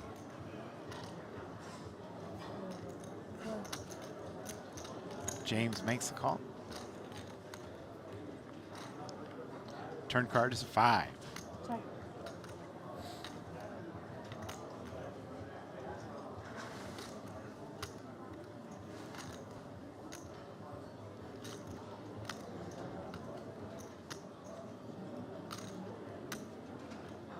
Check, check.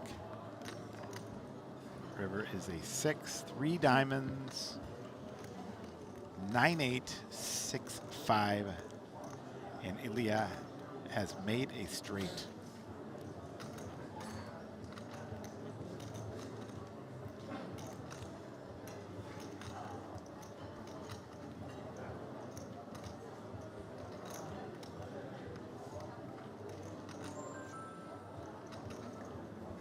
Bet 2,100,000. 2,100,000 is the bet from Ilia.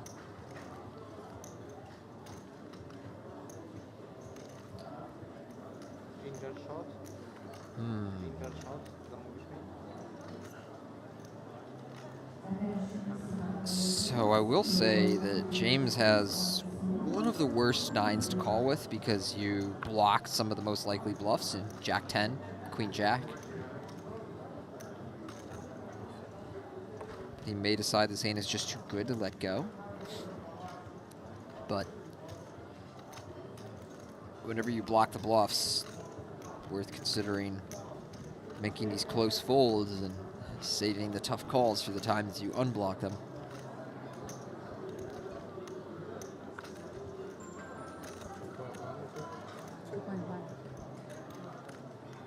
He will pay it off, though. He pays it off. Straight.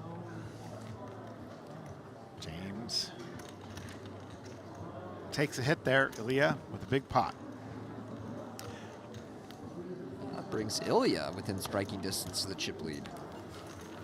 So I will say most of the comments on that ruling was that this is a terrible new rule. This is bad for poker. You're trying to change the game. You're trying to ruin the game. It's been a rule for over 20 years, basically, that you can't say these words while the action's on you. But I know that a lot of players ask the question, is that a check? Is that a raise or whatever when the action is on them? But the players that were commenting were saying, what if I say, hey, call me a floor, call me a waitress while the action's on me? And I'm saying that's never going to be an issue because somebody's... It's not one of the key action words. Call is.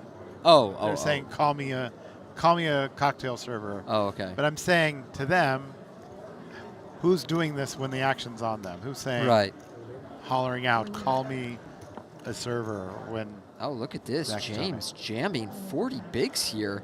Over the button open from Raphael, and Ilia in the big blind with the ace-queen. Ooh, man. Everybody on pretty much the same stack here. Actually, Ilia, I said, is in striking distance of the chip lead. He has the chip lead, but this would be basically all his chips to call off here.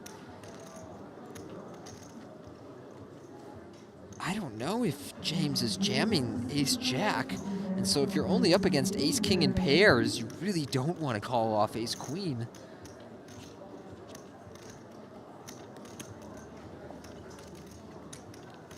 What do you think of that jam, Tony? For chips, what I mean by that is prior to being under ICM, it's just fine. Under ICM, I don't know about that. 12,107. It seems a bit steep. I could be wrong, but I think it's a bit too much.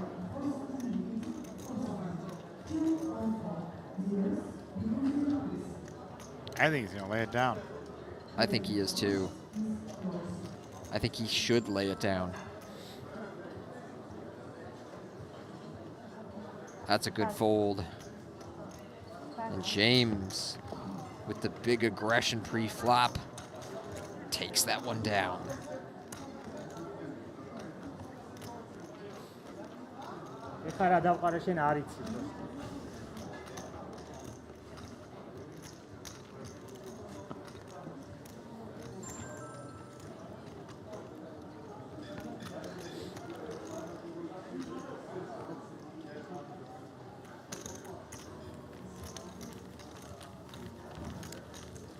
So back to that, on these situations where I'm always going to take the side of the player that did not make the mistake. Meaning that the player that said those action words in turn are actually semi at flop or at fault. So I'm not going to, I'm going to allow that to be the case, but I am not going to allow another player to angle, say, the situation where they said, call me a cocktail waitress. I'm not going to say, he said call, that type of thing I'm not going to allow. So I just want to reiterate that it's not to be used for an angle. It's basically just when a big mistake is made in a situation like that. If you didn't say, in fact, say something, the other players heard you say that, the dealer heard you say that, and it caused a reaction, you could be held liable for that action. I'm totally fine with your ruling. Okay. It's tougher in spots where English is not the first language. Correct. Or loud rooms. Yeah.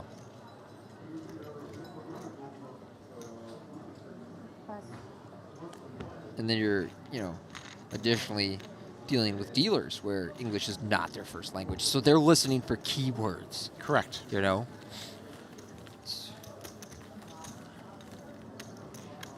Would it have changed your mind at all if instead of it being a small bet, it was like an all-in bet? You have to consider that. Yeah. It has to be a consideration.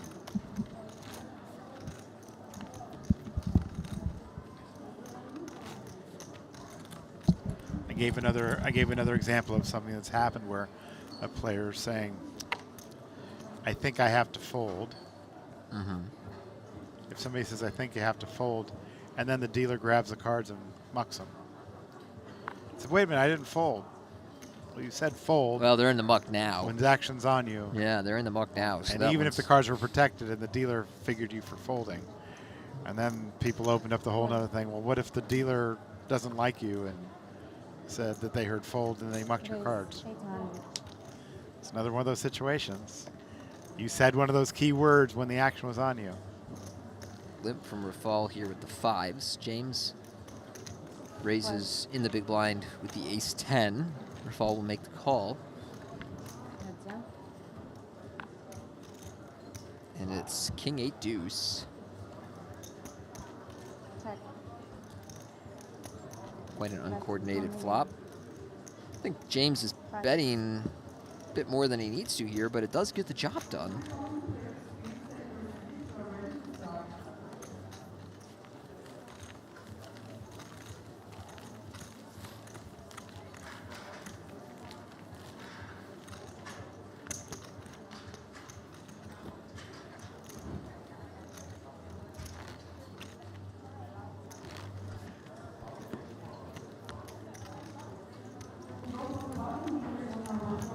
Deal, I take first, you do whatever for it. They didn't find that very fun. Interesting offer.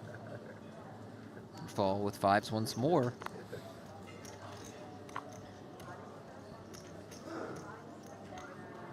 Raise 600. Pass.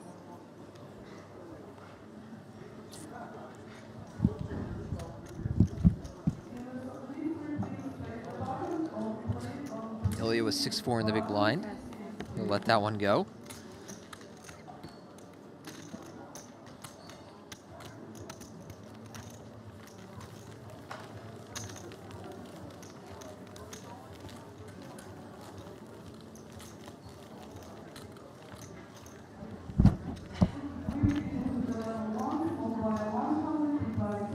Well, anyone's game right now at this 3-handed final table.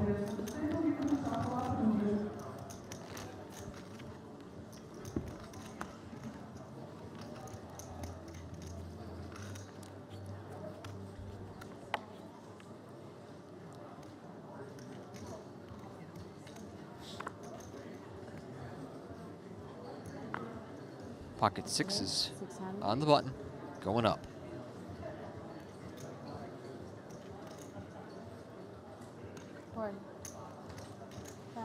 Ilia calling from the small blind with pocket 9s. I think this hand should probably be 3-bet, maybe even shoved. It's close under ICM though. 7 of spades on the turn, so Ilia picks up the spade draw. Fires out 350. Very small bet, but such a bad board for James's 6s that will get the job done.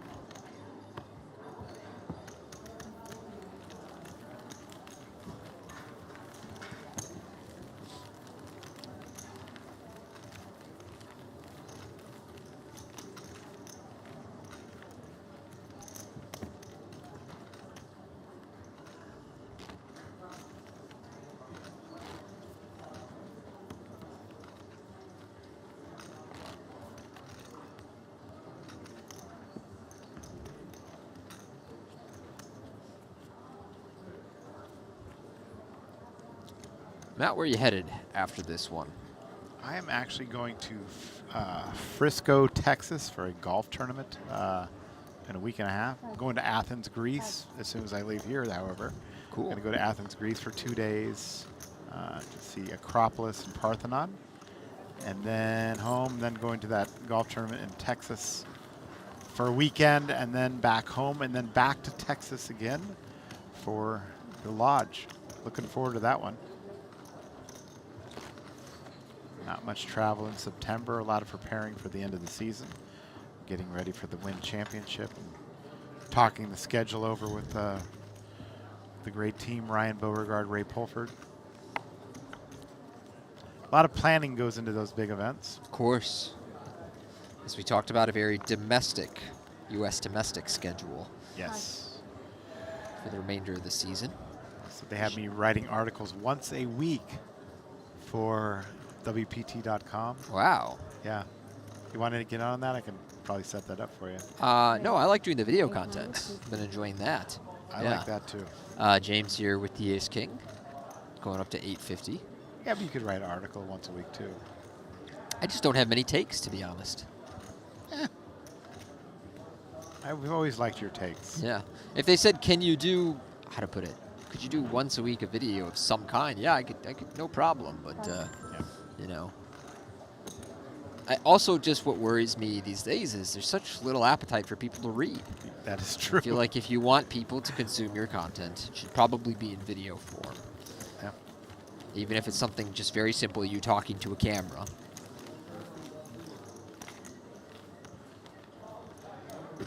Yeah, I'm looking forward to Athens. Athens is interesting. Lots of history.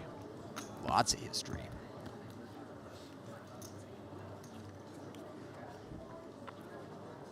I have to think that Athens is among the oldest continuously occupied cities in the world. Got to be up there. Definitely. Ilia with ace-8. Just going to call. Raphael with the 5-4 suited in the big blind. Interesting. Just is going to raise it up to 1.1. Asked in the chat if deals are allowed. Yes, they are allowed on the World Poker Tour, but you must leave enough money to where the winner of the tournament gets the most amount. Ilia says, how much you play? So these guys are pretty close, but Ilia does have him covered by about $1 million. 10 plus this. 11.3.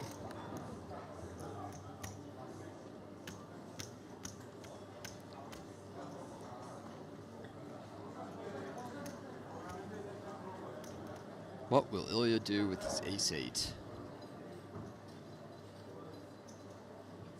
I think that while he could consider a limp re-raise, I don't know about a jam, but that's what he's gonna do. Whew. Get the job done. Wow, exciting hand to go out on here as we are going to take a break. There it is, the Mike Sexton Champions Cup. We're gonna have a new name on there after today. Ilia, the chip leader.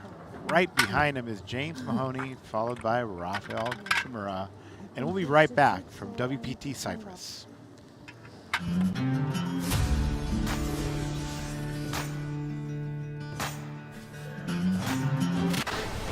The craziest promotion in poker history starts now, and we've $2 million reasons why you'll want in. August 18th to October 5th, play a $10,000 daily crazy free roll every day, and battle it out every Sunday in the epic $100,000 super crazy free roll. The wait is over. The craziest promotion in poker history starts now. Welcome to WPT Global. Let's turn up the fun. Pick your game. MTT, No Limit Hold'em, Flash, PLO, Short Deck, or Global Spins. Every hand's a new adventure. Every game, a shot at glory. With top-notch design and non-stop thrills, you're always in for a great time. Join the party.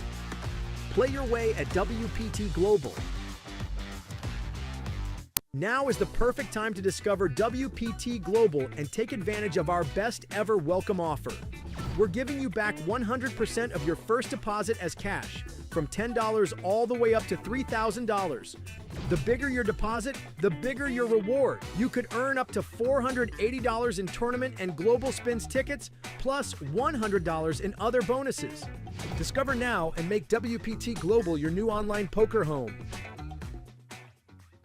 This summer, the heat is on at WPT Global. The Super Giveaway is your shot at free tournament entries every single day. Deposit now and score WPT Global Tournament tickets. We're rewarding players with random entries, from the $530 Grand Slam PKO to the $100,000 Sunday Slam Mystery Bounty. Big buy-in or small, it's all free money in your account. So check in daily, claim your tickets, and hit the table. Plus, get a 100% deposit match bonus if you're new. Only at WPTGlobal.com.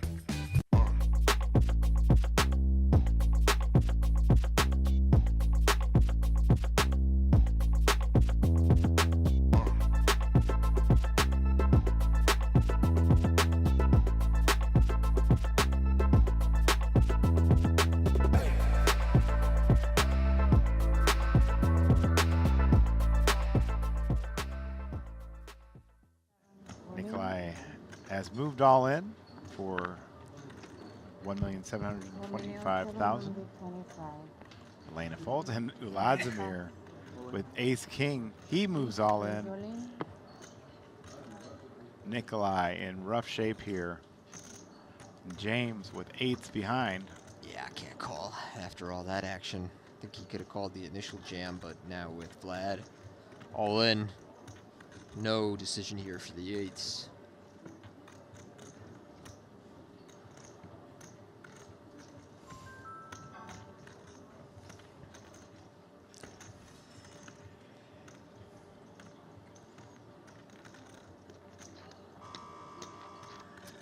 It's gone through time extension.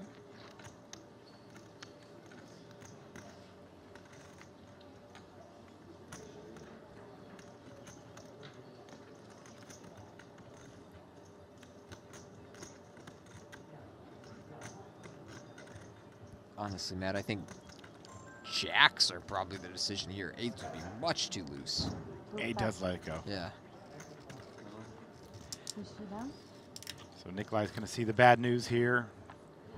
He's got king 10 against the ace king.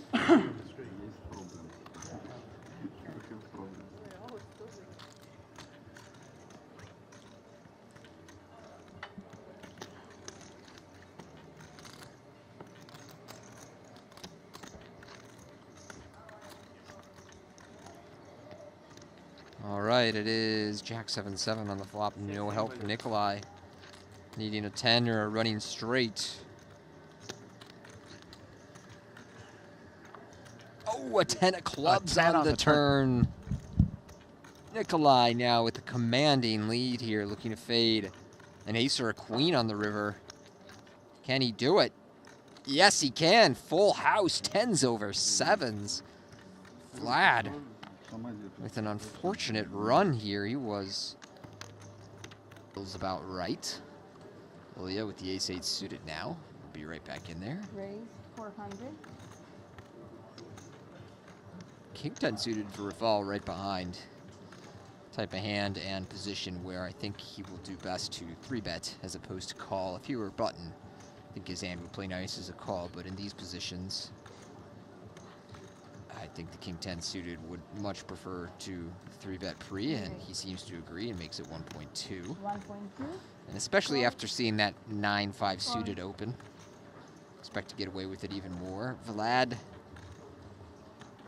with the ace-8 suited, just on 7.5 blinds.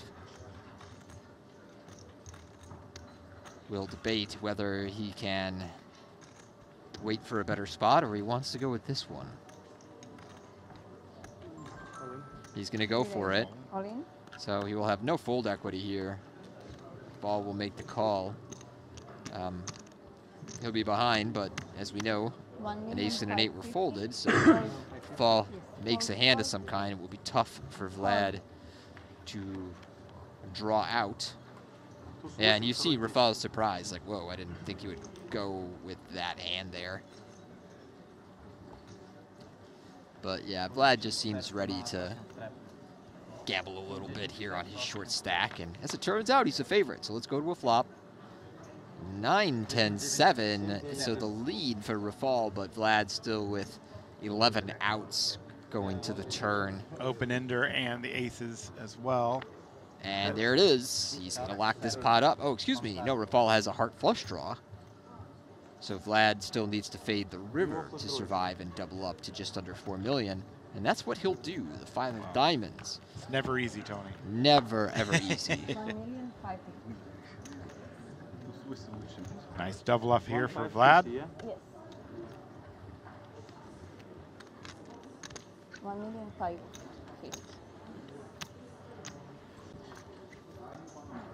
Okay. Ace king for Vlad here.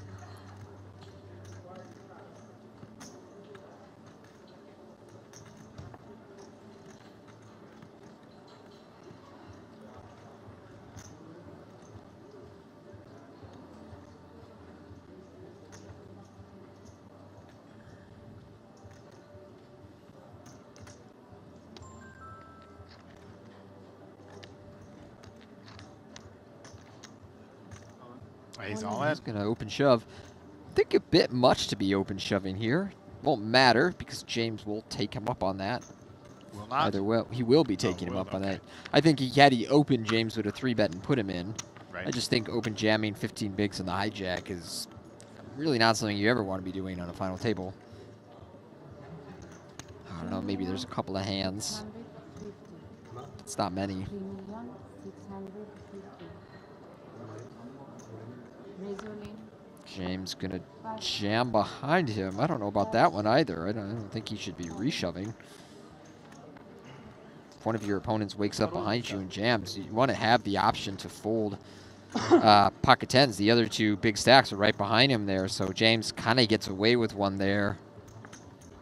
He's in a flip to become the big chip leader.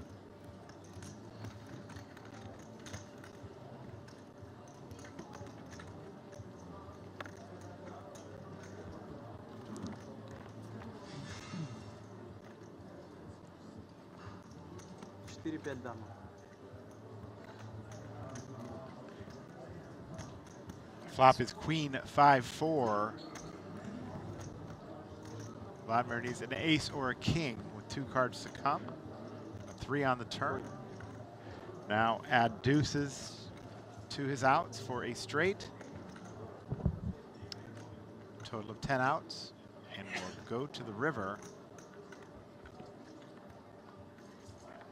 And it is a spade, but he does not have one, and we have an elimination. Yep. Vladimir has been eliminated.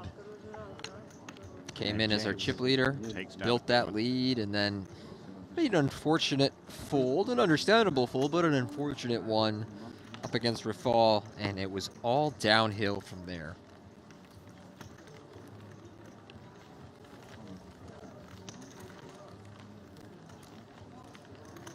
You go home, Tony, look back on that one with regret.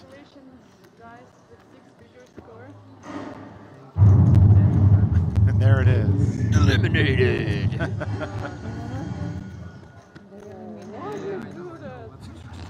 if it's bad somebody, it's eliminated. Nikolai with 9s, finally. A hand to play here. And he's moved all in. Elena with queen 8 folds. Yep.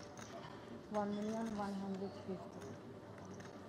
He is so short that Ilia called pretty wide in the big blind. He'll need some semblance of a hand.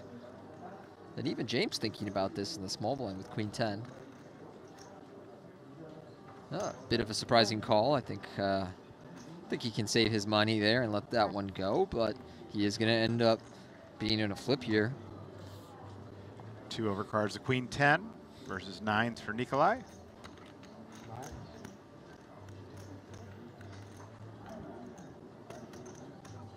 Oh, the pain in his face from Nikolai.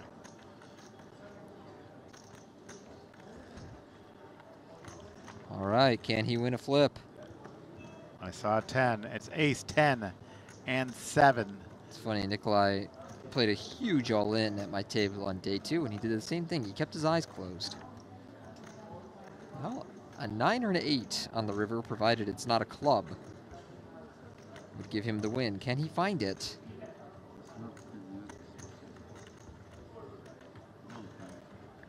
No, he cannot. Nikolai goes down with a pair of 9s. James scores one more elimination. Continues to stack chips. And we've lost another one. Down to the final 3. 4, I believe, right? 4. Is that 3 or 4? Isn't Elena still in? Ah, Elena's still in. That is correct.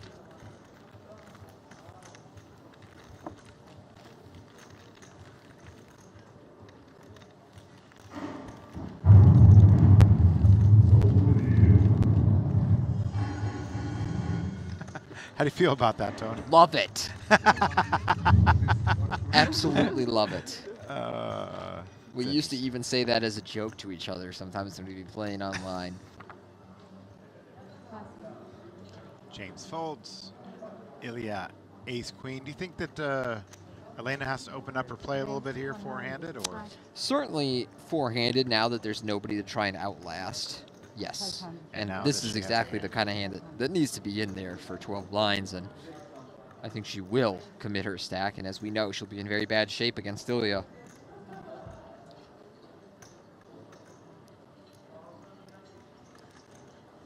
There she goes.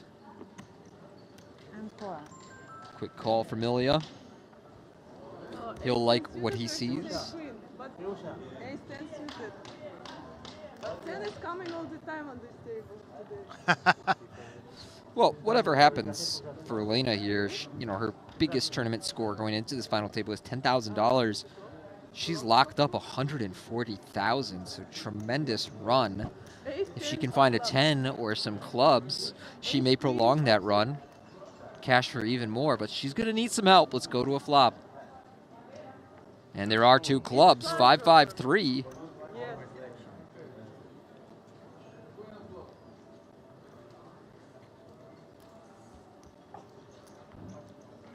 Oh. 9 of clubs on the turn. She will make a flush. Double up here.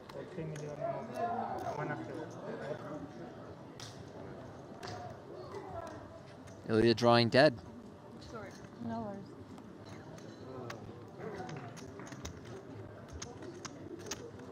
It's been a good day to be all in and behind.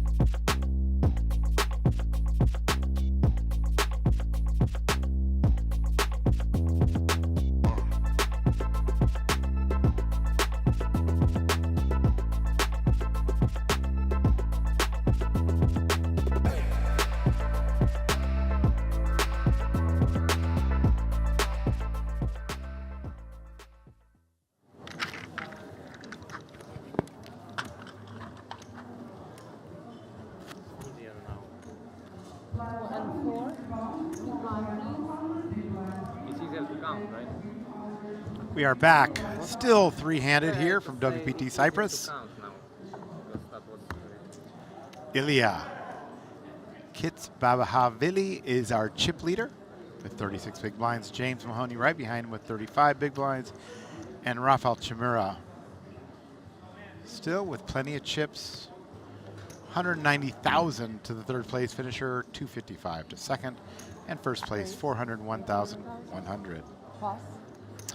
Which includes that seat to the WPT World Championship at Wynn Las Vegas.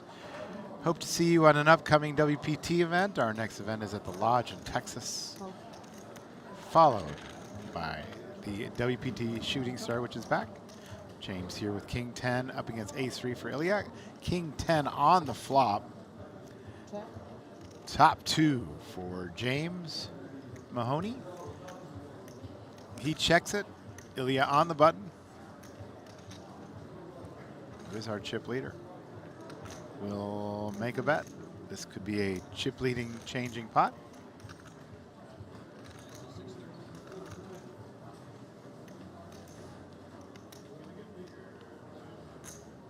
Raise 2 million.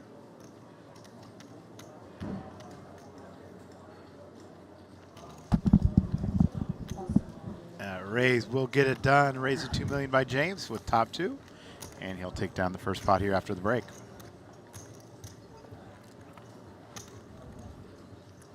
Well, anyone's game right now. Quite even-handed for a while.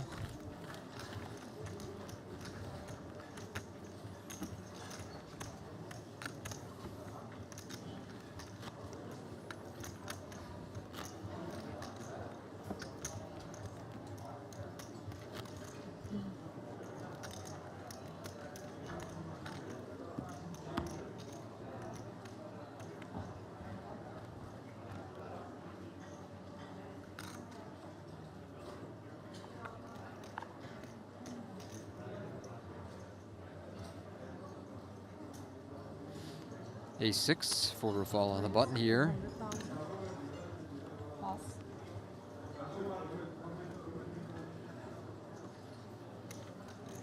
Ilia in the big blind dominated with the king 6.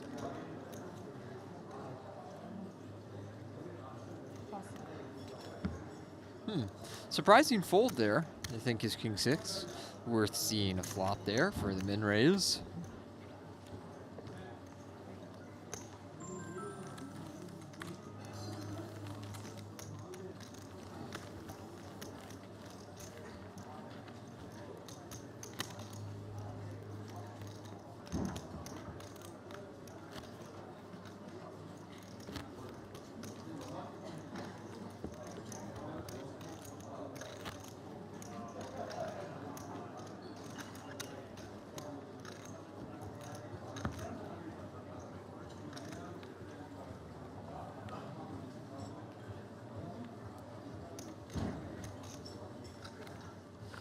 Pair of deuces for James on the button here. Raise 1 million. Going up to $1 million. Ilia with 6-5 in the small blind. 1 million. Pass. They quickly fold, so James will take that.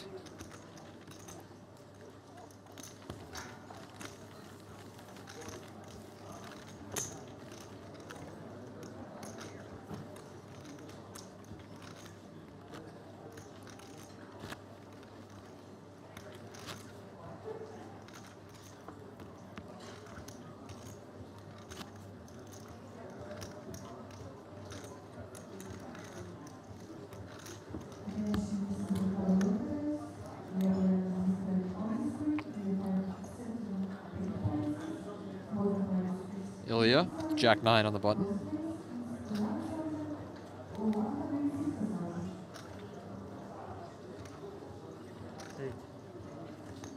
Raise 800,000. 800K is the open.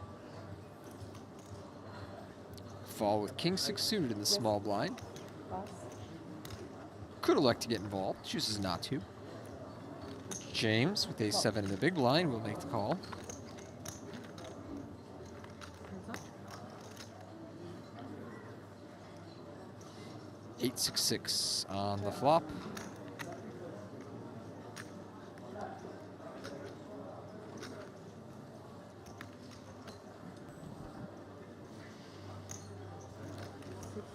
$600K is the bet. James with the ace high and the 3 straight. Quickly makes the call. 3 of spades on the turn. James now checks.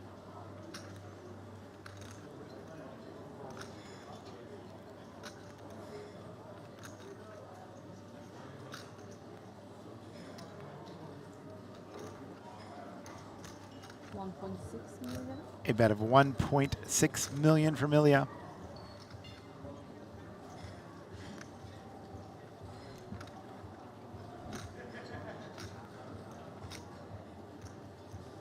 Should be able to take this one down. James hasn't given up yet, but eventually does. Nice double barrel there from Ilia. Good hand selection to make that double barrel, especially the 9 blocks. Some of the hands like 9-8 and 9-7 that would continue on the turn there. 9-10 as well.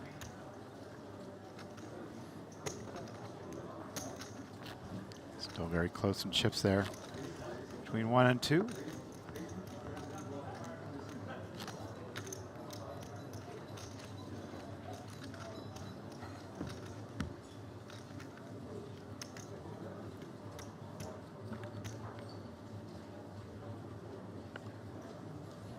King 4 suited for Raphael.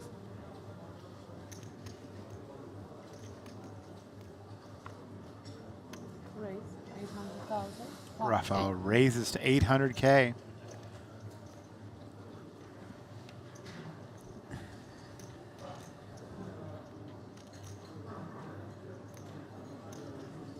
Pass.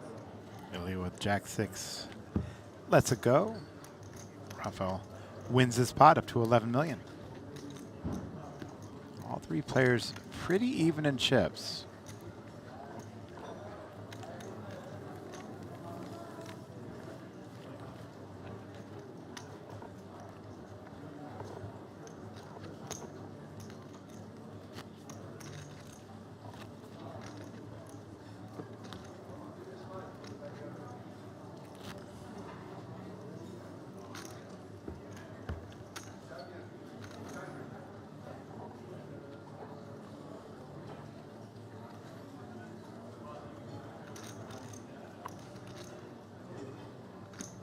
Raise 1 million. James with ace-5 on the button.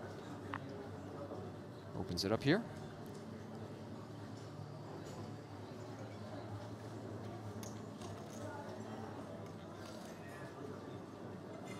Call.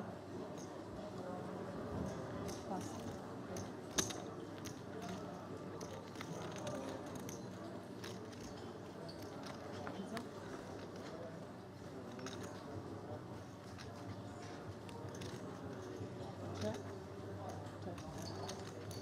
James with the pair of 5s on the turn. Ilia with a flush draw with that queen jack. 500,000. 500,000's a bet. I'm sure Ilia will be calling here with that flush draw. Possibly win a bigger pot. He does make the call. River card is a king of diamonds. And so Ilia makes the flush. Just 2-5 for James. 2 5s for James. Ilia first to act.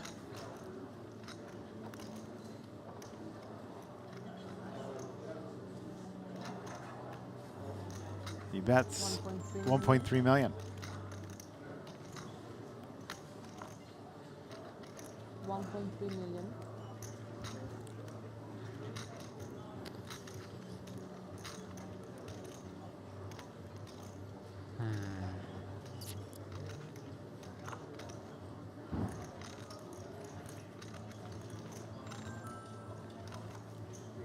James lets that one go, though, makes the right fold. So Ilia, our current leader.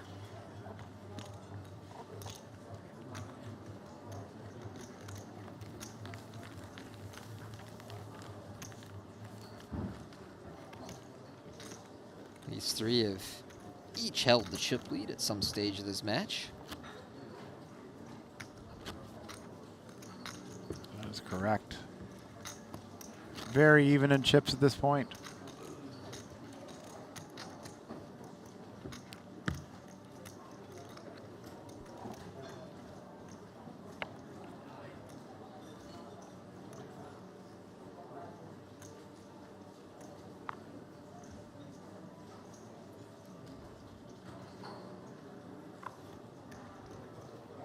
Pass.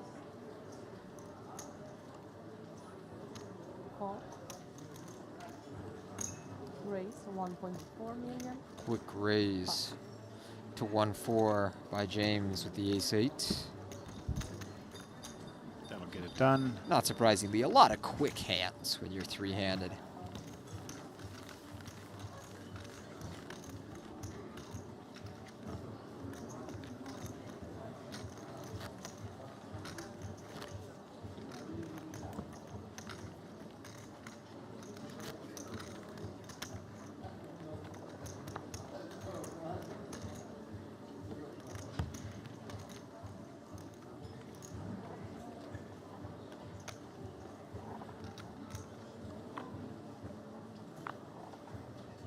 Pass.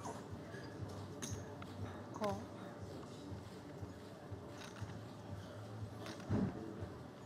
Check.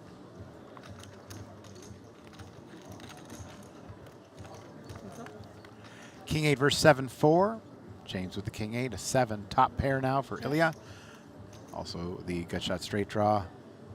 James with king 8, 500K is a bet from Ilia. That'll get the job done, and Ilia wins the pot. He's back in the chip lead. 15.6 million, total of 38,750,000 in play. 775 players that started. Players start with 50,000 in our WPT Championship events.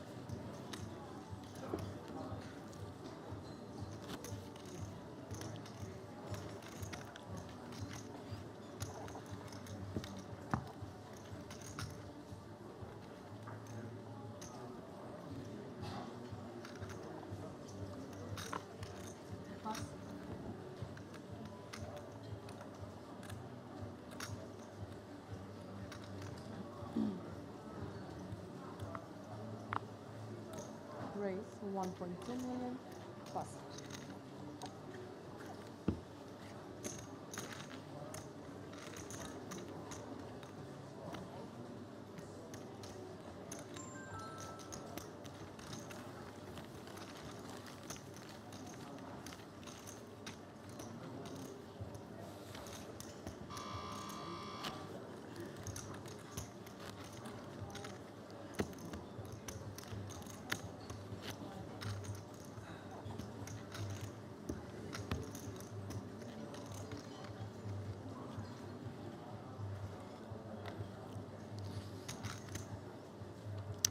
Three-handed, button axe first. 5-4 for Ilia. He folds. Raphael with 7-3 of hearts.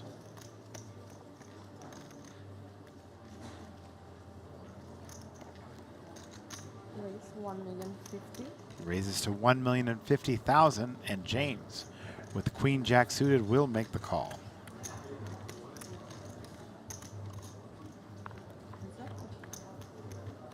Flop is a 3, an ace, and a 6, 1 heart. Raphael outflops him, pairs threes. No clubs on this flop. With James with the Queen Jack of clubs.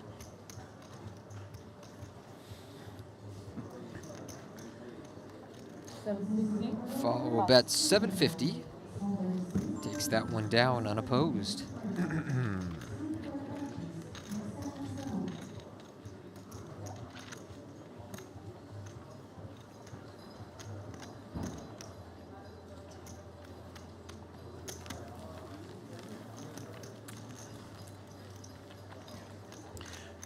This festival wrapping up here at Chamada Poker.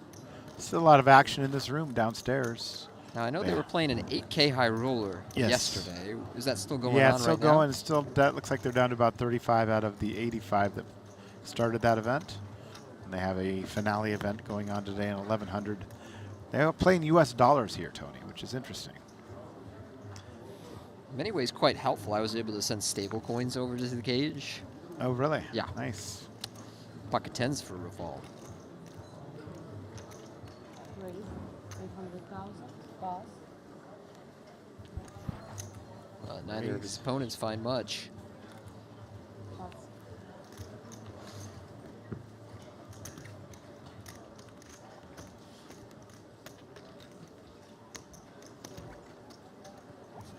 Much of a baseball fan, Matt?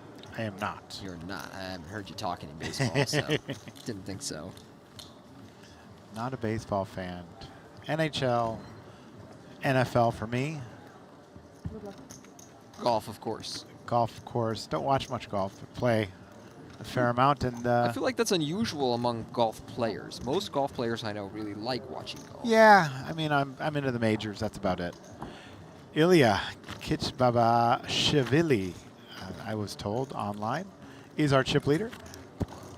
He's got 15,600,000, 40% of the chips in play.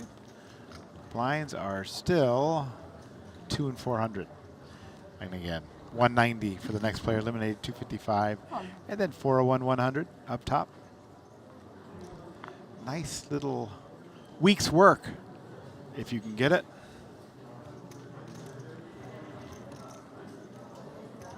Need 7 of clubs for Ilia. Fine. It's much preferred limping over raising in the small blind. We did see him make that limp jam with the ace-8 just before the break. Raise. Raphael with the jack-6, raising one of those junky hands that we talked about. This 8-7 suited will want to go to a flop. Fine.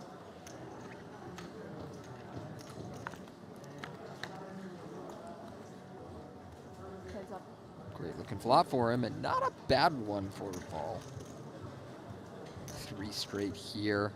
He blocks some of the hands that Limp called like 7-6 and 6-5. So I think he should continue betting. Doesn't need to go too big. 850. It is 850. Ilia can mix raises and calls here. I think he will mostly call, but there's definitely merit to raising.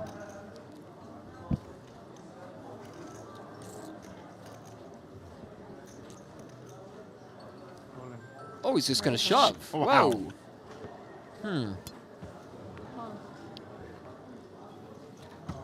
Quite reached that stage of the tournament where shoving's mandatory, but it seems like they're doing more of it at this stage.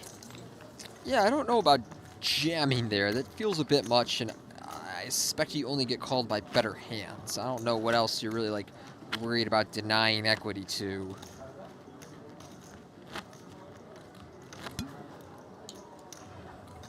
Seems like all of these shoves have pretty much got through for a while now, so maybe it will continue to happen, and then we'll have a big display of fireworks coming soon, but we'll see. Oh. No, you go now. That's fine. 9-7 of clubs for Ilia. Raise 800. He raises to 800,000. Call. Raphael with the 7-3, he lets that go. And 6 deuce for James. Not enough to call here. Thank you for joining us today. We are at Chamada Poker at Chamada Prestige Resort and Casino. A beautiful property on the island of Cyprus. WPT has been back here for the 2nd year, and we will be coming back again. It's an all-inclusive resort. All you can eat. Trust me, I've eaten plenty this week, trying to avoid gaining too much weight. Raise 800. Hasn't been easy. Ace-9 for Raphael. James with 3 deuce of diamonds. Ilia with 8-7 offsuit. 800,000 was the raise amount, and a call here from Ilia. We'll go to the flop heads up. Heads up. That flop is Jack 3-3. Check. Ace high in the lead for Raphael.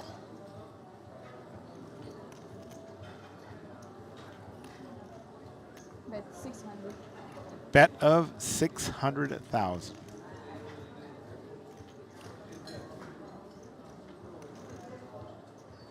Call. Bet from Raphael, and that will win the pot. He's back over 10 million in chips.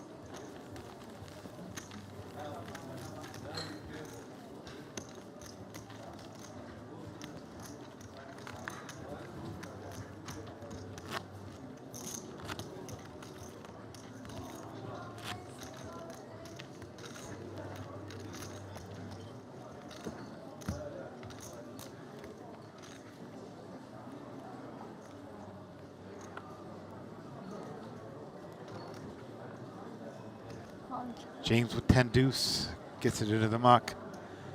Ilia 6-5 out of the small blind. Call. He calls the 400,000.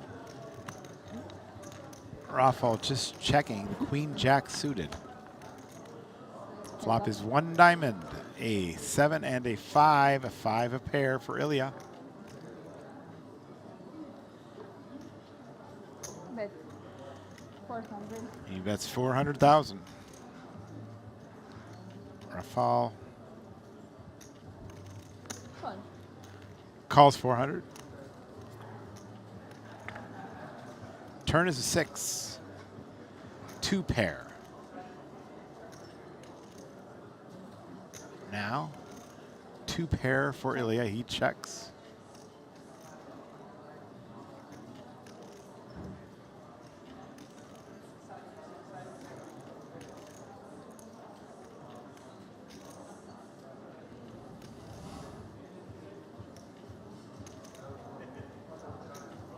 Raphael's taking a shot here, 1.5. betting 1.5. 1.5.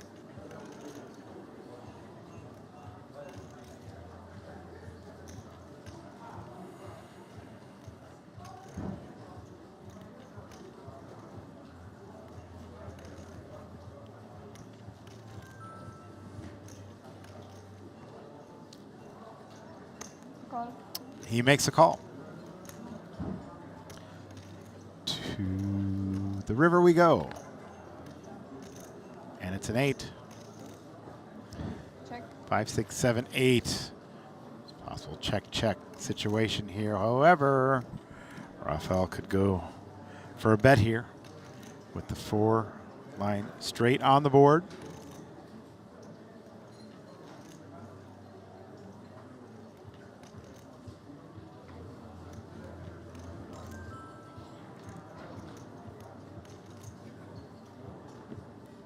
Uses a time extension.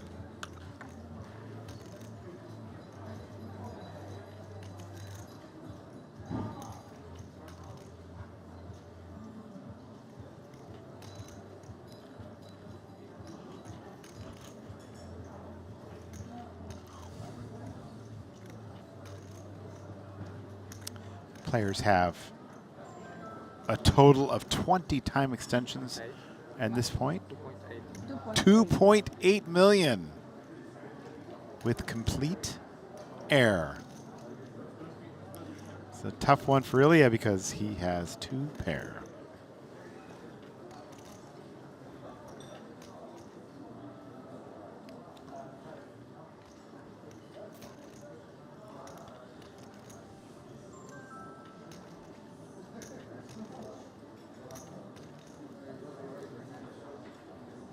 He's using a time extension. He's down to just 1 left. If he were to run out of time extensions facing a bet, the hand is dead.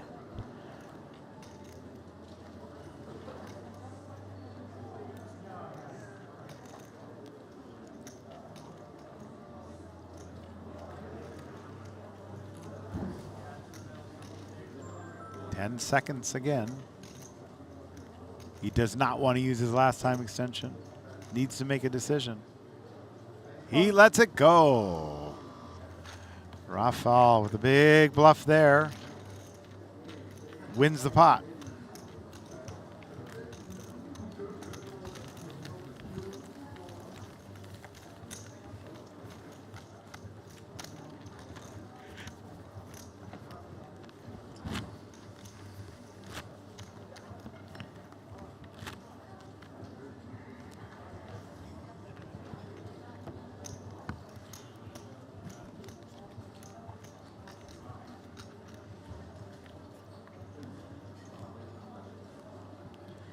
Ilia still with 15.6 million and Queen 8 on the button. First to act.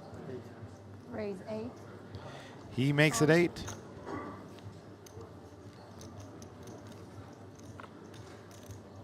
Call. A call. With 8-5.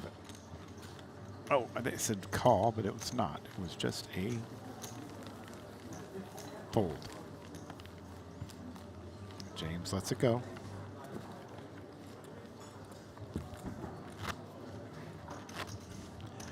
They have a beautiful nightclub here with some top acts from around the region, including Tiesto, who played there last week. I heard the show was amazing. I was not in town yet. But they have fireworks, dancers, and of course the great DJs. Raise 800. Raphael bets 800,000 with Queen 10. James with Jack 10. Call.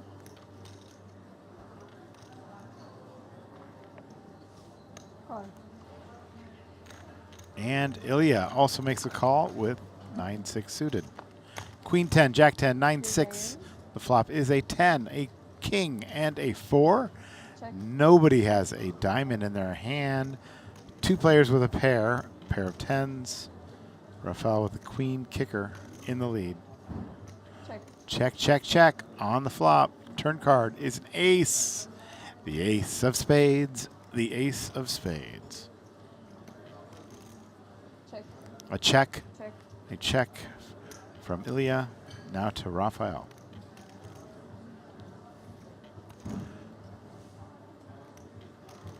Check. And a check. Last card is a deuce. Check. Queen 10 will win this pot if no further action. Check from James.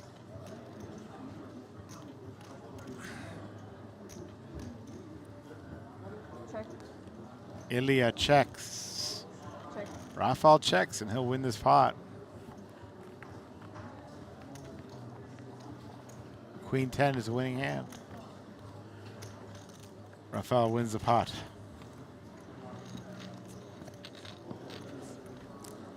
How much did Vladimir bag? Vladimir started the day as the chip leader. Today, he was eliminated in 5th place. He started the day with, I'll tell you in just a second.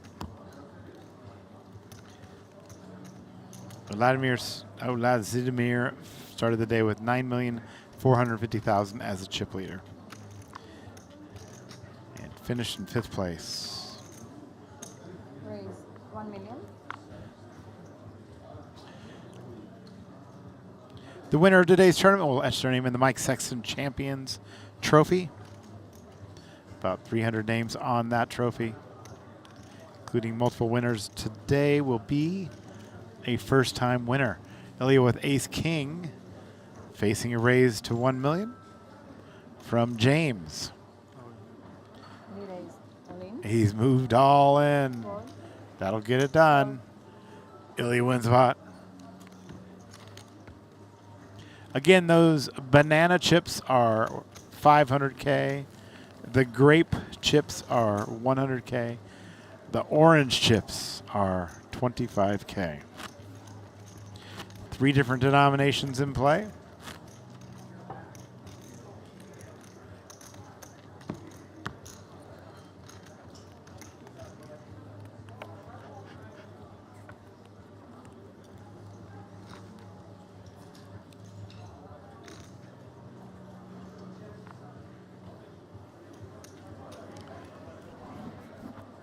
Call.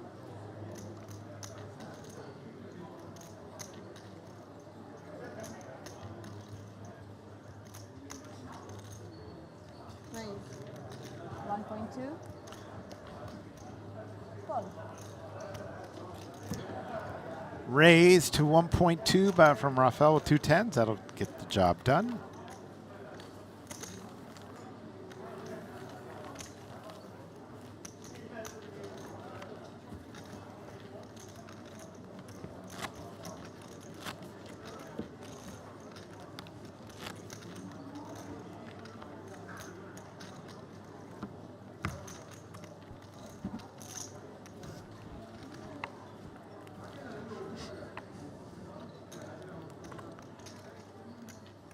Raphael with 8-6 folds. Call.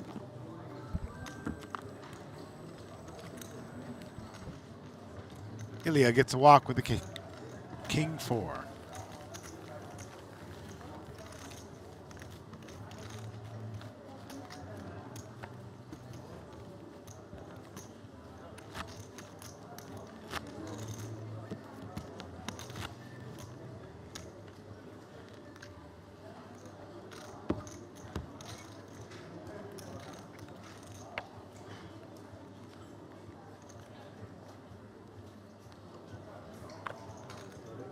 Raise Elena.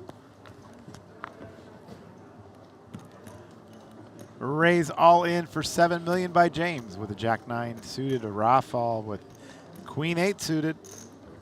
7 million. Both suited in hearts. Call.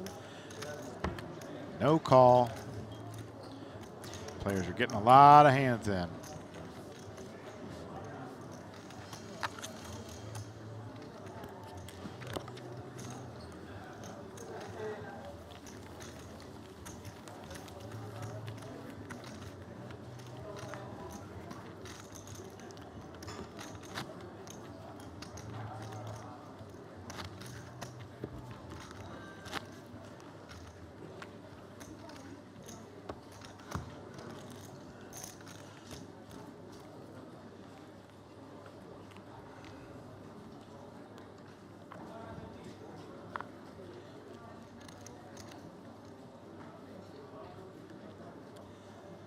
10 deuce, the Doyle Brunson for Ilia. He will fold it. Call. Raphael calls 7-6.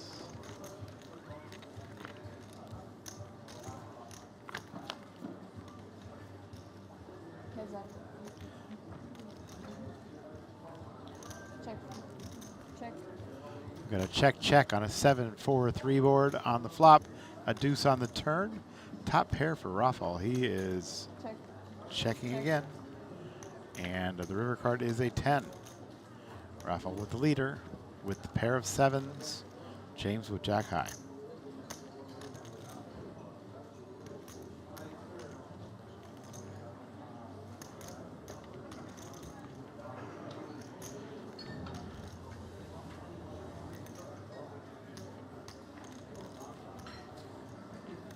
Bet. Now a bet from 1.2. Raphael, 1.2 million.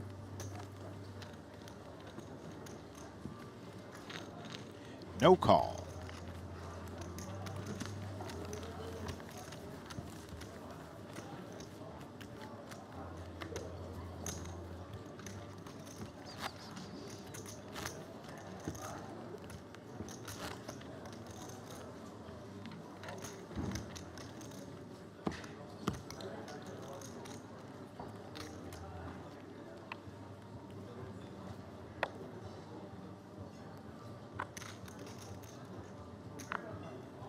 Oh. 7-6 for Raphael. Raise. 6,700,000. A raise to 6,700,000 from James with 2 5s. Ilia with the king 8 of hearts.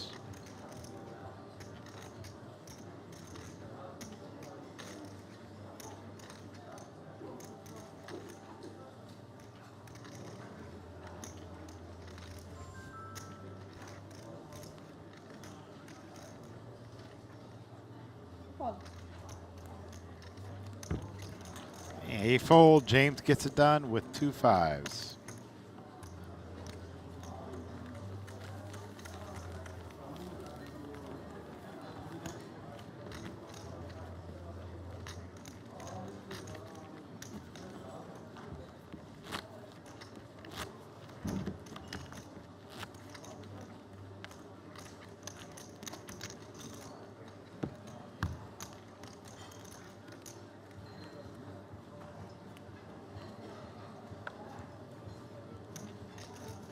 James with ace-6. Raise in. He's moving all in. 8 million.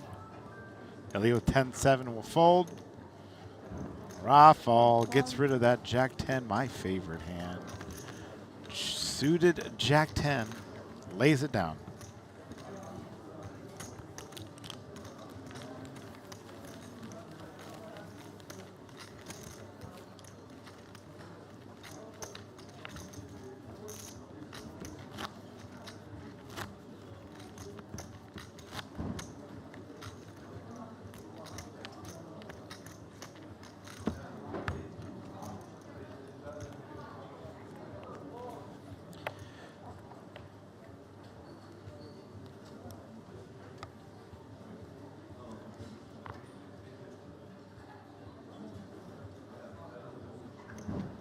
Ace-4 for Ilia. Raise 800. He raises to 800,000. James also folds. Ilia wins this pot.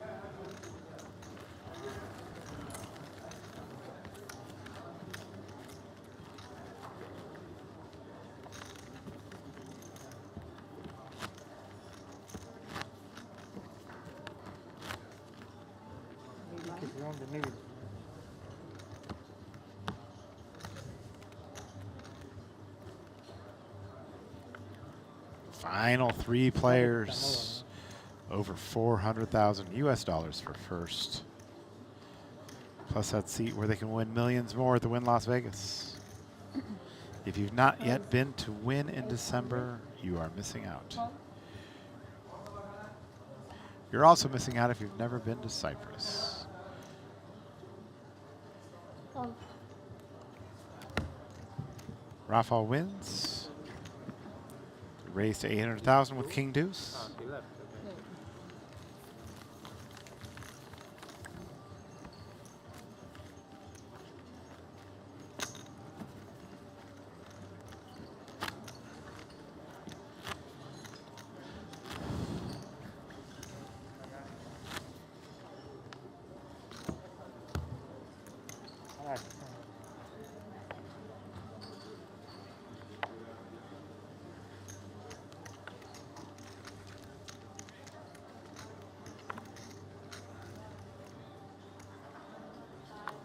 Raise 800.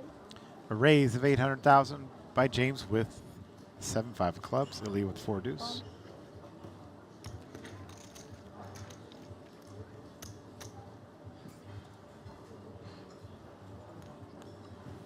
Call.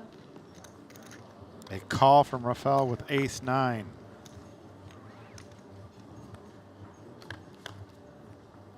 Heads up. Check. Bet 1.1.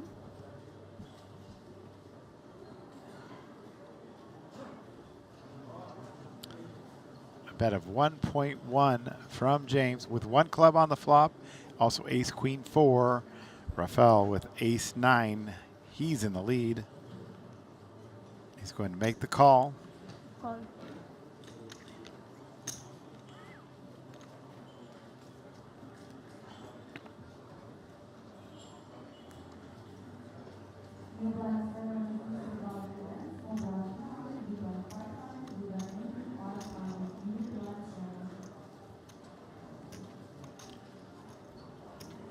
Turn card is another queen, queen of spades.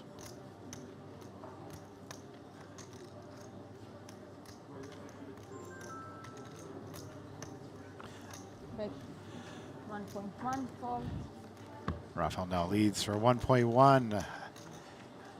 That'll draw a fold from James.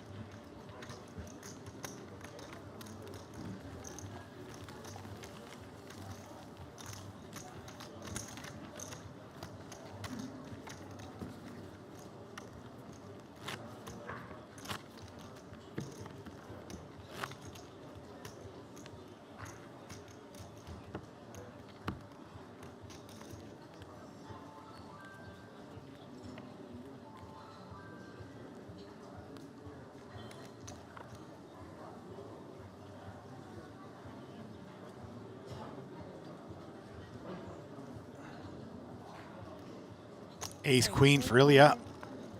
That's a raise to 800,000. Queen 10 for Raphael.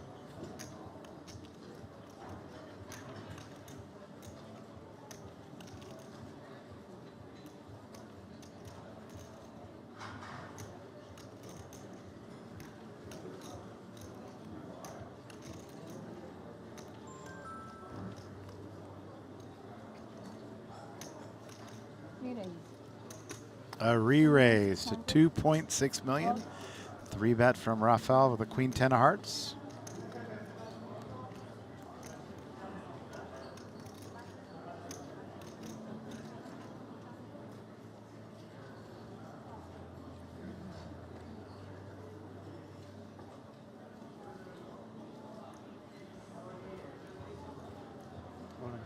An all-in bet. No call. Ilia takes down the pot.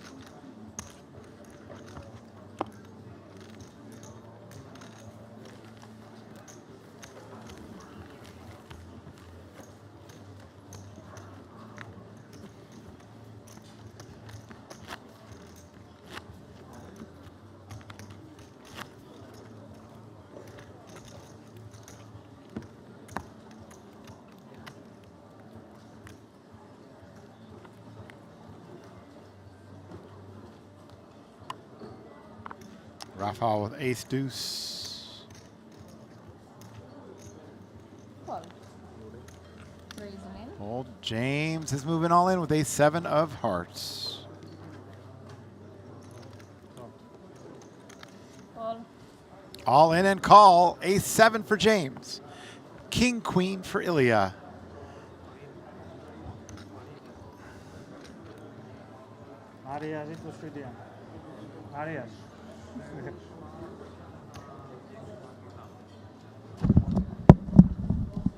Well, I see I returned just in time for what is potentially a tournament-ending hand for James, although James has flopped middle pair, also one heart. He has hearts as well.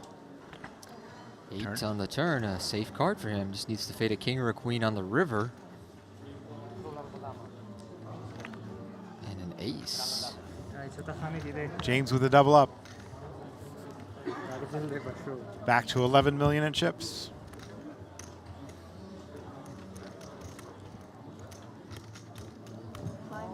Thanks.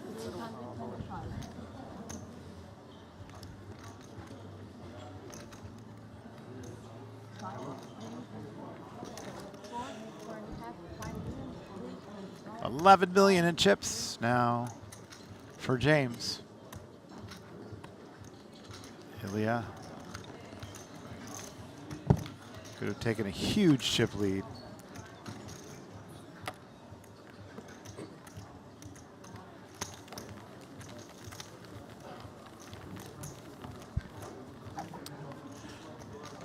All you can eat here. Tony just had a little bite himself. How was the buffet, Tony? Very good. Still pretty empty. I got there right when they opened. Nice.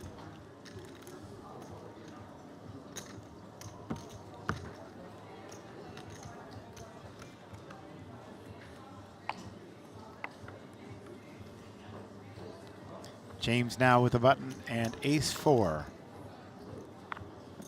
Raise 1 million. He raises to 1 million. Ilia, fresh off that beat, lets his 8 deuce go, and Raphael with 6-5 of hearts.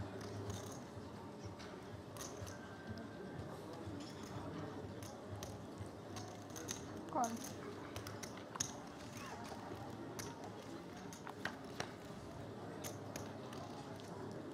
A 6, a 4, and an ace. Both players flopping a pair. Check. 2 spades on that flop. James with the ace of spades in his hand. Raphael bets 2 million with the 6-5.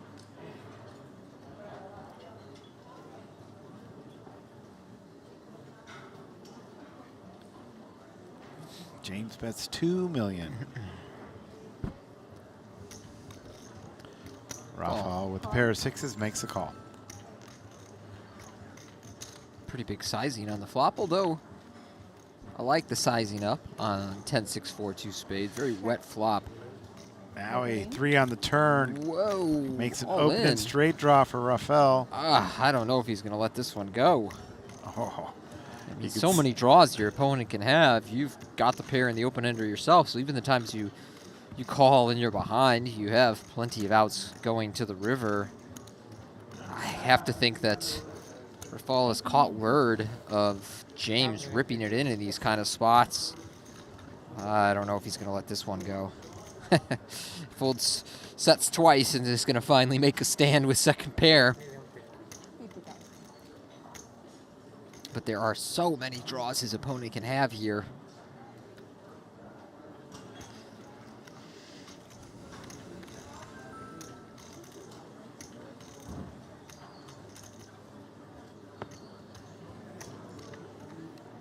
Use another time extension. Not an easy call to make. Yeah. Even knowing about the history, seeing the many draws out there. And this is just too many chips in the middle from James. Never really going to get a 10 to fold. Another extension. 30 more seconds. Kind of think his hand made for a nice check on the flop instead of bet big jam turn.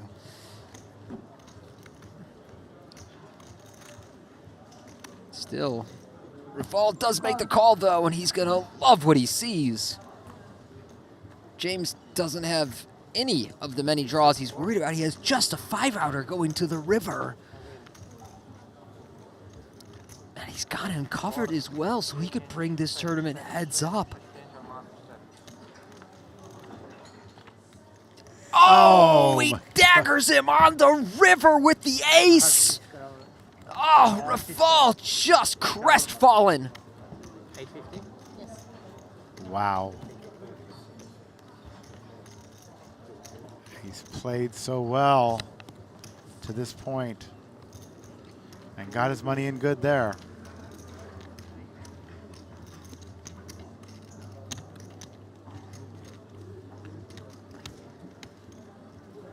Brutal beat for the man that would have been chip leader. Going into heads up likely cost him a shot at a title here at WPT Cyprus. 6, 8, 15.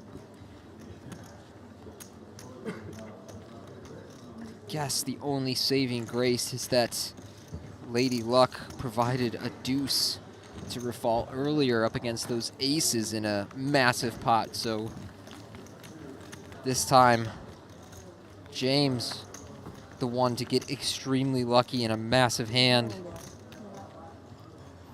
And now he's up to 57 big blinds and Yeah. our chip leader, Raphael, down to shoving range. Can't even look.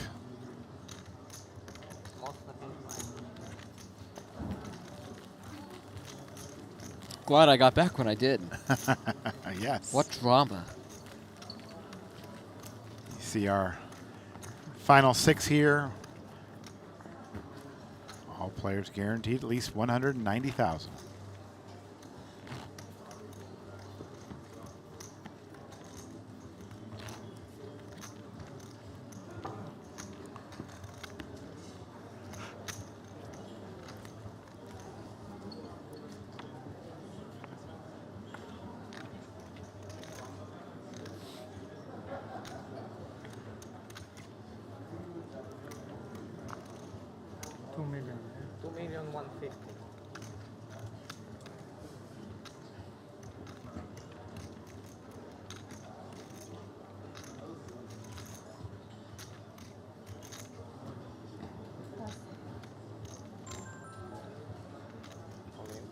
Ball with the ace-5 all in.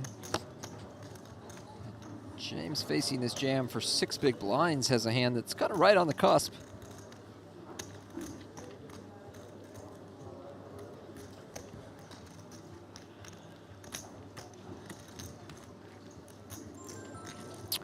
I think with the price he's getting, this is probably a call. Jack 10 would be a call. I'm not sure about Jack 9. Yes, with your blinds. He He will does make the make the call. call.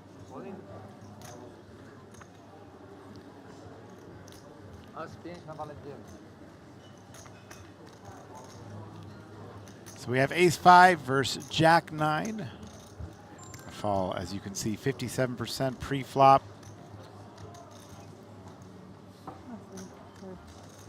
And we will go to the flop here.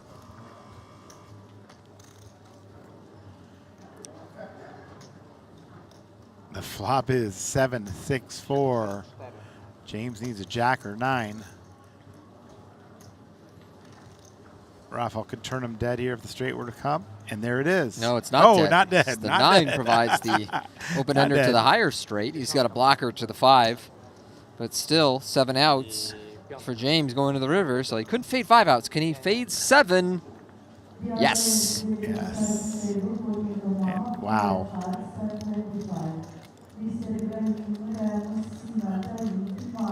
Raphael wins this pot with an 8 high straight.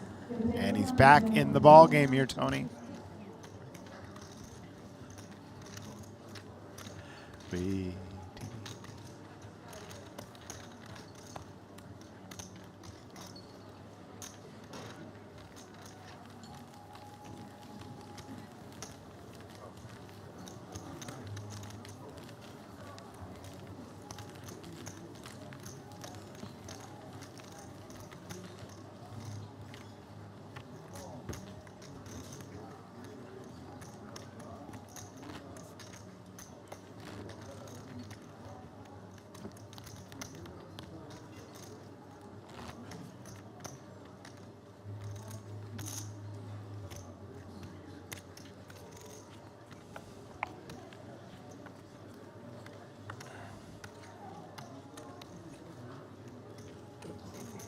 Raphael now back to 5 million in chips with a 6-3 on the button.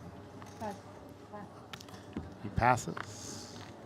No callers. Ilia had ace-4 and will win the pot. 5.1 exactly.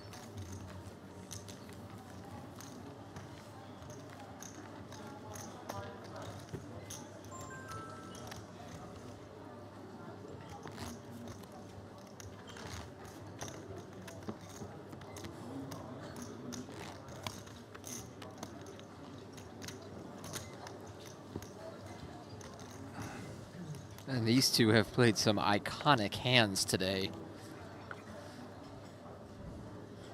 Both folds with the set of 8s. The ace-4 versus the 6-5.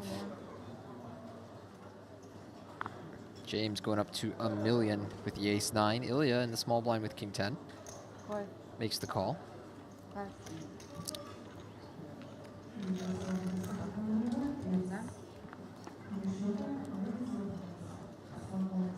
Queen 3 misses both players. I think James should probably bet his hand on the flop. Check on the turn, jack on the river. Yeah, Ilia just seemed much too willing to check this hand down. The river isn't ideal for him. What did you show? And I think James should be betting that flop more often than not. You know, it's not a great one for his hand. And Ilia's calling range in the small blind should contain a decent amount of queens, but also has a lot of hands that will give up.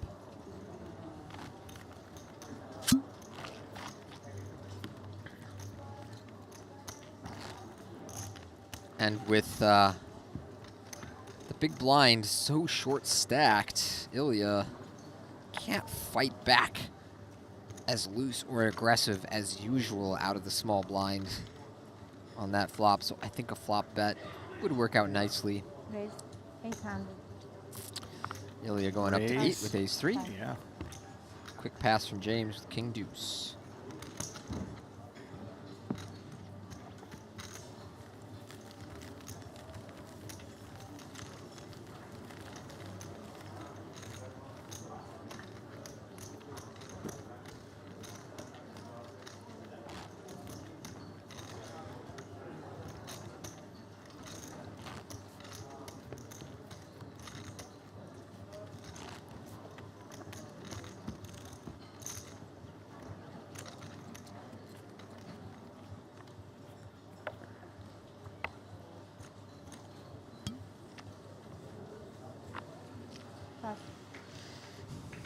A fold.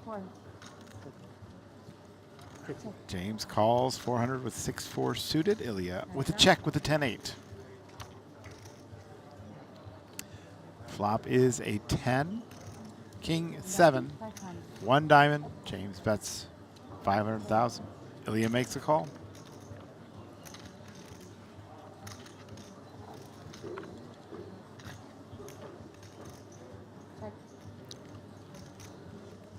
Check from James. James could consider barreling this turn. It's one of the few that gives him some outs going to the river. Certainly not a mandatory bet. And he'll just concede the pot to Ilia there. But again, well, you're chip leader, the other guy is firmly in second, and there's a short stack out there. That's the time to apply pressure.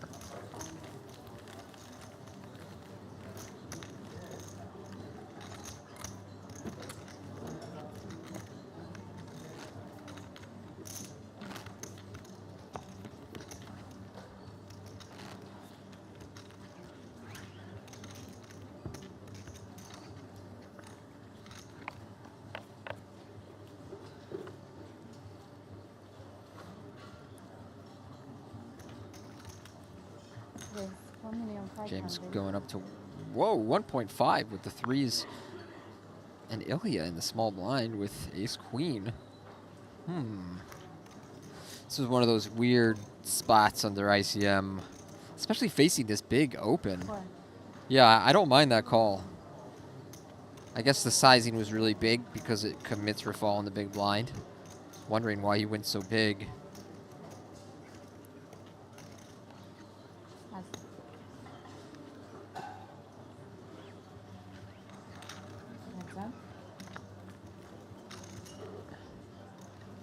And on 9-7 deuce, the threes. James remaining in the lead.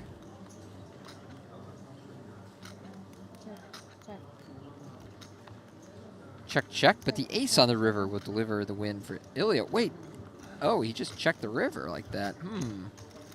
I think with the kicker that strong, his hand deserves a bet. Perhaps he's hoping that James will bluff that river, and certainly a tempting card to bluff. But they probably have a similar-ish amount of aces there. James maybe a few more. And I think with the strong kicker, Ilia's worth a bet there.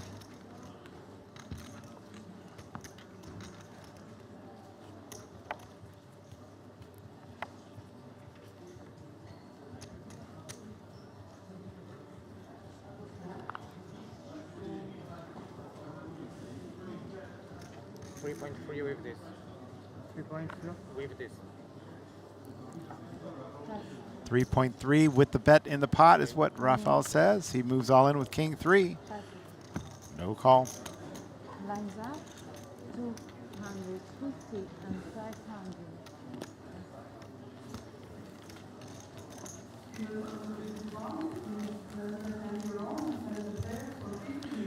250, 500,000. So the min raise is 1 million now.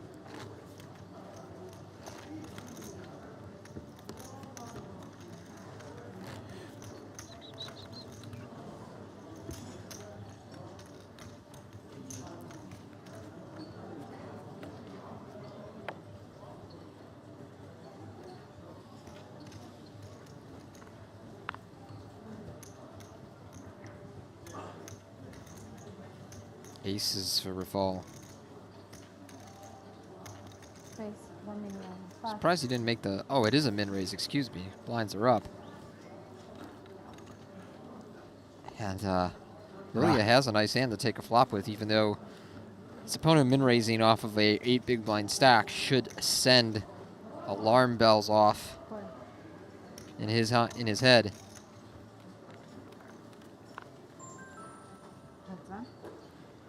Ooh, this could be it for Raphael up against the open-ender and the backdoor flush draw. Don't think Ilia... Yeah, Ilia's just going to lead jam. He's going to get snap called, and now Raphael needs to fade the 8-outer plus the backdoor. So call it 9 outs.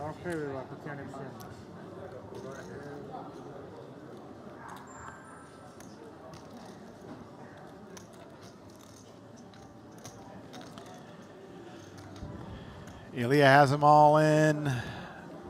Raphael with the best hand, but short. A heart on the turn. Never easy, Matt. Never easy. Any heart, any 8, any 3. And river card is a heart. And that's going to do it. We're going to lose Raphael. He played wonderfully today. Raphael Chamada, our third place finisher, taking home $190,000. And we've got a heads-up match between Ilia and James. Oh, and there it goes. Eliminated.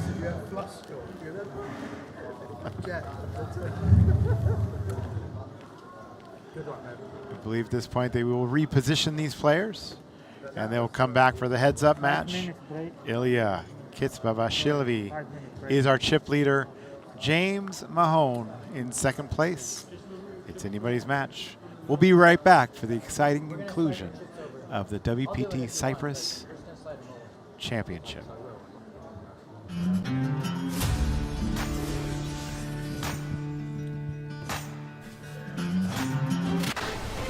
The craziest promotion in poker history starts now, and we've $2 million reasons why you'll want in.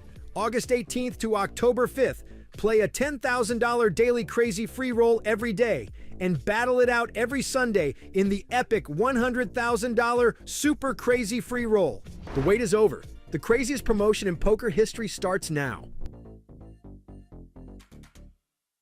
Welcome to WPT Global. Let's turn up the fun. Pick your game. MTT, No Limit Hold'em, Flash, PLO, Short Deck, or Global Spins. Every hand's a new adventure.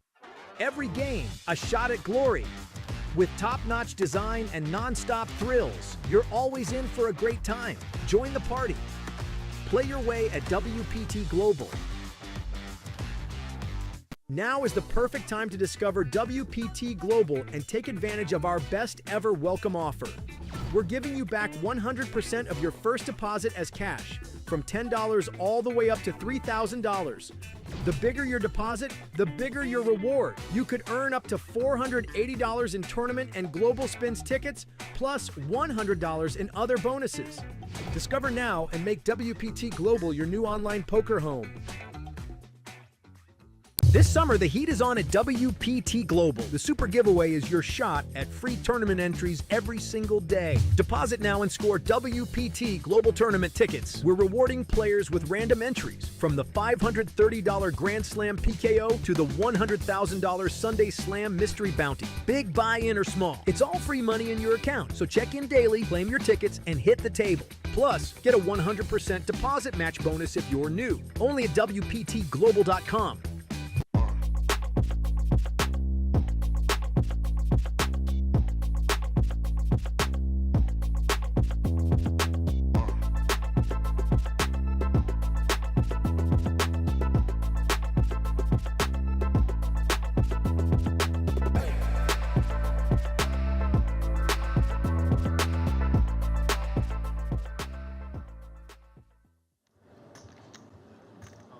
He's all in. He's going to open shove. I think a bit much to be open shoving here. Won't matter because James will take him up on that.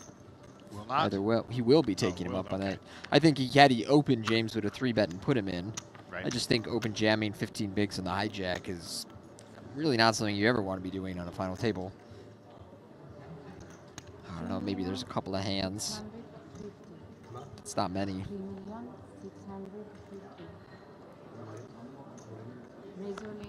James gonna jam behind him. I don't know about that one either. I don't think he should be reshoving.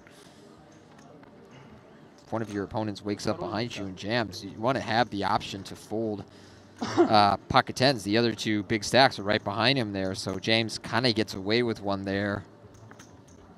He's in a flip to become the big chip leader.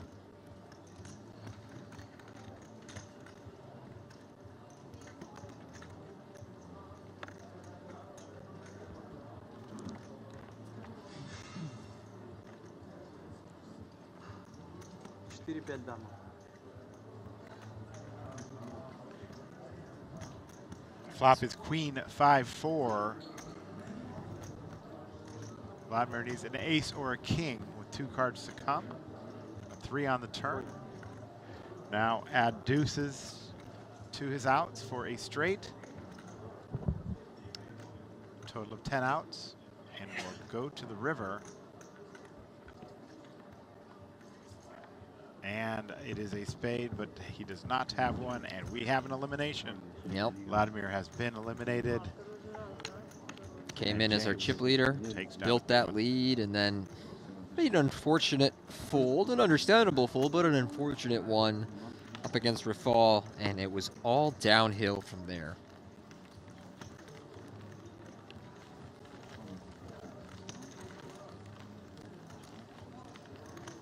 You go home, Tony, look back on that one with regret.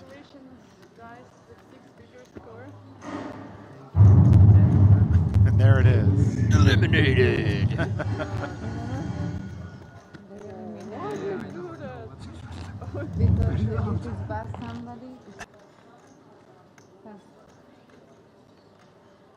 Nikolai with 9s, finally. A hand to play here. And he's moved all in. Elena with queen 8 folds. Yep. 1,150,000. He is so short that Ilia called pretty wide in the big blind. He'll need some semblance of a hand. And even James thinking about this in the small blind with queen 10. Bit of a surprising call. I think he can save his money there and let that one go, but he is going to end up being in a flip here. 2 overcards, the queen 10 versus 9s for Nikolai.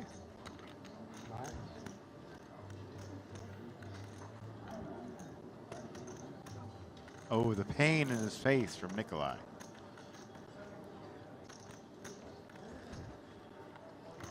All right, can he win a flip? I saw a 10. It's ace 10 and 7.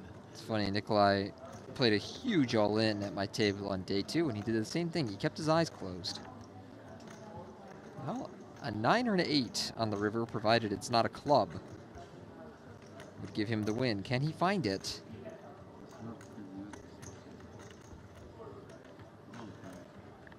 No, he cannot. Nikolai goes down with a pair of 9s. James scores one more elimination. Continues to stack chips. And we've lost another one. Down to the final 3. 4, I believe, right? 4. Is that 3? 4? Isn't Elena still in? Ah, Elena's still in. That is correct.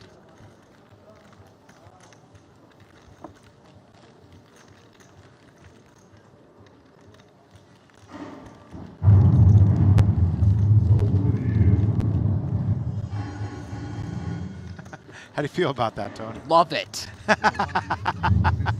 Absolutely love it. We used to even say that as a joke to each other sometimes when we'd be playing online. James folds. Ilia, ace queen. Do you think that Elena has to open up her play a little bit here, four-handed, or? Certainly four-handed now that there's nobody to try and outlast. Yes. And this is exactly the kind of hand that needs to be in there for 12 blinds, and I think she will commit her stack, and as we know, she'll be in very bad shape against Ilia.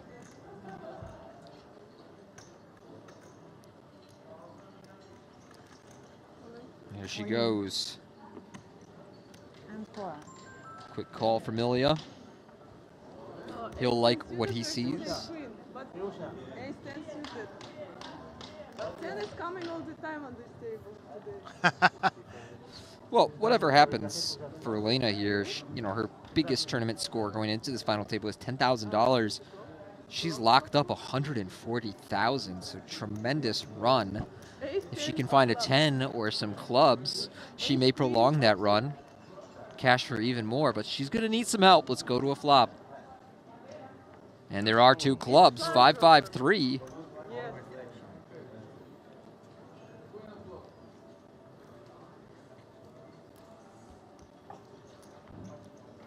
Oh. 9 of clubs on the turn. She will make a flush. Double up here.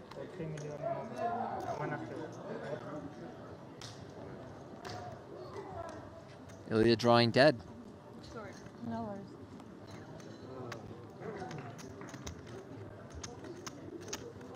It's been a good day to be all in and behind, Matt. We've seen a lot of players in bad shape manage to find the win here at this final table. 175. Elena Litvik doubles up here. It's Aaron Rodgers.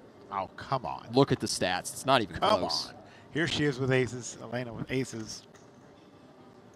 I think maybe the only 4-time MVP in league history. Right. Just outrageous efficient through the course of his career while putting up prolific stats. Has a Super Bowl ring. Probably should have retired 3 years ago. Yeah, probably should have retired 3 years ago. Ruining his legacy right now. Yeah.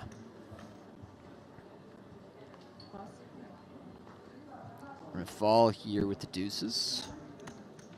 Will likely take a flop.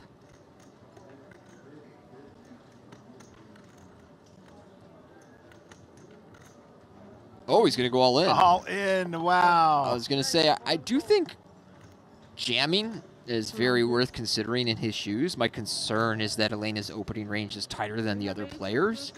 So 25 blinds effective, I don't like it as much as I would against some players. Easy for me to say when I'm looking at Elena's aces, but I think this is a very defensible play from Raphael. Instead, he finds himself in really bad shape, and Elena is 1 all-in away from being our chip leader. What an incredible spot. She a deuce on the flop! Oh, my goodness. And look at the stoicism of Raphael. Just no reaction at all. Holy cow. Ah. Wow. That's Well, pretty gross. some extra outs of 4. 4 outs. 4 or 8. Oh. 4 or 8. 2 fours to 8. Well, if it makes her feel any better, she would get stacked on this board post-flop anyway. 7 on the river and a brutal beat to end Elena's tournament. In 4th place, she played great at this final table. Her largest tournament cash going into this event was $10,000, and so she cashes for 14 times that, I believe, right? 140,000, or is it more now? 140,000. 140,000. Yep. So congrats to her on the 6-figure score. And I know those beats are really, really painful, but also the kind of thing where you tell yourself, well, nothing I could have done. Nothing I could have done. Back to our quarterback conversation. I think obviously Brady, the clear one. And after that, you can kind of put almost anybody at the 2 spot, in my opinion, of those guys, because, you know, Yeah. Mahomes has more rings, but obviously he's only about 30.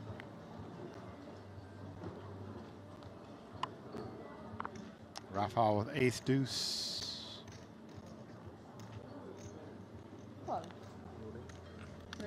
Old James is moving all in with ace 7 of hearts.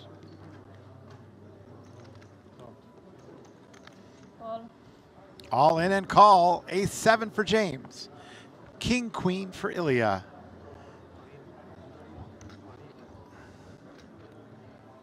Arias, it was good. Arias.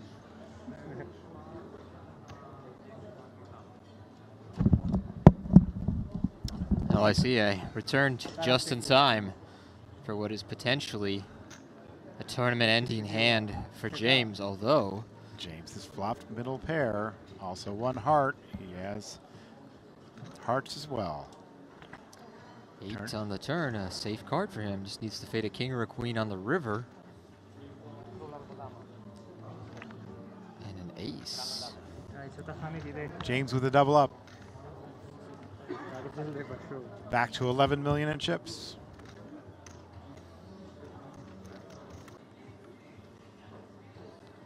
James now with a button and ace 4. Raise 1 million. He raises to 1 million. Ilia, fresh off that beat, lets his 8 deuce go, and Raphael with 6-5 of hearts.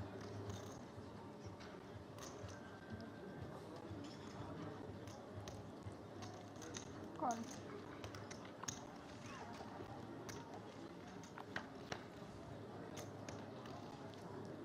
A 6, a 4, and an ace. Both players flopping a pair. Check. 2 spades on that flop. James with the ace of spades in his hand.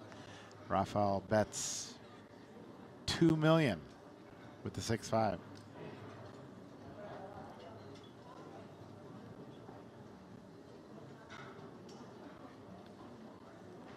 James bets 2 million.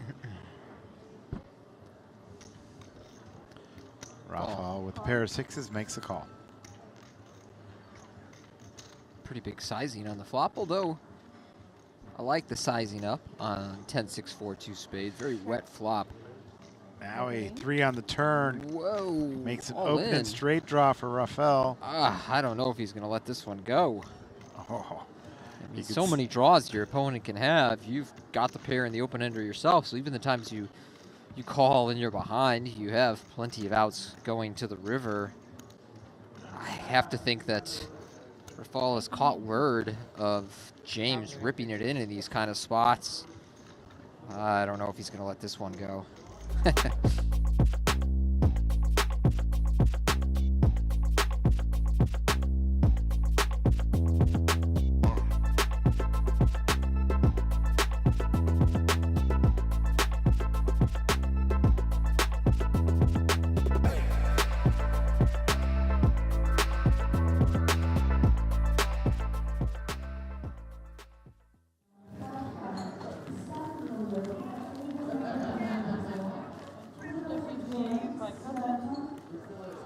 Welcome back to the now heads-up match of the WPT Cyprus Championship final table.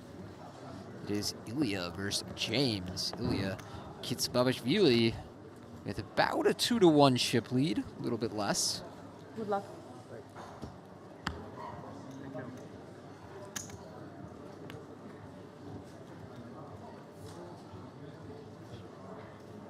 Yeah, okay. Okay, okay.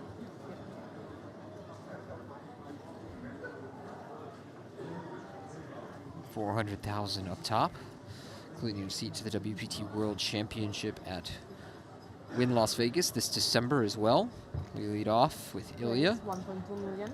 raising to 1.2. James has a hand that I believe should be all in.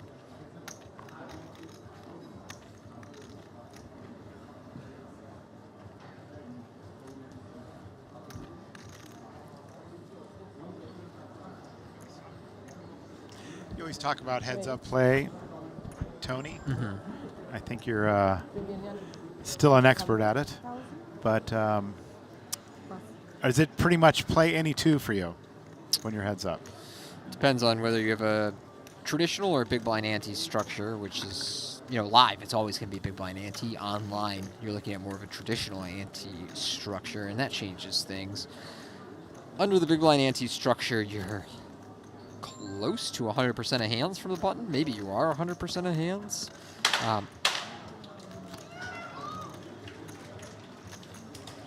I'm certainly not an expert at heads-up poker. 250, yes. My record in live tournaments heads-up isn't great.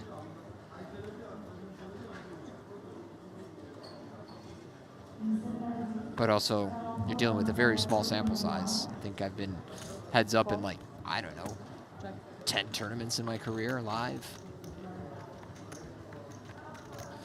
Call from James with the queen deuce of diamonds. A check from Ilia with 5-3, and he flops 2 pair.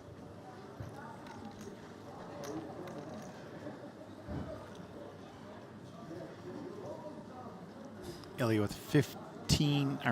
with 22 million as our chip leader, 15.2 for James.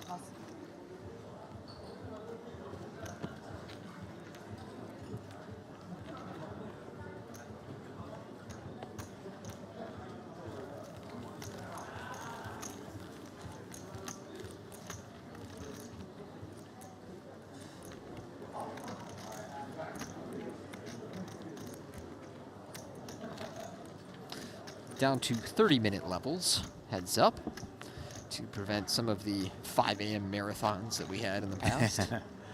It's a fairly long day today. We're 6.5 hours. Yeah.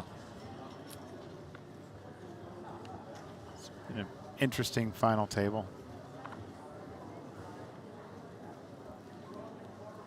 James with king 3, Ilia 9-4.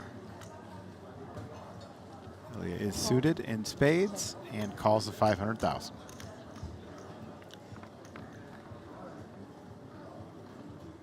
Nine, 8-6. Top pair and a straight draw for Ilia. 500. That's 500,000, wins a pot. Can you talk a little bit about limp versus raise strategy heads up, Tony? So because you have every hand that you're trying to get to the flop with, you are predominantly limping. However, you also need to mix in raises. Obviously, your ace-high hands do a lot of raising. Depending on the stack depth, a lot of suited, connecting, gapping hands do raising. Broadway holdings do raising, the pairs, of course.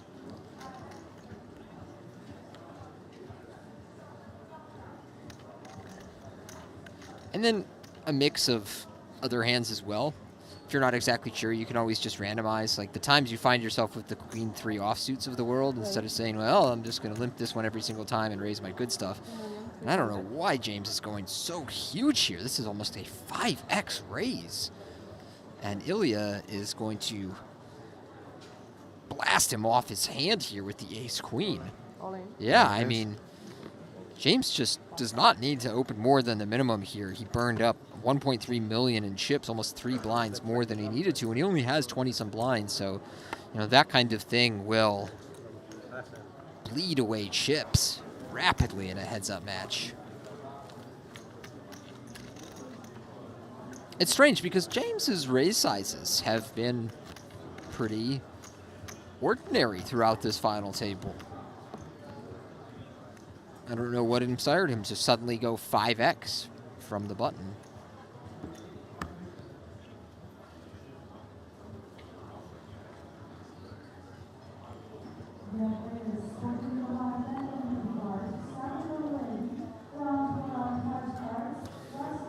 All right. Ilia here has a hand that, because James is so short, he can consider jamming.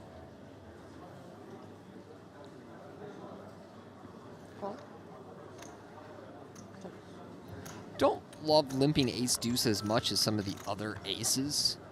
It just plays kind of awkwardly post-flop, but it won't matter here on ace-8-4.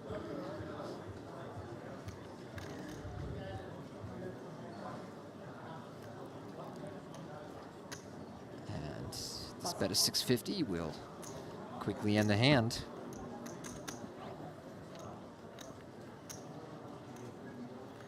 James does play quickly. That's for sure.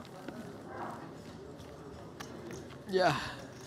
To be honest, the other night, I somehow encountered the video of me heads up with Ari Engel online. I don't know, it came up in like my YouTube algorithm or something, and I decided to watch the final hand. Oh, I know what it was. It was because there was a Duck Polk video that he did on it. And, you know, in 2016, look, I was a much worse player, just not studied in poker at all. I was sort of guessing out there in a lot of ways. But the final hand, I find quite upsetting. Like, I kind of forgot how bad it was when I look at the run out, and seeing my past self call off the tournament with like 4th pair in a spot where most of the draws got there was very upsetting. I was just like, what am I doing? I think that's why you make that false claim that you're not very good at heads up. You remember that one time. But I remember that one time, yeah. Ugh. Raise 1.3 million. James raises to 1.3 with Jack 3.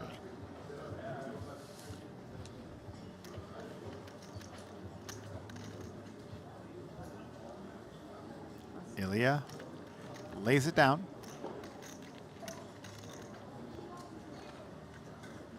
Thankfully, later that year, I got heads up for the first time in a bracelet event. And my opponent went into it with, maybe I had him like 2-1 or something. And he got kind of drunk, like sort of leading into the heads up match and then during the heads up match. And then by the time he caught himself realizing like, wait, why have I done this? Like, it was too late. And he was buzzed hard and he was in his feelings and he was just kind of playing sloppy. And I don't think he's ever won another bracelet, so he kind of blew his chance.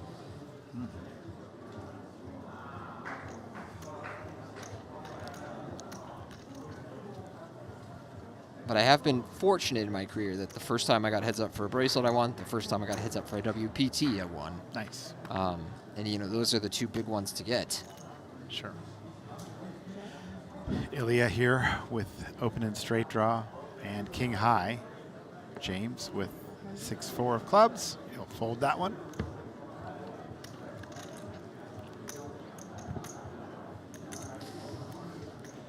Here's a poker question, trivia question I don't know the answer to. Okay. How many poker players have won the Triple Crown? That's a WPT, a World Series, and an APT. You talk about that on that Poker News interview, but I think it's... you said 15 on that. I do not think it's anywhere near 15. It's probably less, right? It's less than that. Yeah, it's, it might be under 10. It's under 10 for sure. I would say probably in the neighborhood of 5 or 6 to 8. That feels right to me. I'm going to ask ChatGPT. Gavin Griffin. I know for sure. Check. Jason Mercier. Jake Cody, I believe, and I think he might have done it in the same calendar year. Wow. Isn't that wild? I'm going to go look at his Hendon mob quick. Ace-8 deuce on this flop. James flopped middle pair. Ilia with Jack 7. A bet of 500,000 by James.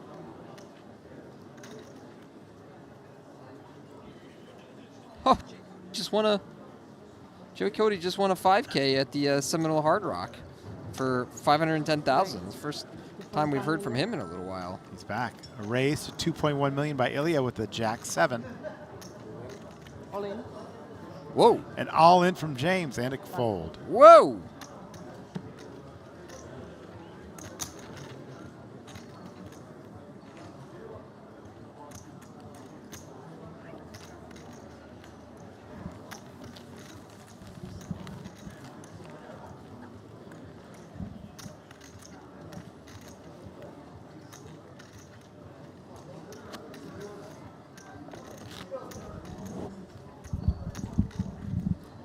So Jay Cody won his WPT in London in 2010. He won a World Series in 2011, and he won an EPT January 2010. So in a span of 18 months, he did it. Unbelievable.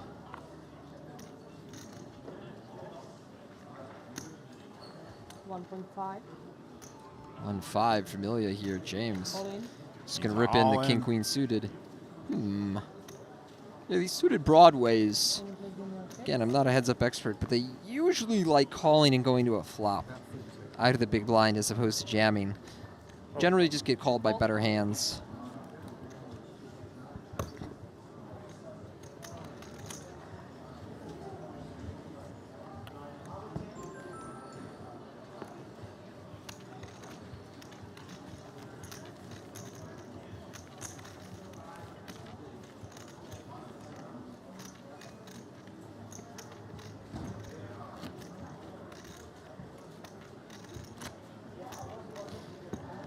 So we were right, 10.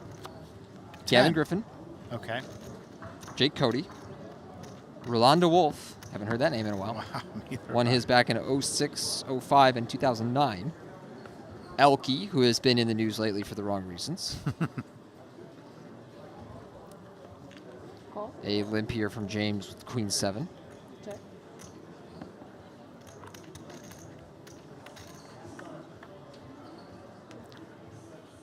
Flops a queen for James. And a 5-4. A pair of fours for Ilia. Ilia checks. James bets 1 million.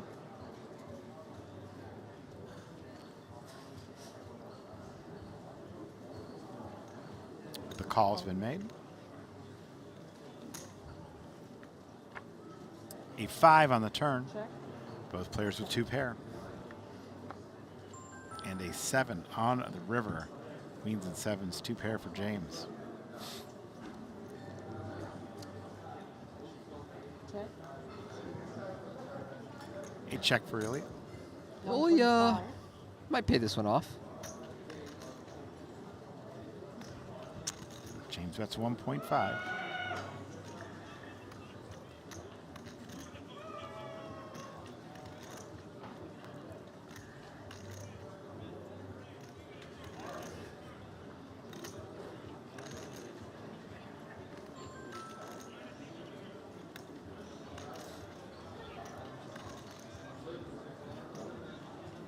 Tough to fold pairs heads up.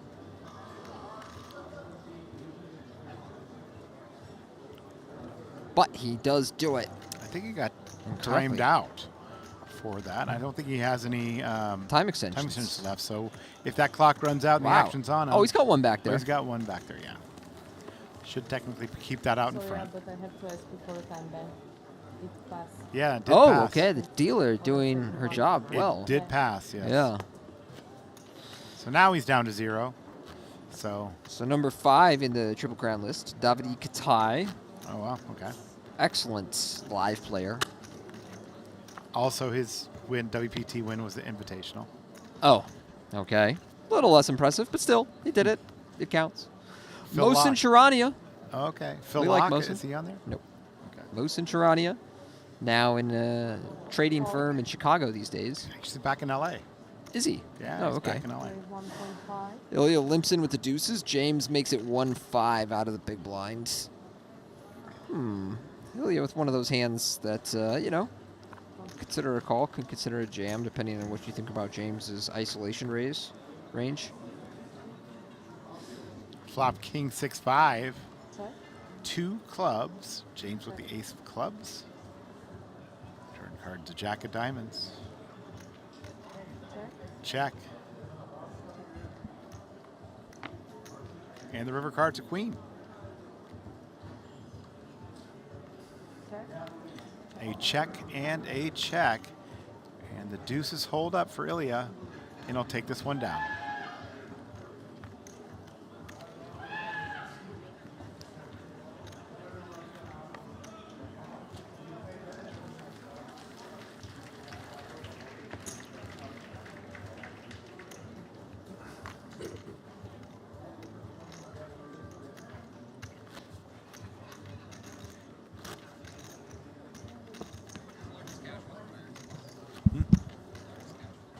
Yeah.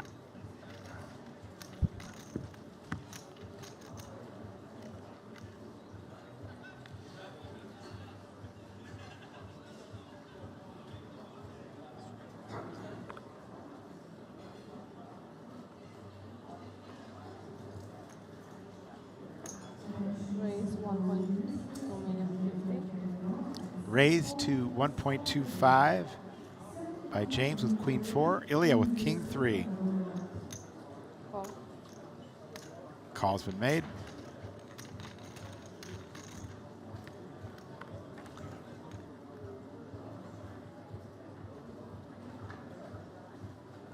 Check. 1 million. Ilia checks a bet 1 million by James. Ilia's flopped trip kings. A raise 2.6. to 2.6. 2.6, yeah. James makes a call. 1 spade on that flop.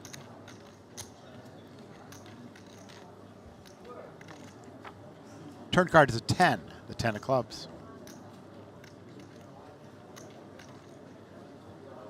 Check. A check.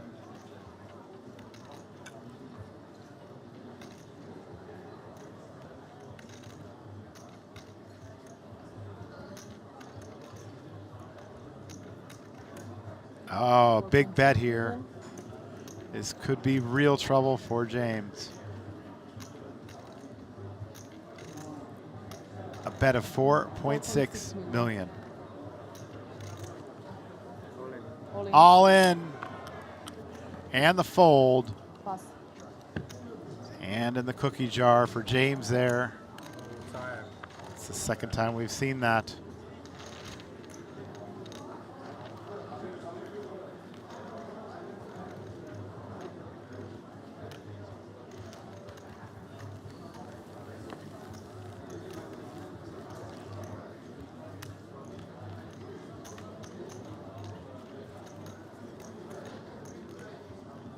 Ilia now with a commanding lead here in this tournament.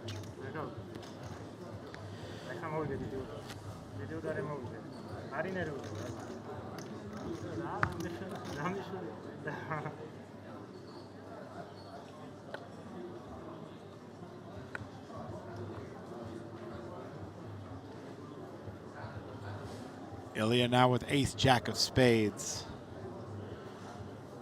Call. He just limps in. James checks. Flop is 10, 8, 7. Check. Check. Pair for James. A straight draw for Ilia. Now Okay. 2 pair for James. A 3 on the river. James with 2 pair. Now bets 2 million. No call.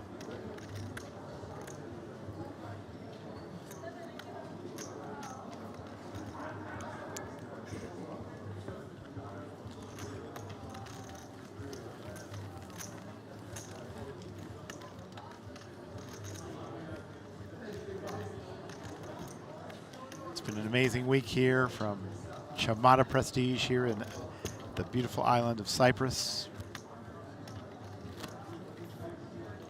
775 entries started this event. And we're getting towards the end.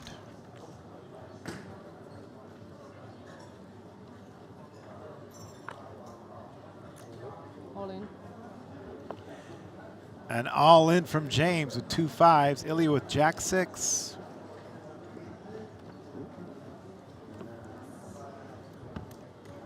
No call.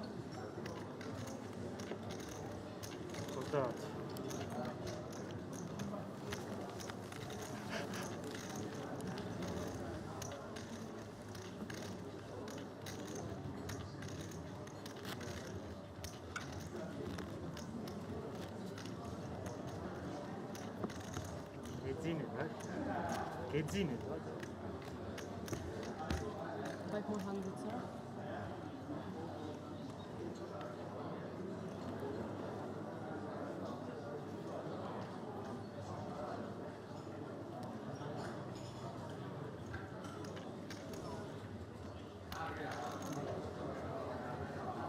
Call. Check.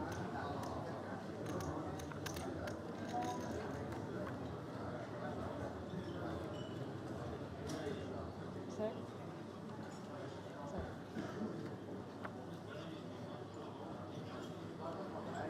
Check. Check.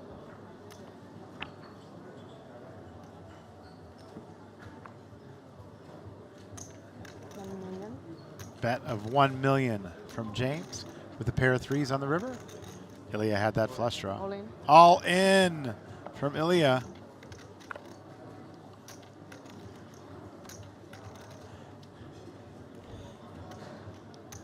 Straight also made by Ilia. He's got him covered by a lot. If you were to make this call, it would be all over, but he lays it down.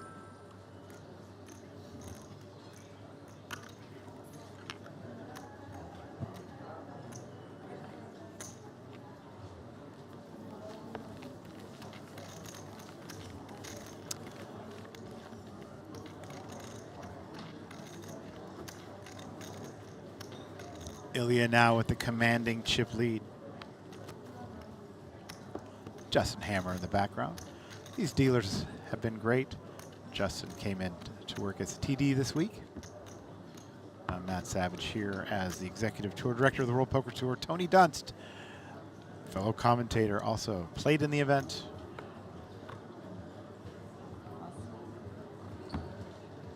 And Ilia here with sixes.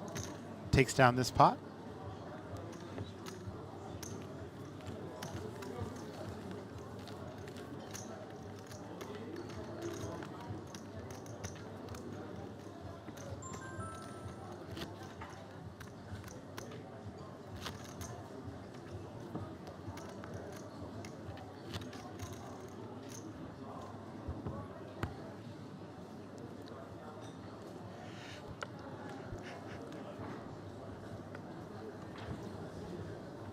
James now with king deuce. Ilia 9 deuce of spades. Call. All in. All in. James all in with king deuce of diamonds. That'll win the pot.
Ilia Kitsbabashvili from Georgia in the chip lead.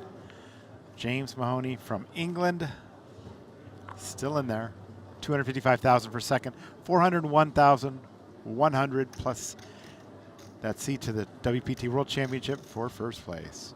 Ilia with 7-4 calls for 500,000. James pushes his banana colored chip forward and will go to the flop. The flop is 5-5-8. James with queen high. A straight draw for Ilia. He checks it as well. Turn card is a 3. Check. A check A bet of 500K from Ilia. That'll win the pot.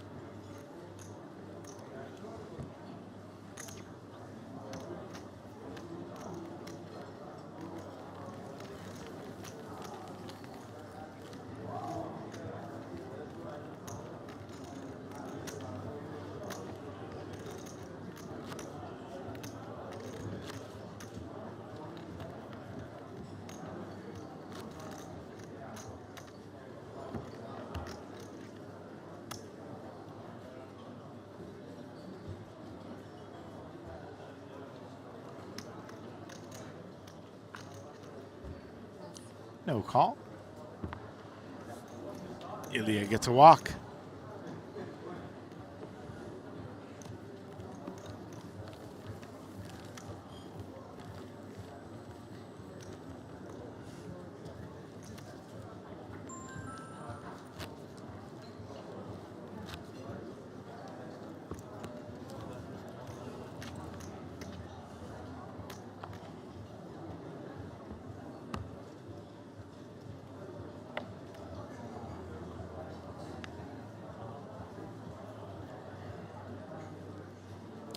James now with Queen 9.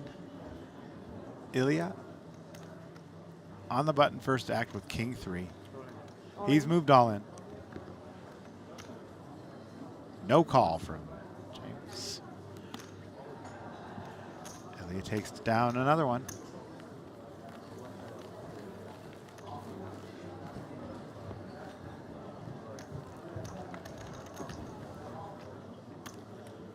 Good luck.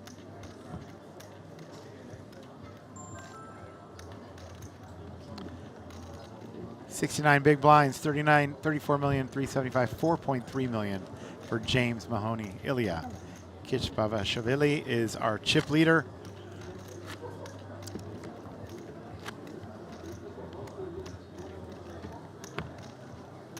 There's our final table payouts.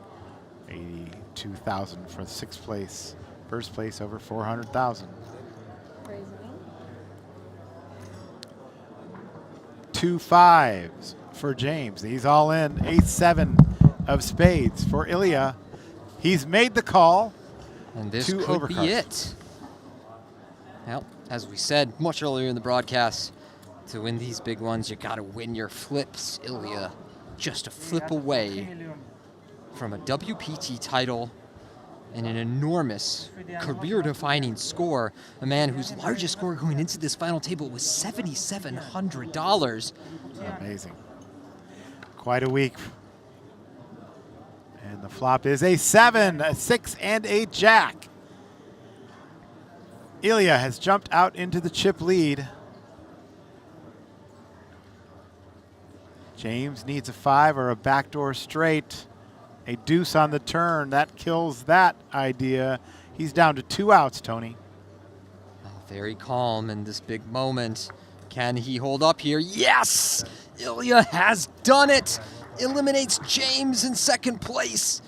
He played a great final table throughout. He was patient when he needed to be aggressive when the time called for it. James Mahoney takes home $255,000 in 2nd place. Played some incredible hands today, but it is Ilia Kichbavashvili of Georgia who takes down the WPT Cyprus Championship. An amazing event. And we're hearing the eliminated noise. Only one remains. Ilia Kichbavashvili. He is our winner, $401,100. And he's going to the U.S. He's going to the win for the World Championship. Tony, take us out of here. It's been a great time, Matt Savage. I've enjoyed the entire week at Chamada Poker here in Cyprus. Thanks for all of our viewers for following along at home. We'll see you on the next one. Until then, good night. I can outplay these guys. That's my shot. Got this. If I get the card, I prepare for this day. One time. Breathe. You never know when your time is going to come. To rise above the rest. To seize the opportunity. to be crowned a champion?